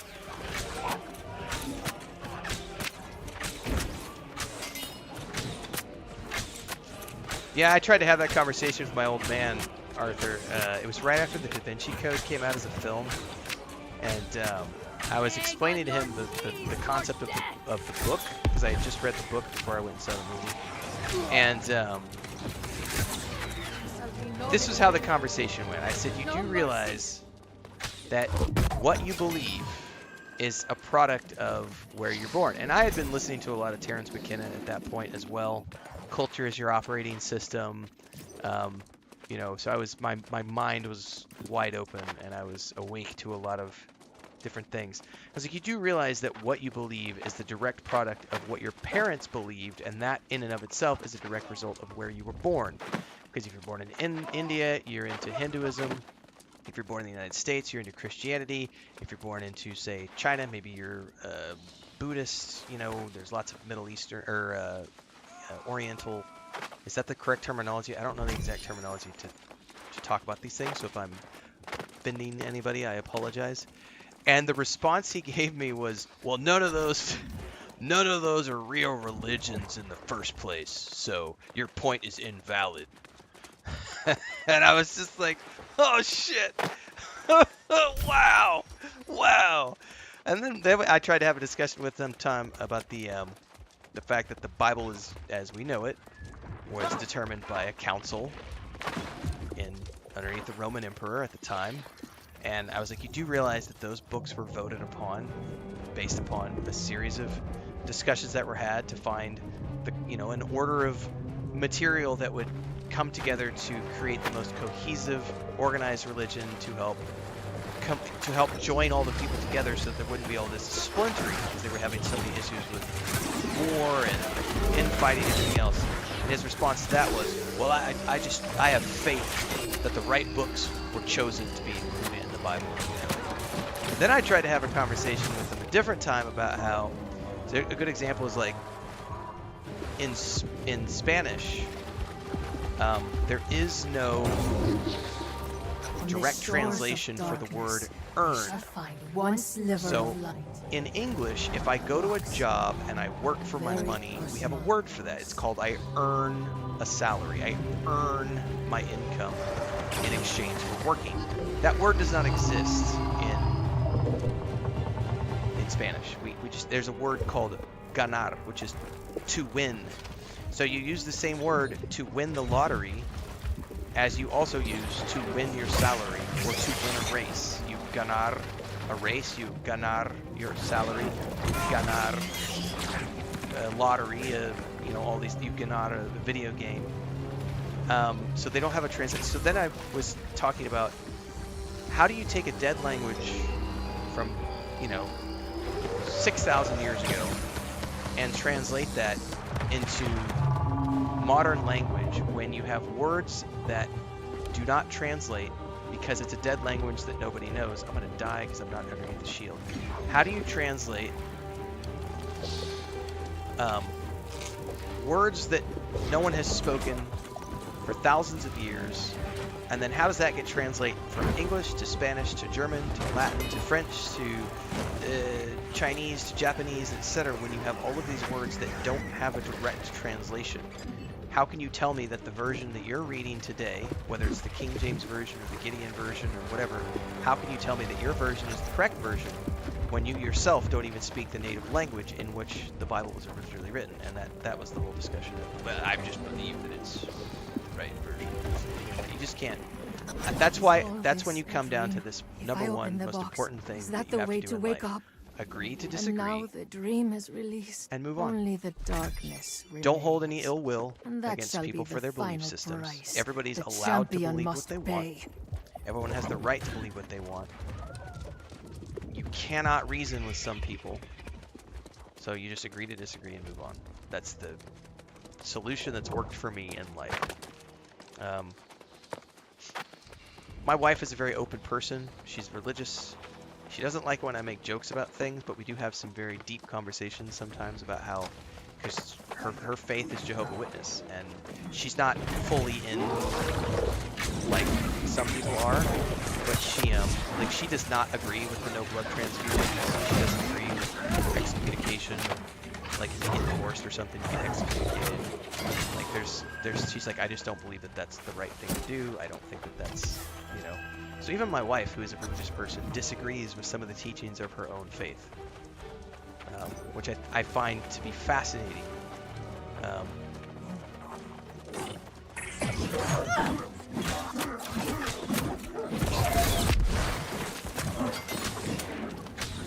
And then you go back to looking at how all of the religions on the planet have a similar series of mythologies behind them, and similar creation tales, and similar great flood tales, and similar person that was born had 12 disciples who was raised from the dead, whether you're talking Mistra or Jesus Christ or and this is, oh man, we're probably getting into stuff that I shouldn't be talking about on my on my channel. I might be triggering some people, but I got randomly drug into a random topic while I'm playing a video game.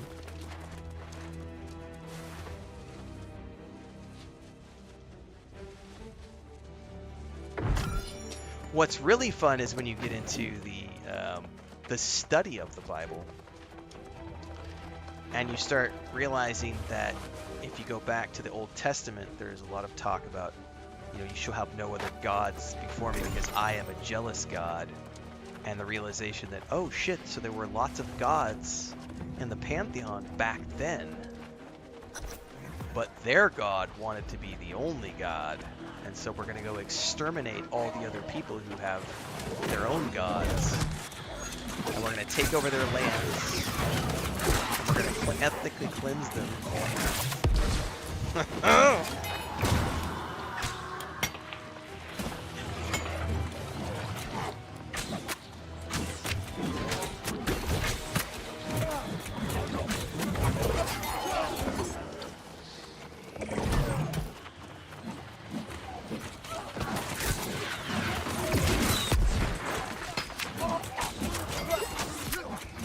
Love your neighbor. That's a great terminology, Arthur. Love your neighbor. That's the only rule that anyone needs to worry about. Love your neighbor, and do unto others as you would have them do unto you. That which literally translates into don't be a dick.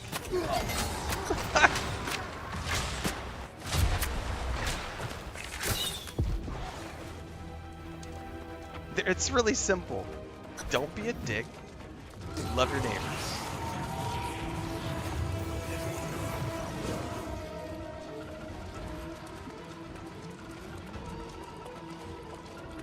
Love each other.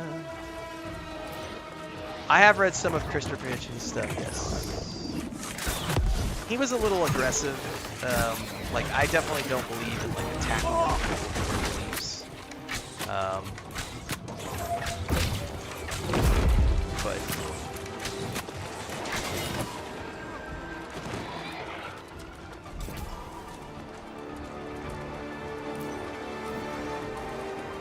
yeah, science is definitely rising, Phantom. It's.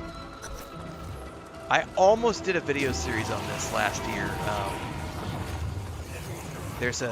I'd have to go look at my notes to remember the terminology for it, but it's basically because science has moved us forward so much.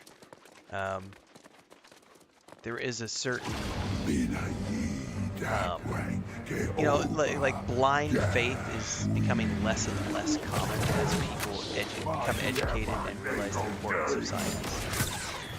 Now, the direct contradiction to that is there's also a certain group of people who believe that science is evil and that science destroys religion, which it does. Like, science is the death of religion, because science teaches you to think for yourself. It teaches you things about the universe, which can be explained through equations and not magical mystery people in the sky. And that's terrifying to a certain group of people. Which is why we should love our neighbors, even if they are scared people. Because it's not fun to be scared and alone in the world, so we should show them love and respect, even if we don't agree. Everyone is worthy of love and respect. Gays, transvestites, Christians, Muslims, Buddhists, Hindus, Hindi? What terminology for that?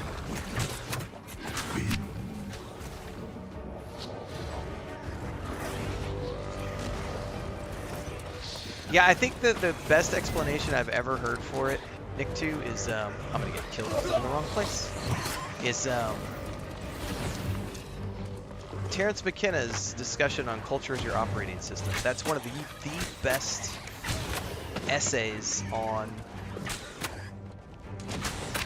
you know, culture is your operating system. Like, where you are born literally defines what your operating system is, but the good thing is that if you're willing to, you can reformat your own hard drive and install whatever you want on it.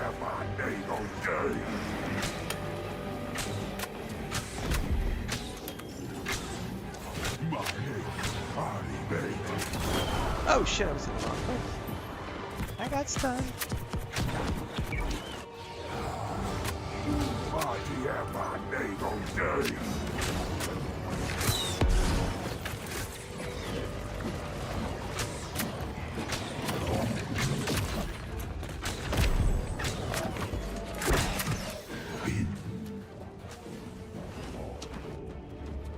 I'm in the wrong place. Ah.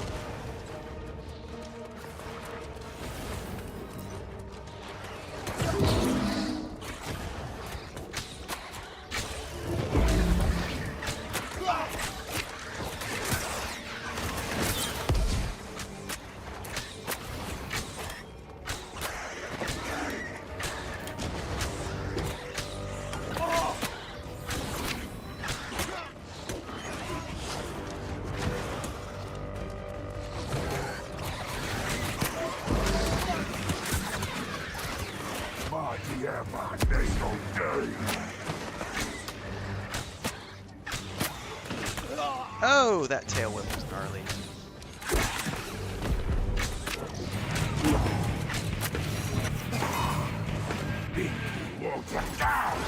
Thanks for the follow.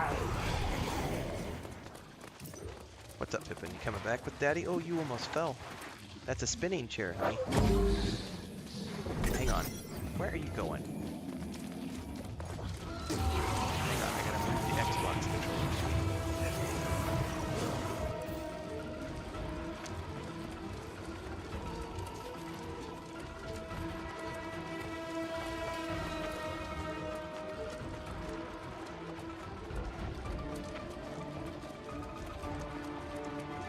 Welcome to the channel, guys, by the way, those of you who just followed along. I'll get caught up on chat if I've missed anything here in a minute. I gotta keep up with these guys right now because they will totally leave me behind.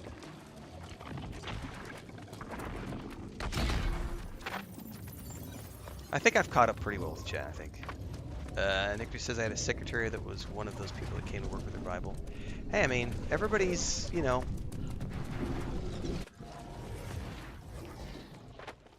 Everybody's got their things. And at long last, the fools shall know their true purpose. Nope, nope, nope. Do not do that, sweetie. That she would feast upon their souls. Alright, right when we're in the boss fight, my kitty cat's trying to walk in.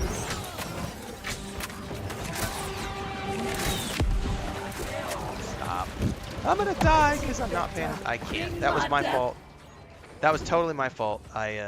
No, hang on. Come on now. You can't be doing that. She's trying to...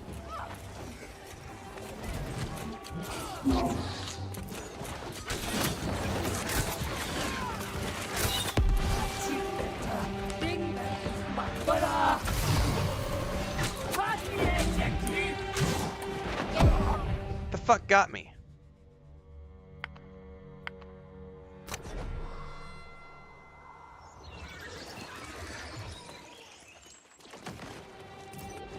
Oh, can I not get back in during the duration of the fight?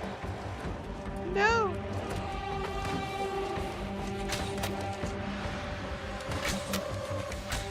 And I can't damage her. Okay, you need to stop. You need to stop. Pippin is literally trying to stick her face in one of her leg holes to like lick at her wounds.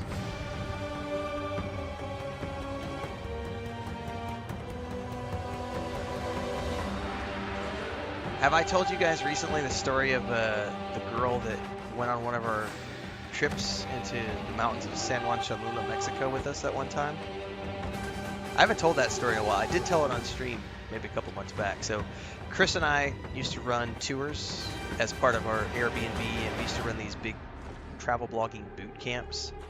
And we had a tour that we would take. It was about 8-9 days where we'd go on this trip around all the Mayan ruins around the Yucatan and stuff. And one of the places up in San Cristobal de las Casas is called San Juan Cholula. And in this area, there are Catholic churches where the people who still go to these churches are a blend of Mayan and Catholics. So what happened was the conquistadors came here hundreds of years ago, forced all the people to either convert or be killed. And so what happened was the people, in order to not die, converted, but kept a lot of their local traditions. And once the conquistadors left, the generations had become this blend of Catholicism and Mayan shamanism. So what you have is these Catholic buildings with like stained glass windows and saints and everything else, but that you go inside and there's like candles and pentagrams. And I remember we went and we had this woman with us who was getting very offended by the tour guide who was telling the history of the Spanish conquistadors and how they had come to this country and raped and pillaged and killed and forced people to become Christians. And she was like, I'm feeling very attacked right now. You're attacking my faith. And he's like, I'm telling you a history lesson. This has nothing to do with faith. This is the history of this region. This is literally what happened. Your Christopher Columbus was not a nice guy, right? And she got all offended. We go into the church, and as we're going in, one of the shamans was cutting the head off of a chicken and flinging the fresh blood from the corpse all over this group of people who were in attendance at Mass, which is a Catholic ceremony.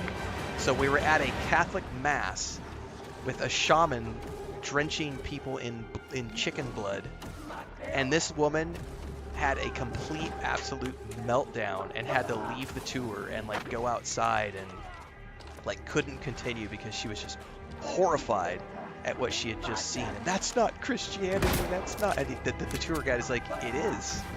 That's the local blend of Catholicism, because this is what remains of the people who were here when Christopher Columbus and the conquistadors came and told the people, convert or die. It's like Santeria, yeah, exactly. What? In Puerto Rico, yeah. No! Yeah, Nick, too, exactly. Talking about all the statues of gods, they're not gods, but the same person called Buddha, and that yes. I'm glad that you told that to her, Nick, too, that her son should learn from the trip and not condemn the other religion.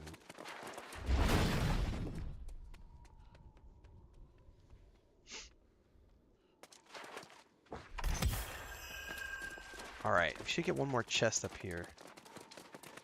So I'd like to think that today we're not ranting so much about religion as we are talking about history lessons, kids. This is the stuff they won't teach you in history class. So, it is true. Isabella de Leon. Yeah, the Christopher Columbus thing, there is no reason that that should be a national holiday at all. Is only the beginning.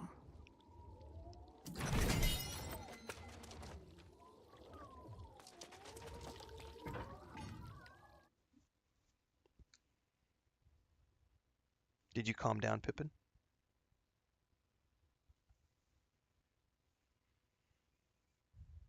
Another interesting one is like if you go to, oh, now you're coming back over with Daddy again.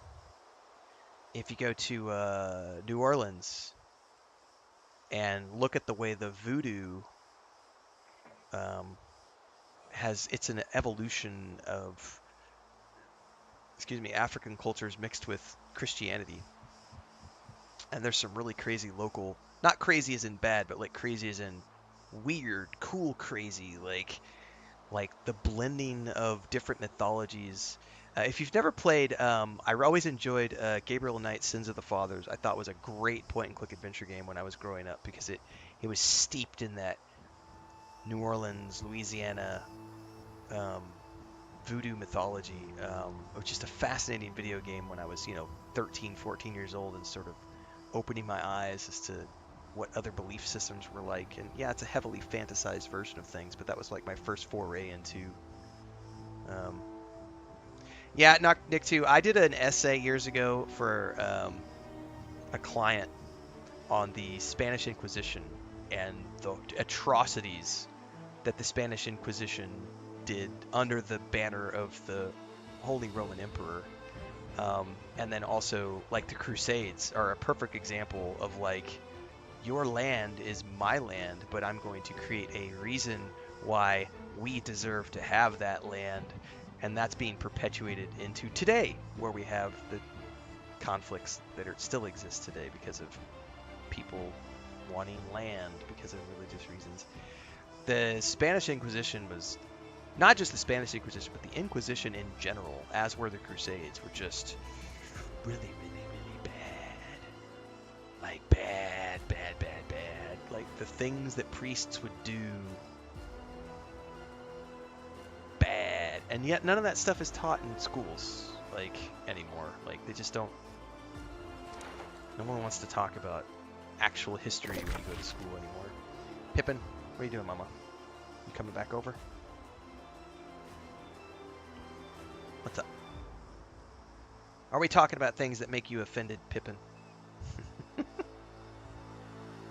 I think what's happening right now is Pippin is wide awake. And as a result, since she's not sleepy anymore, she keeps trying to, like, she's wanting to scratch and itch because she's not sleepy anymore. And so she's being very rambunctious and wanting to move. You don't get to go anywhere, honey. We got to go look at our loot that we just got because we got a whole bunch of goodies.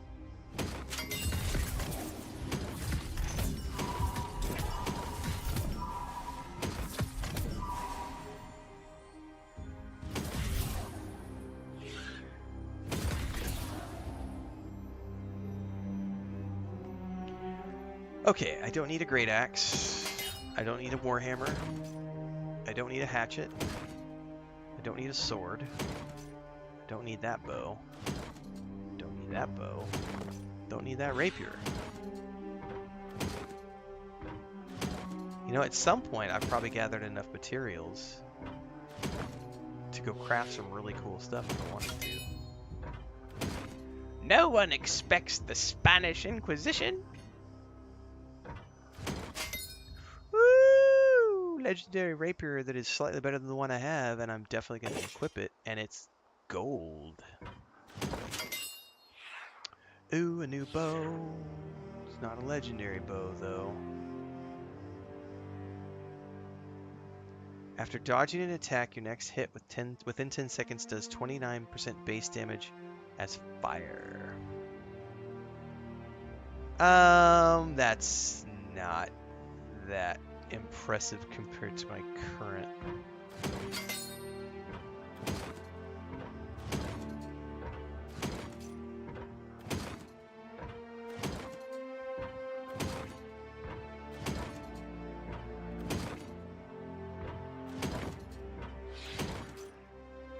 Alright, this is where I might actually get some upgrades because I haven't done...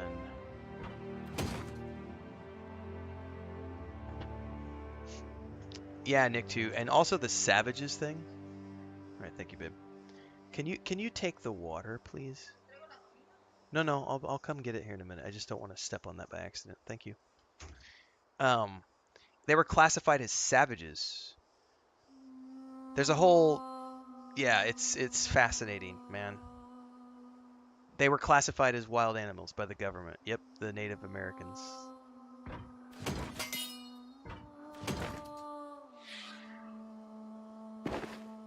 Alright, I should be able to bump my gear score pretty here.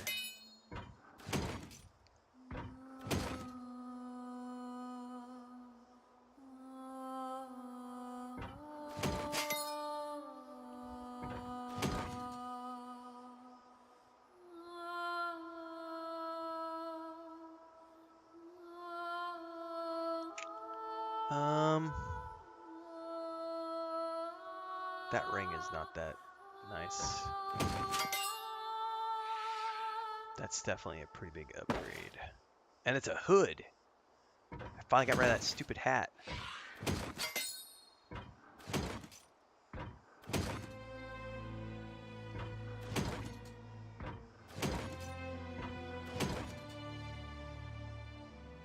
I know that I'm okay. I'm now over 650s. Nice, which is nice.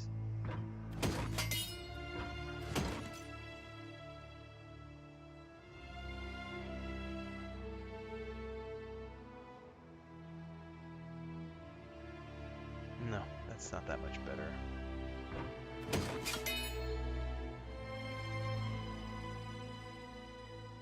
No, that's not as nice as the one I have.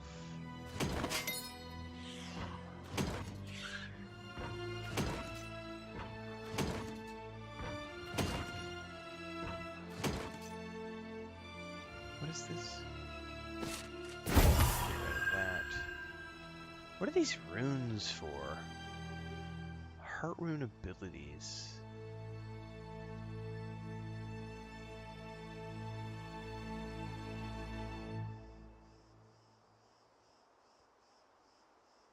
This is what...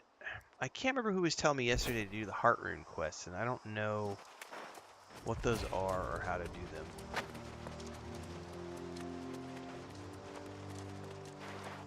What does this rapier look like that I just got? Nope, nope, nope, nope. Don't summon your thingy. Ooh, that is hideous.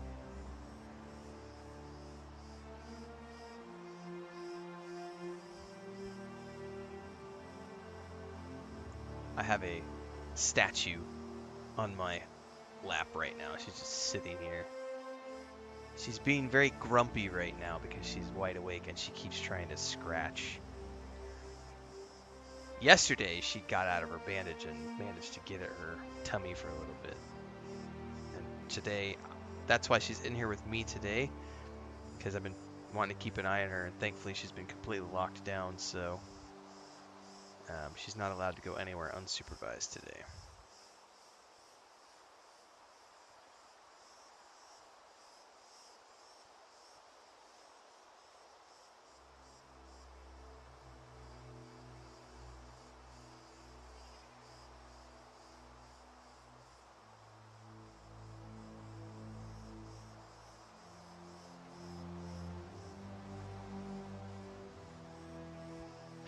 Okay, I think we're going to go work on some harvesting now, guys, and just do some chill content. We're 5 hours in. I've still got another hour in me at least. I do need to duck out and grab some food. Chris said lunch is ready, so I need to go see what it is, if it's something I can bring into the kitchen or not.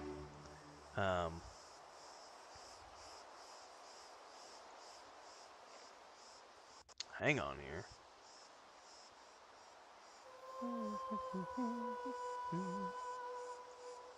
So in the midst of all the negativity, guys, I have comments like this from Pax Britannica on my content creator video from last night.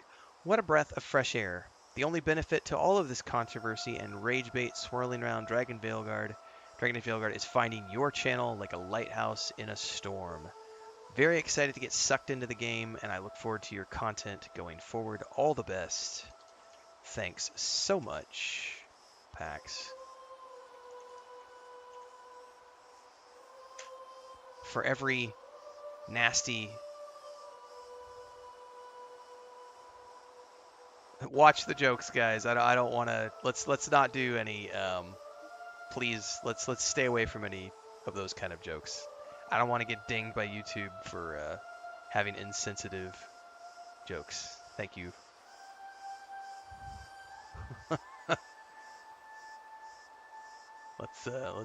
Let's nip that in the bud.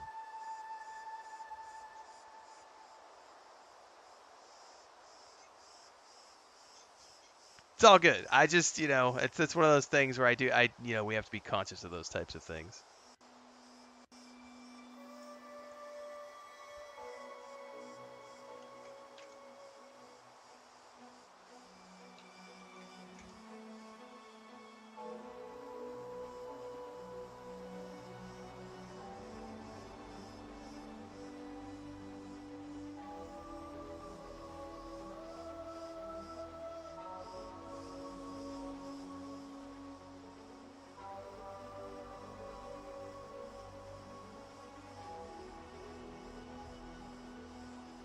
All right, let me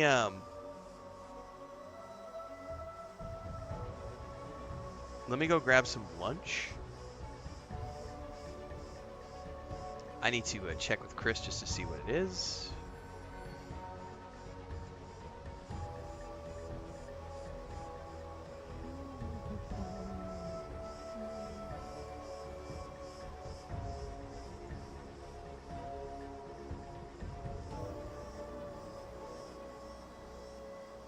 And I'll be right back, because I don't know if Pippin's coming with me or not.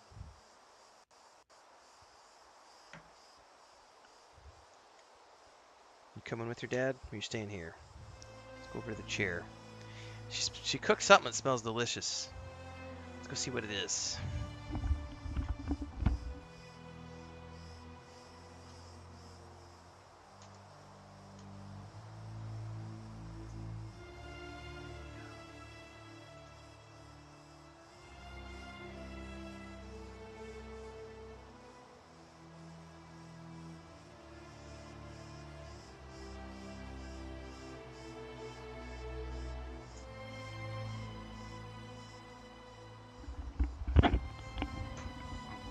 Alright guys, we're going to take 10. This is not something that I can eat in the office. So I'm going to go take 10 minutes to eat my lunch, and then we'll be back and continuing onwards. At least for another hour. We might do another couple hours. I want to get some crafting done. I want to get some harvesting done. We might go do some... I need to look up the Heart Rune quest, because that was something that was... I don't know what that is. I need to look that up. So we've still got some more stream left in us, but I do need to go eat my lunch right now because it's I got steak and salad and French fries, and it's just not something that I can eat on the stream because it's not that's something I can hold in my hand. So I'm gonna run to the kitchen. I will be back in a few minutes. Shouldn't be more than 10.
Alright, I think I'm back. I'm not quite sure if I'm back.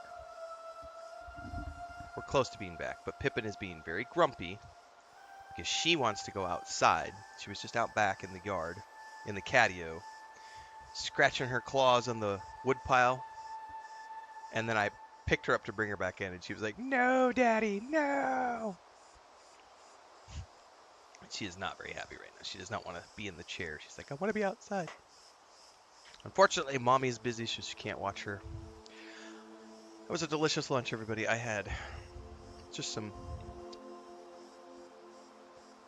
thin cut, like,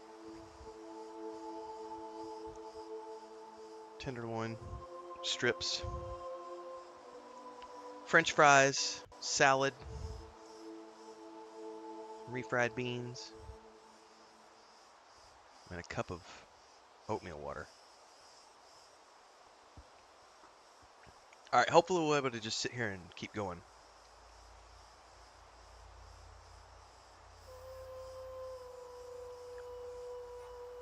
I don't know, like 50 shirts probably. I have a rotation of shirts that I use for the streams, which my wife bought me. I think there's about 25 of those. Some of them I can't wear on stream because they don't work great for the green screen. But if it were just me, go back like 2.5 years and you're going to see me wearing the same gray, brown, black, and green simple plain t-shirts that I've worn for 30 years. And then my wife was like, "You're getting bigger on streams. You need to make yourself more presentable." And so she started buying me t-shirts last year, so now I have a huge array of...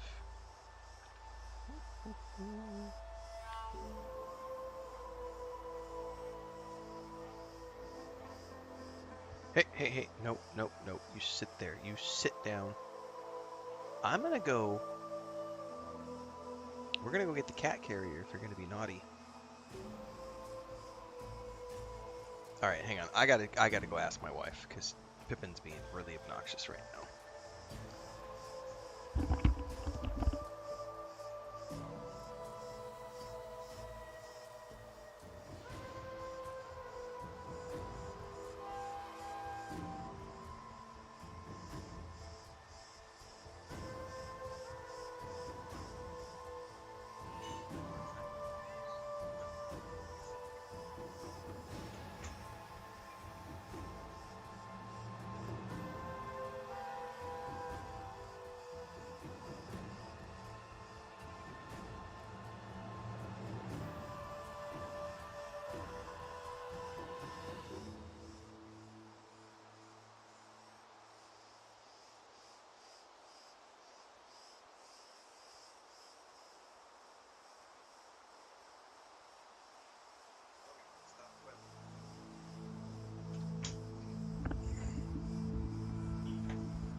Alright, Pippin is now outside. Chris is going to keep an eye on her while she finishes up lunch. And if she can't, she will bring her back. I mean, she was literally jumping on the bed, jumping on the table, jumping on the chair, jumping on the floor, crying at me. So she does not want to be in here anymore. She is like, "I want to be an outside kitty now, Dad. I'm done with this inside BS." Alright.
So I'm reading up on the follow-up to the Maddie situation. Someone was saying that Luke Stevens was just talking about yesterday how when he was working on his Starfield review, someone was trying to brute force hack his servers where he kept his stored footage in order to try and leak Starfield gameplay to like ruin his, you know, channel and his career and everything else.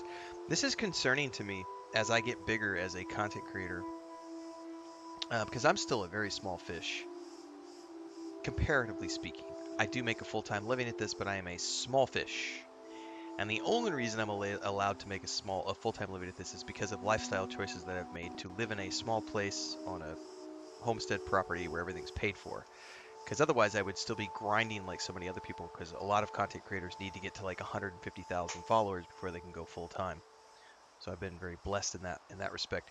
But it is very concerning to me how there is an active population out there that wants to take you down as you get bigger just because they don't like your points of view. I don't know that, like, I don't store anything in such a way that it could be hacked, I would think. Because everything I do is like external hard drives and stuff, which can be disconnected, and it's, I mean, I suppose it's a thing. It's probably going to be a thing that starts to happen as I get bigger. That's crazy to think about, though. Like people out there that are willfully trying to take you out because you posted a review that they didn't like, or you like a game that they don't like. It's crazy train. All right.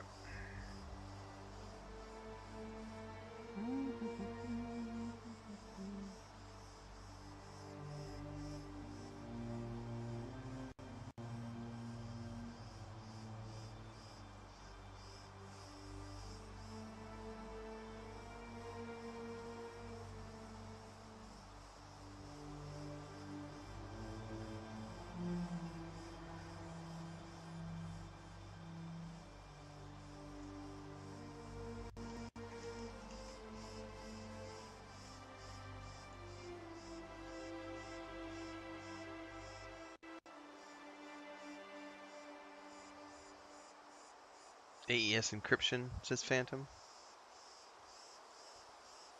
I don't do anything in the cloud yet, other than, you know, I have a Google Drive that I store like stuff on, like my taxes and stuff like that, pictures from over the years. But everything else I use, where are they at? I got a couple of them over here somewhere.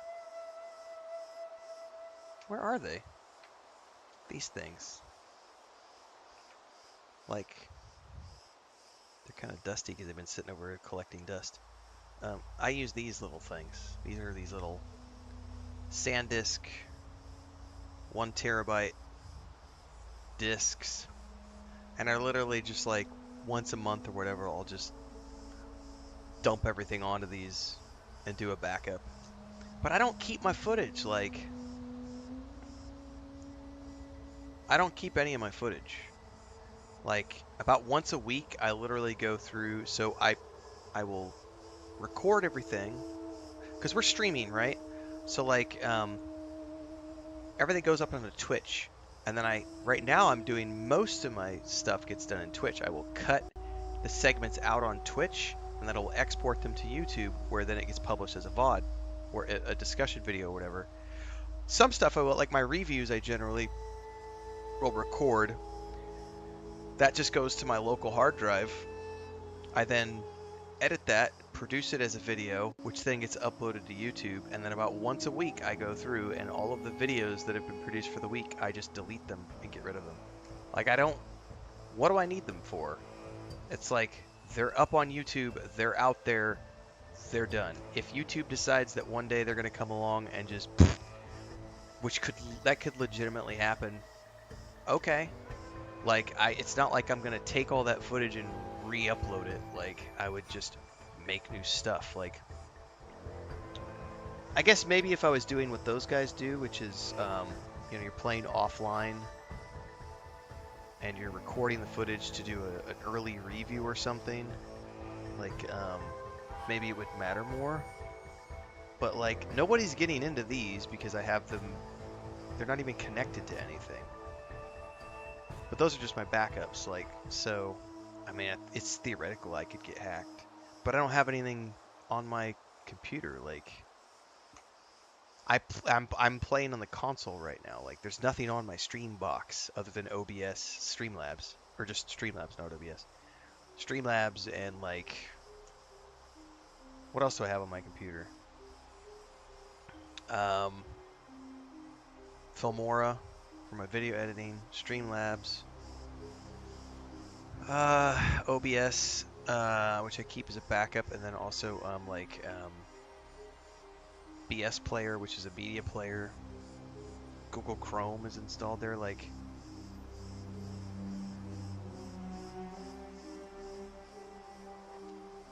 I don't know.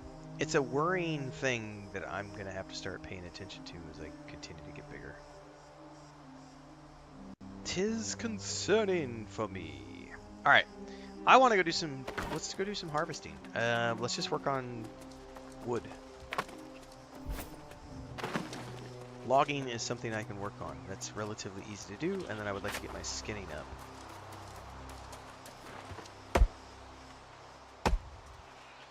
Thanks, Nick, too.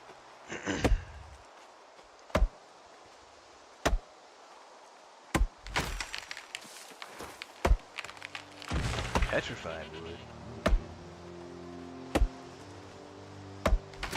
Suppose I might as well do some boulders, too, if I see them.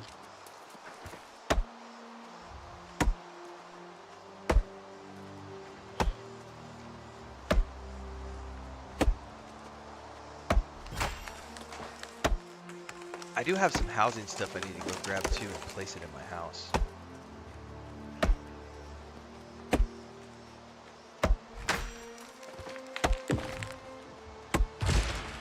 Too bad you can't get like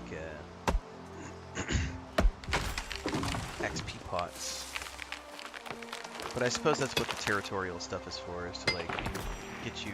Speaking of which, I wonder if I should go back to Windsward. This is where I have all the bonuses. Probably a good. Oh, I dinged my bow too. Let me go take a look at that.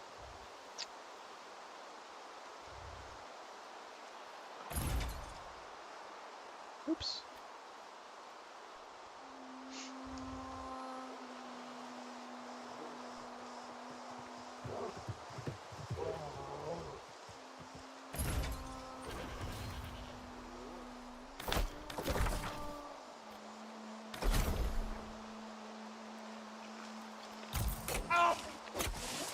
Piss off.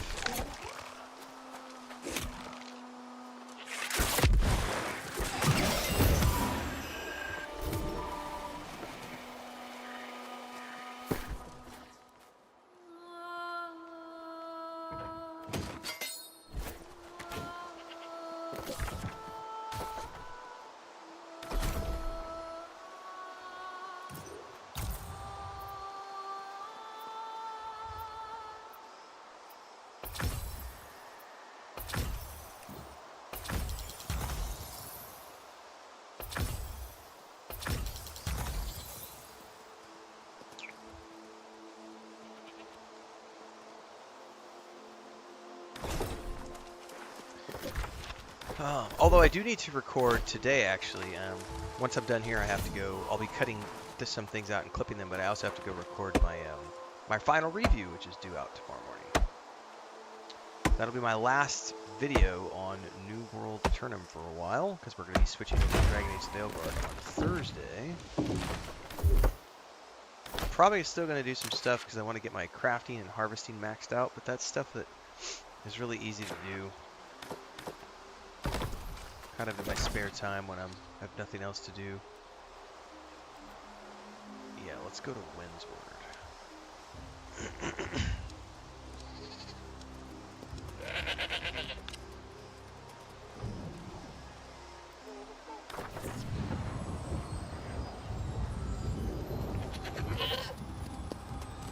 Better leave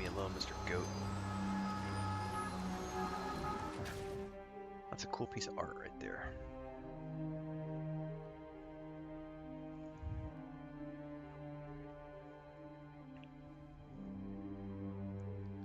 Azoth salt.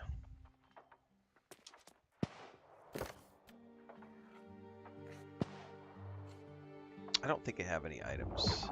Nope, just a couple of trophies. I put all my housing items over in a different storage chest, so I'll have to go get those at some point. Alright, we just need to head up into the hills because I need skins, I need wood, I need like any ore I can find. I know there's like a lair of wolves up in here I can get.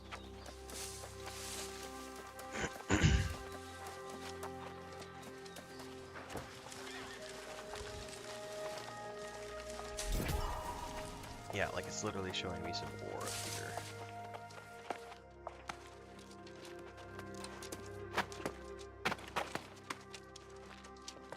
here. Yay, silver.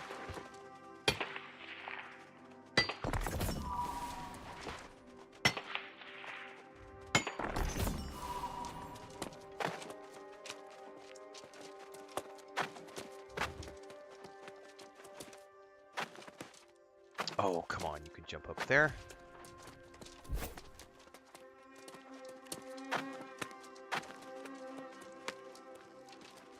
Woo, that's a big old silver node. Chonk. Some aquamarine and moonstone.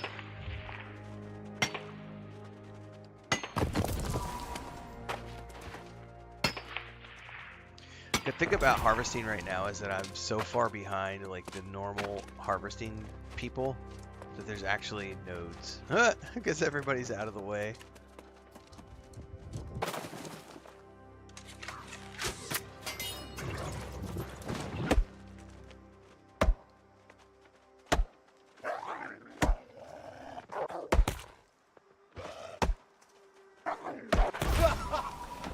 Pick the wrong person.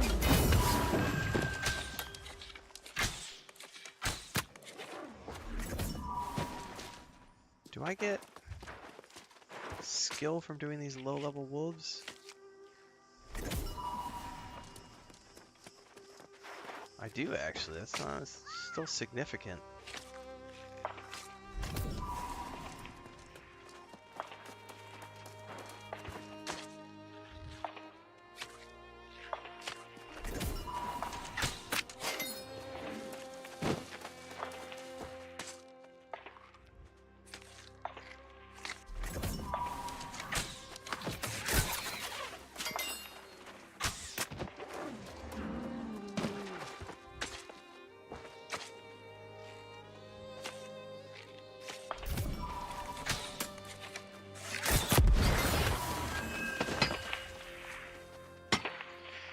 Ah, there's nothing like the calming sounds of harvesting nature to keep you wide awake in the afternoon, my children. The ASMR of the wilds in New World Aeternum. Tink, tink, tink. What is this? Gold! There be gold in them there hills. Reminds me, I haven't watched the Sackets in a while. I wonder if I could find that online.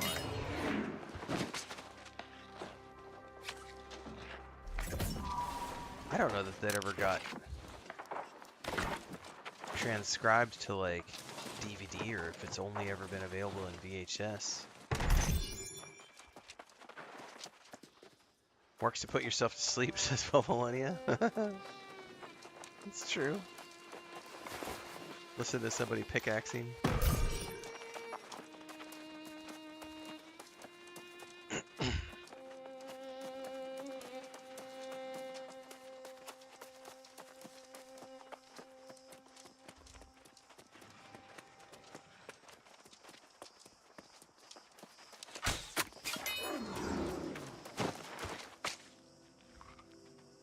I just need to get to 100 and then I gotta find a new place to go. puppies.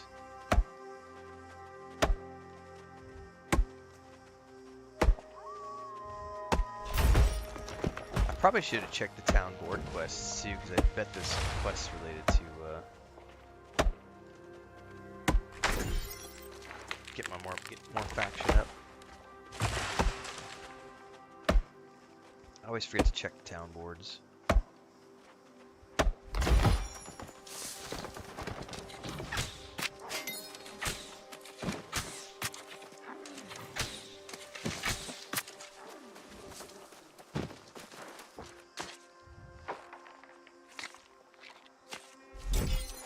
I wonder if I could get all of these dogs rounded up together. I don't know if they aggro well, I think they aggro based on proximity, even at this level.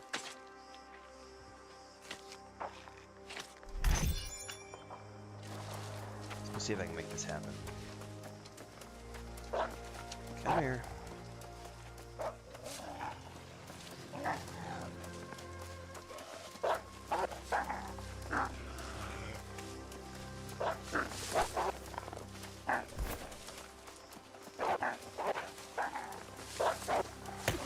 Oh, no, they have a really short aggro radius.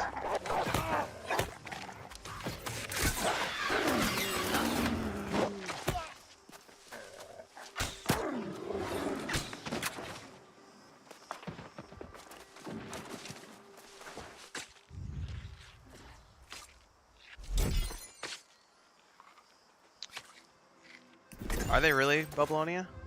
I know there were some rumors that because people saw they were updating the Concord, they were updating Concord on the Steam servers, and I think there were some people who were rumoring that, oh, maybe they're going to try to re-release Concord as some sort of last-ditch single-player effort. But if they're disbanding it completely,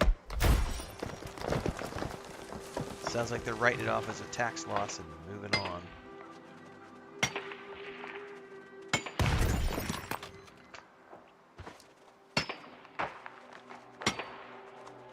And that's hard, man. You gotta trying to charge $40 in a marketplace dominated by free-to-play titles. Just one of those unfortunate John Carter of Mars scenarios. Just didn't work. Wrong time, wrong place.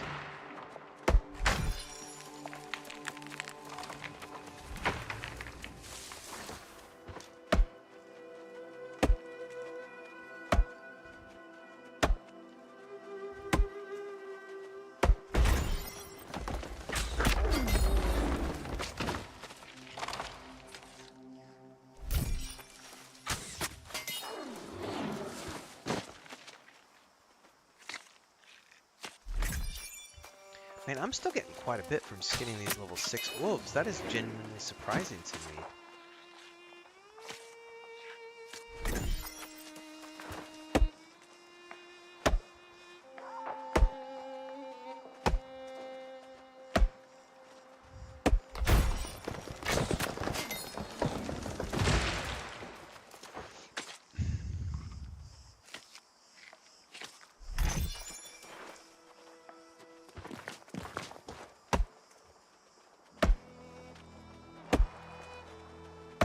God, this landscape is just so beautiful.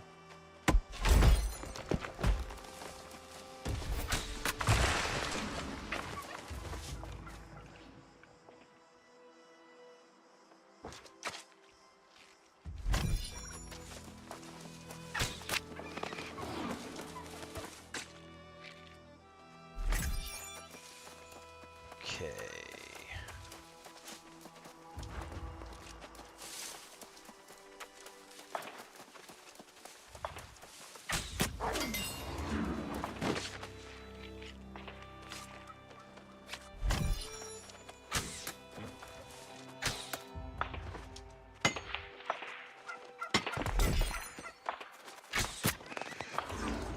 Come here, little turkey.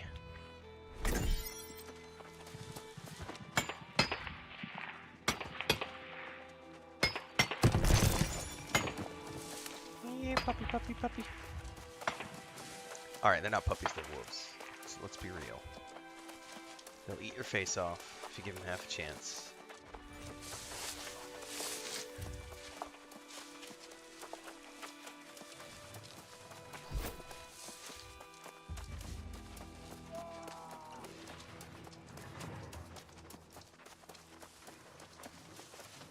may have to move on somewhere else. Looks like there's a bunch of people here now. Killing all my wolves. Which event, Nick 2? Oh, I forgot I haven't done the holiday event either. I could totally be working on the holiday event. Well, let's do that tomorrow. Let's have that be tomorrow's event. Tomorrow we'll work on the holiday event. I had completely forgot about the seasonal stuff. Like the holiday stuff. Thank you for reminding me.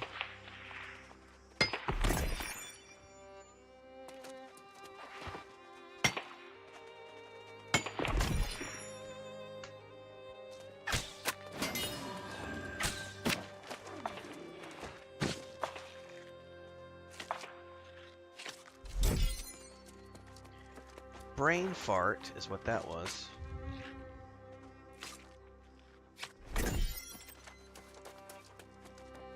Alright, I got some fiber down in here I need to go harvest.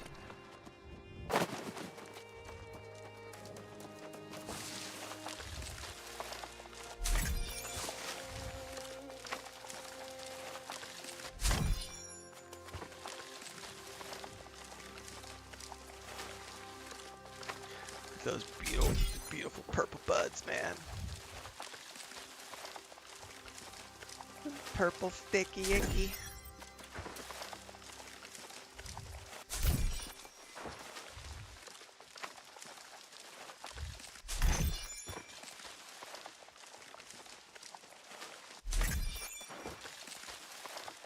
Purple haze.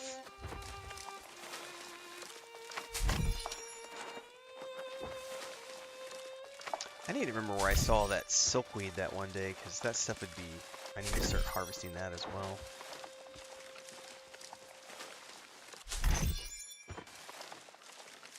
Probably gonna have to look that up though, because I do not remember where that was.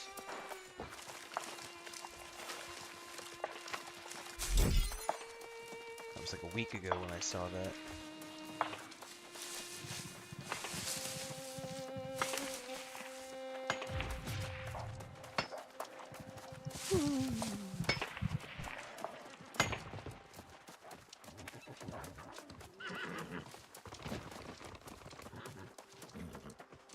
Well, somebody took care of all the... No, there's some over here. Let's go grab these.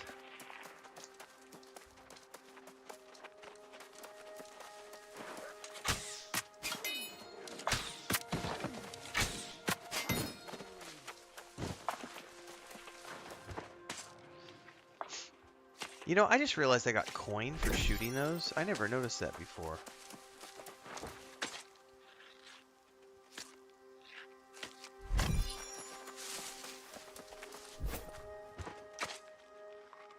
I've been playing this for 2 weeks and I didn't realize you get coin when you kill something. No, that one didn't give me coin. Is it random?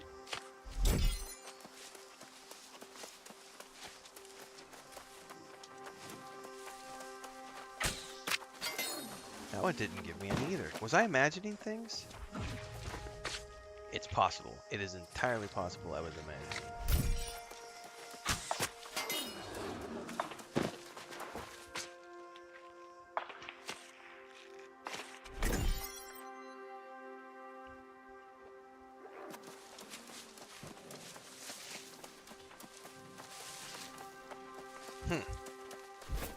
I could swear it said I got like 3 coins from that one, like 4 or 5 kills ago.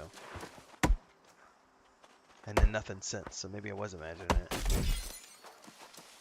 Only the ones who were on the way to the store have coins. Valinar.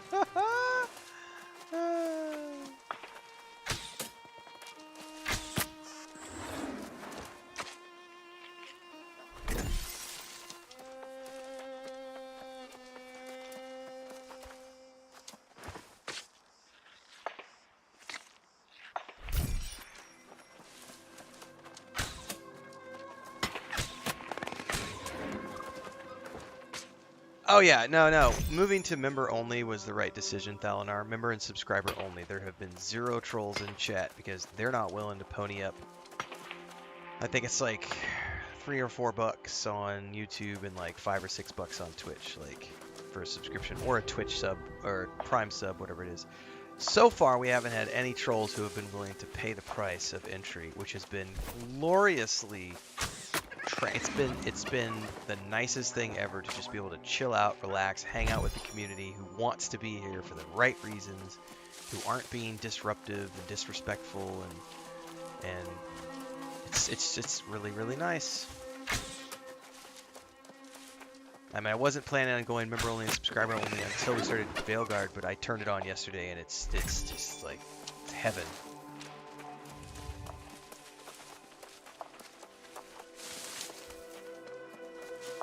Now, the comment section on the uploads, oh, that's a minefield. We've been going over those periodically throughout the stream today and just reading off the nasty shit that people post. But it's been really nice to not have to deal with it during the live streams, because then I could just focus on playing the game, having great conversations with the community, just hanging out.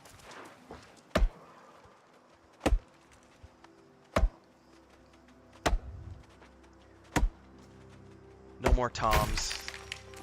It's been nice not having to deal with people like Tom. Gotta come out of the closet, Tom.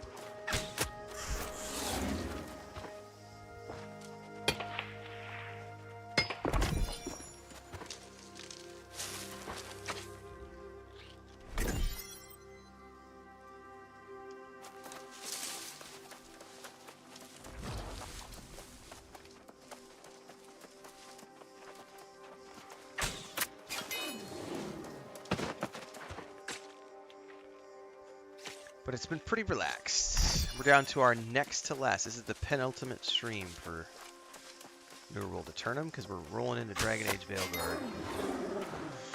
Thursday! Can't wait, man.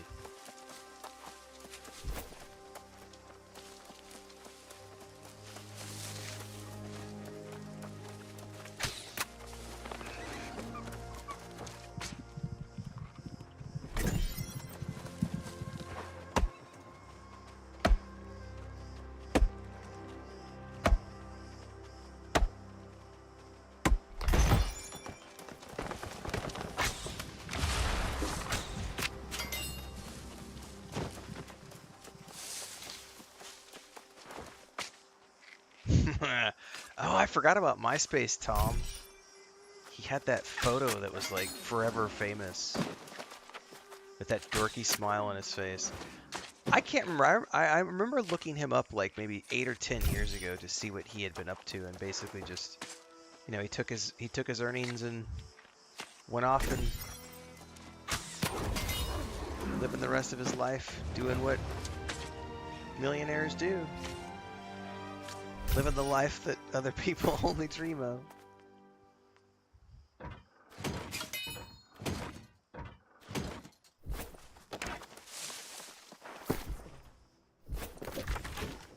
Frosty!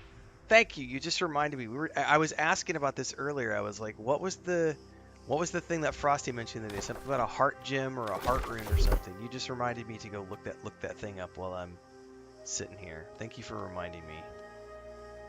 No, I have not yet. But you just, like, we literally, I think right before lunch, I said that's what I was going to do when I got back from lunch. Got back from lunch, started harvesting, and completely forgot about that. So now you just reminded me. Which is awesome. Heart Gem Utility. So I got to look up how to even do that.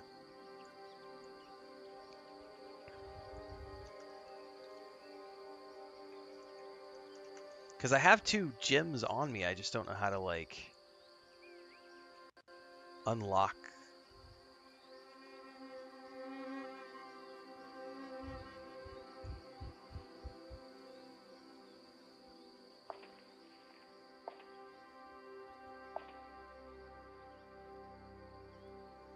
Yeah, because I don't think I've done the side quest, but I definitely have. If you go into my inventory here, I have these 2 runes, but I don't think I can do anything. Oh, maybe I can. No, you cannot equip this yet. I think I have to do a quest. The quest can be obtained from Anna Rossa, who's located at the Palace of Nekbet. Which is where?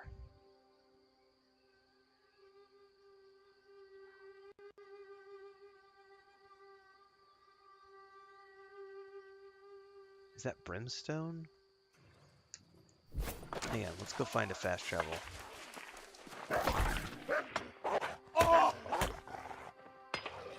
I guess I could just turn around and go to the settlement.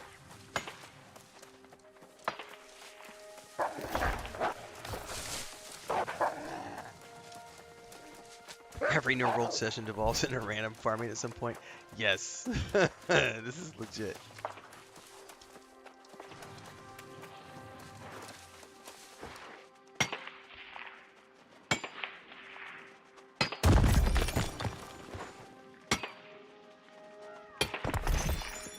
I forgot all about the heart room thing.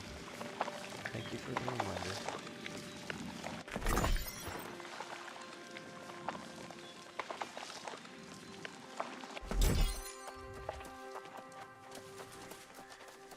Although, not gonna lie, like it's been nice to just sit here after lunch and just be like full belly and like swing that pickaxe and use that skinning knife and use that axe. Gotta burn those calories off, right? Keyboard warrior pushing those buttons. Alright, it looks like it's up here somewhere. Secrets of the Heart Gem. Main story quest. I'll be damned, it's even marked as a main story quest.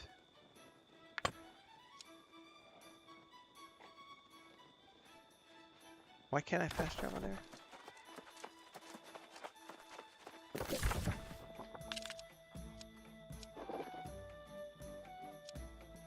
I guess I wasn't into town enough.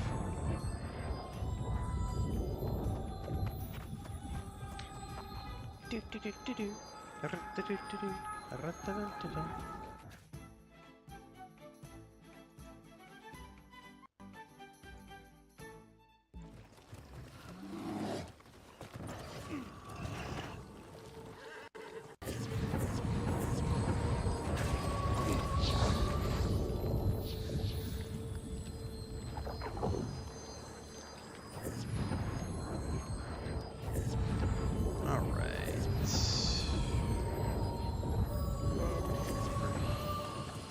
Yeah?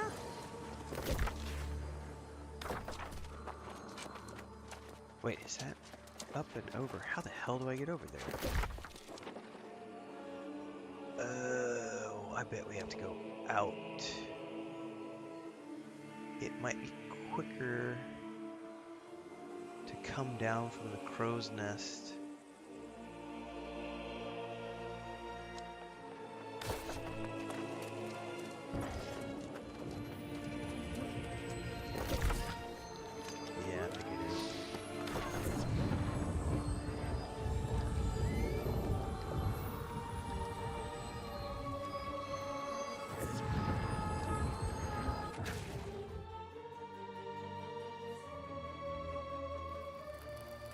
Alright.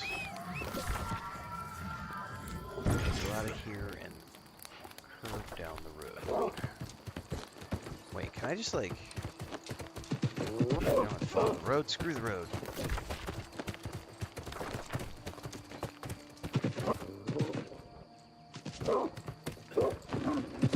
Although I bet I have to pass through these. That's probably a path. Oh, this is gonna hurt.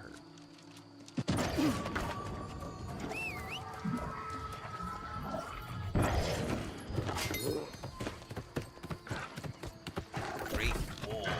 Oh, do I have to go all the way down? But I do.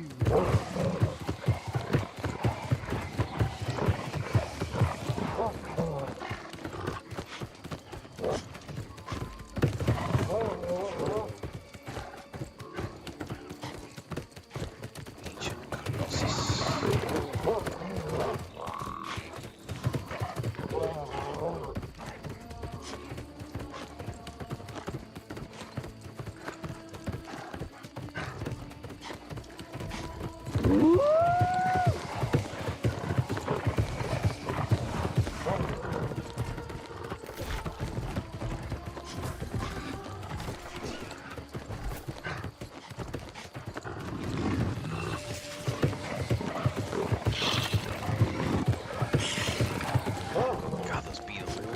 No, no, no, do not run off the path. Auto run.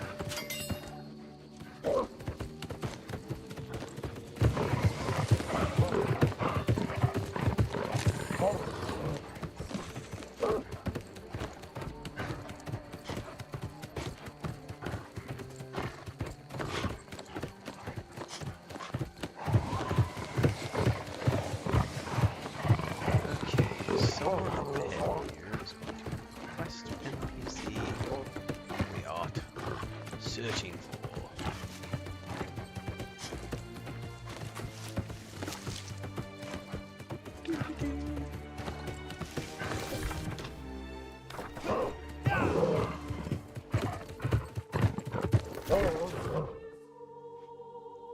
Can I just keep following the road? It looks like I can.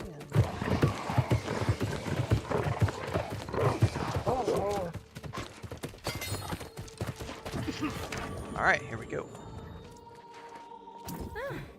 A fellow soul warden out here? Well, I won't look a gift horse in the mouth. Care to help our brethren one more time? Don't worry. This is a blessing for us. I hope. I'm listening. You may have heard the rumors. Thanks for reminding me about this, Frosty. Because I literally talked about it before lunch. Came back and forgot all about it. I'm looking for a way. Because then we started talking about the event, and I was like, "Oh yeah, that's right. I haven't done the event either, and I've only got one more stream left, which is tomorrow." Yes, the most promising site is the Wall of Nebetet, but it's crawling with guardians. I'm overmatched, I admit, but you could get inside. Look for anything that reacts to your hot gem. I can do that.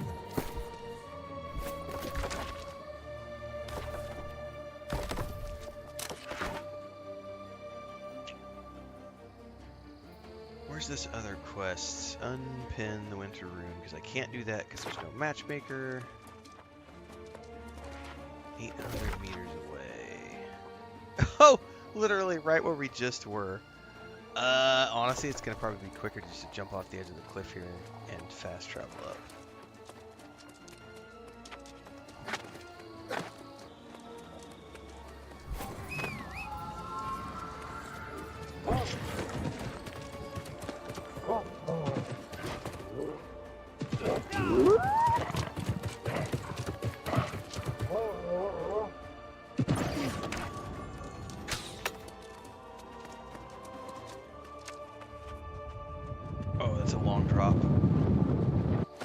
That's a nice audio effect. I may want to heal up before I do another jump. The sound of the fall, it gets louder as you reach terminal velocity. That's a cool sound effect. I mean, God, the sound design in this game is fantastic. Let's see if I can actually survive this jump. That is a long way down.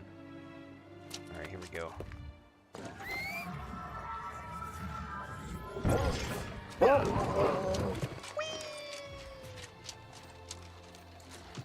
There's no sound effect when you're on your wolf. That was trippy, man. So when you're free falling just you, there's a sound effect, but when you're on your mount, there's no sound effect. Oh, that's cool.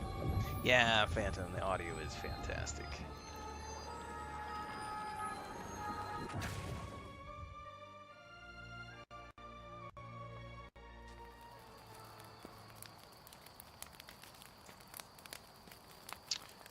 Next WoW stream? I don't know. We have a raid on Saturday night, but I'm not streaming the raids. I am recording the raids, though. That our most recent raid went out. That video got published, I think, on Sunday. I've been usually publishing those Sunday afternoons, so we raid on Saturday nights, and then it's usually a 2-hour session, and I record those and then upload them. Well, Phantom, stay tuned if you're interested in joining, because we actually have a officer and captain meeting scheduled. I believe this Saturday we're going to try to meet up, specifically to talk about the potential of opening up the doors for some new blood. Because there have been, like Drusilla has asked, I know you've mentioned, there have been like half a dozen people who have mentioned they wouldn't mind finding a place to call home. I know that I think after the raid we're supposed to have a meeting if everyone's able to be there this Saturday. So expect to hear something soon, because if we do open the doors, I will make a video on YouTube letting people know that we're opening up to recruitment, and then we will be fielding applications and stuff. Hey, here's Albert. Albert! What's up, Albert? What's up, bro? I always forget how to do emotes.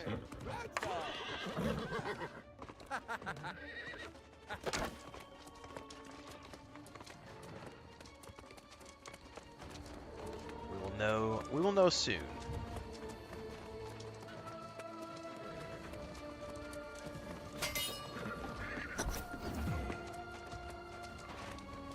Are we dropping down in here? Ah! Oh, come on now. Oh, stop grabbing the ledge.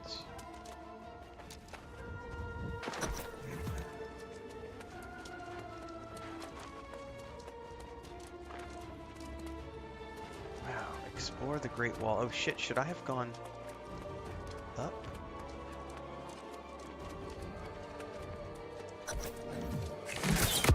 No, I'm in the right place, I think. Oh, I missed.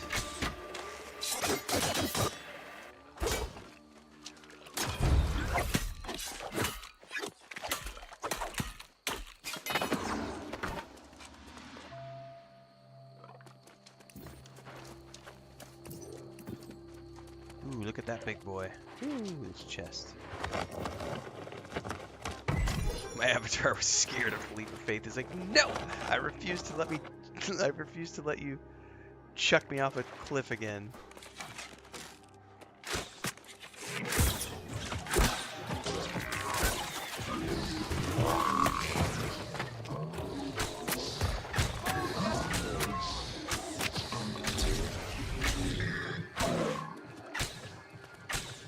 Oh, he's got like a damage shield on.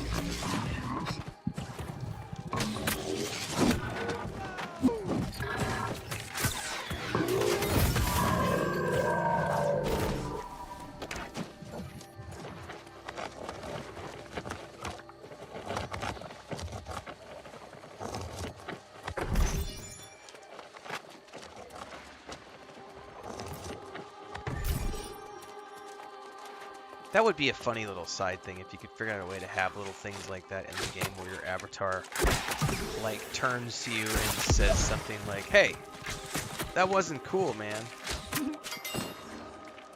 That would be a fun thing to program into a game, like just have little moments where the avatar breaks the third wall, fourth wall. Is it fourth wall? I always forget. I think it's fourth wall. Man, I don't think this is where I'm supposed to... Oh, there's a ladder?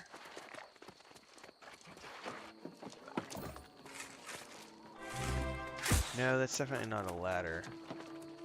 What's up, Phantom Classic? Welcome to Twitch.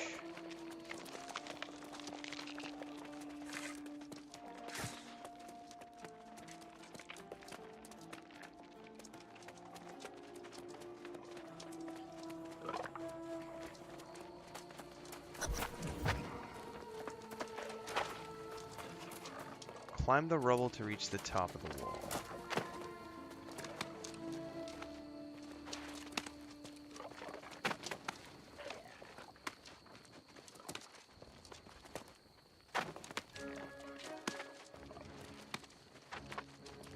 I don't think I could do this in real life, guys. I have a serious fear of heights. I get serious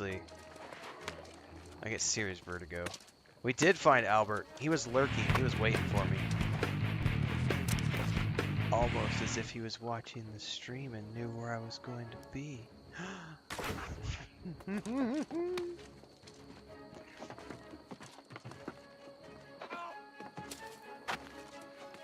Ascend to the highest point of the wall.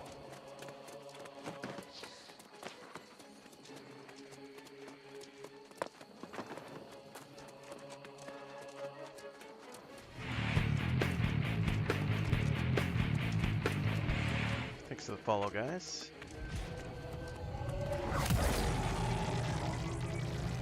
Unseal the ancient glyph. Use the new knowledge to pass through the sealed door.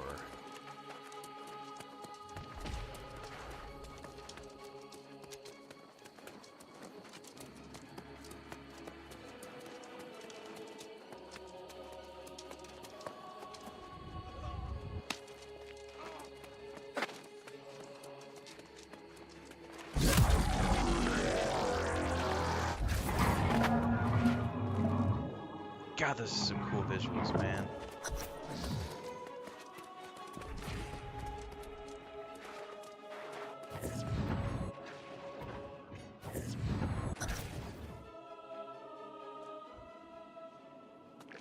Ooh, place your heart's gem on the scales to be judged. You are not worthy. I better be worthy. I fell off a cliff for this, man.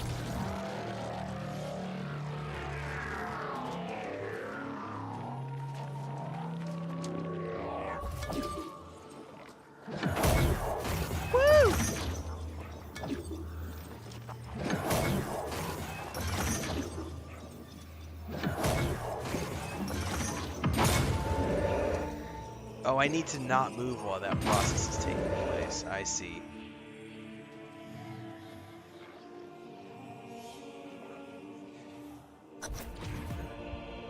Now I need to go back and talk to Anna.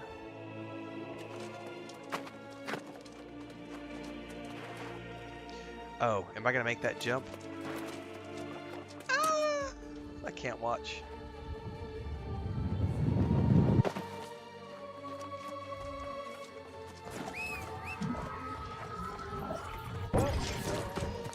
Valeria says if your heart weighs more than a feather, Anubis gets to eat your soul.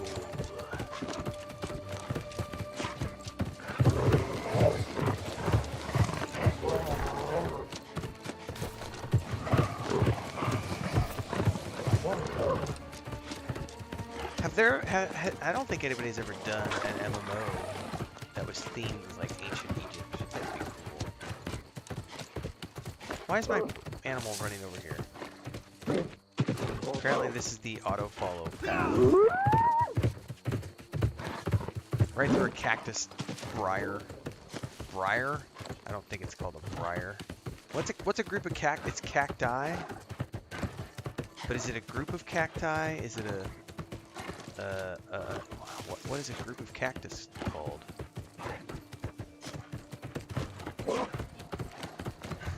You got me there.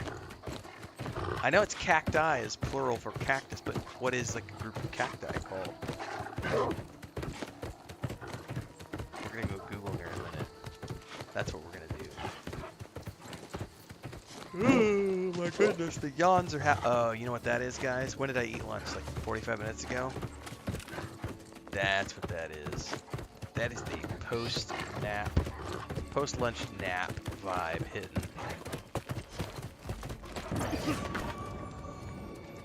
Oh, you're back! What a relief. I wouldn't know what to say to the other Soul Wardens if something happened to our hero. And there's something different about you. You're still you, but with a sharper edge. Babylonia. Okay, so Secret World dedicated about 1/5 of its original launch to Egypt. I think the only game I've ever played that had a heavy Egyptian theme would be Assassin's Creed Origins. I can't think of too many other games that have done like...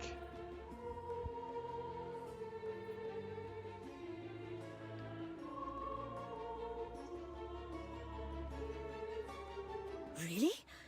This bizarre shape unlocked your heart gem? Every time I think the ancients can't get stranger. Anyway, I'll send a missive back to the Everybody likes a little strange from time to time.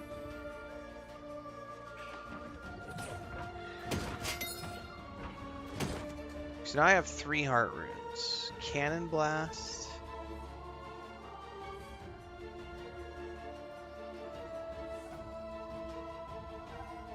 Heart runes under GS 700 can be upgraded as stone cutting station. So do you have to have them? Can they be upgraded when they're not equipped, or do you have to equip them?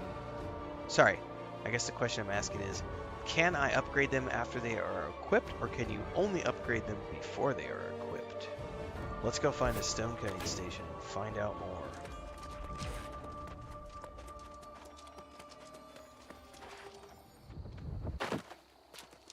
It said translate ancient glyph. Hang on. Yeah, can you do it, like, can you do it after they've been installed on something, Frosty, or do you have to do it before they're installed?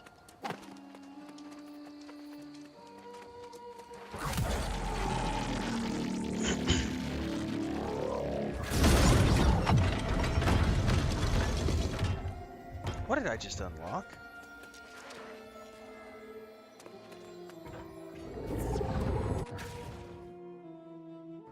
Some sort of a portal. Oh, okay, so they're already... Oh, that just took me inside. Never mind.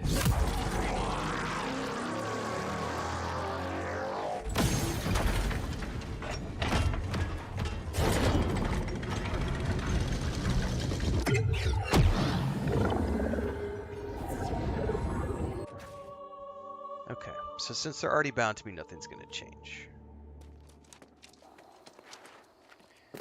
Well, let's go back to Windsward and check about upgrading these at a crafting station.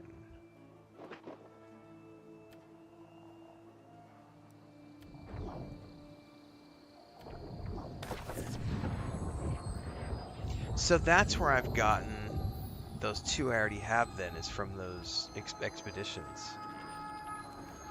That makes sense. Okay. Thank you.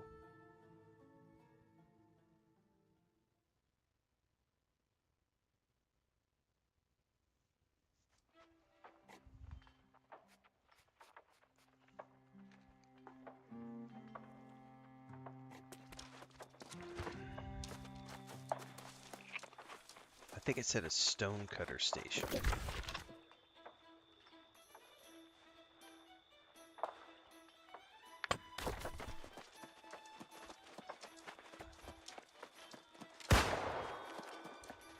Who's shooting the rifle in town?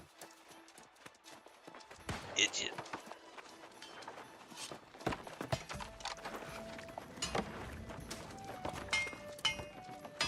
Oh my goodness.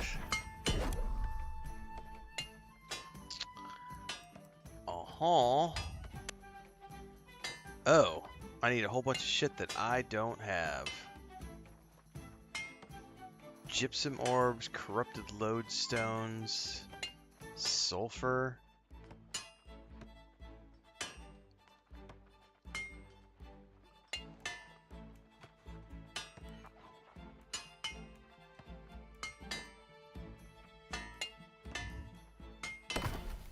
Well, ignoring that for the moment. Cannon blast.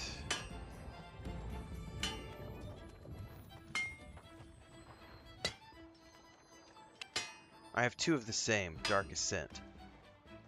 How do I equip? Oh! Okay, so it just put it right there. Now how do I trigger it? It won't let me. Is it because I'm in town?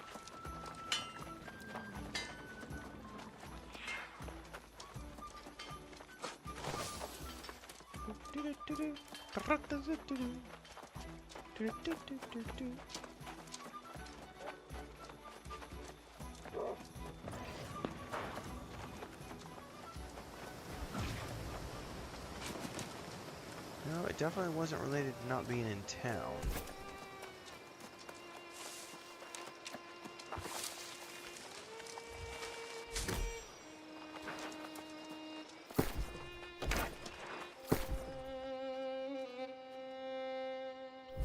Oh, it's a charged ability? Okay.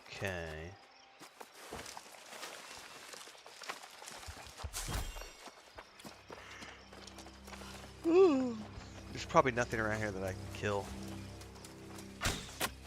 Never mind. One rabbit was enough to do something to it.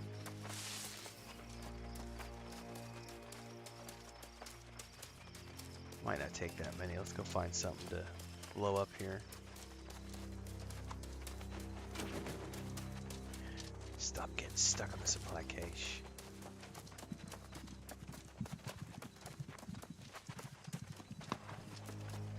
Yeah, critters. Yeah, critters.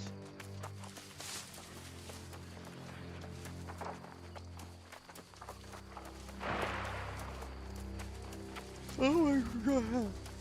I'm fading fast, guys.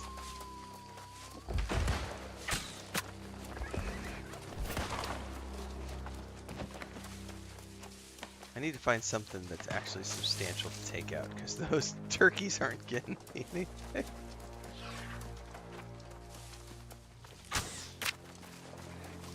I mean, I can see the purple meter filling up, but it's slow.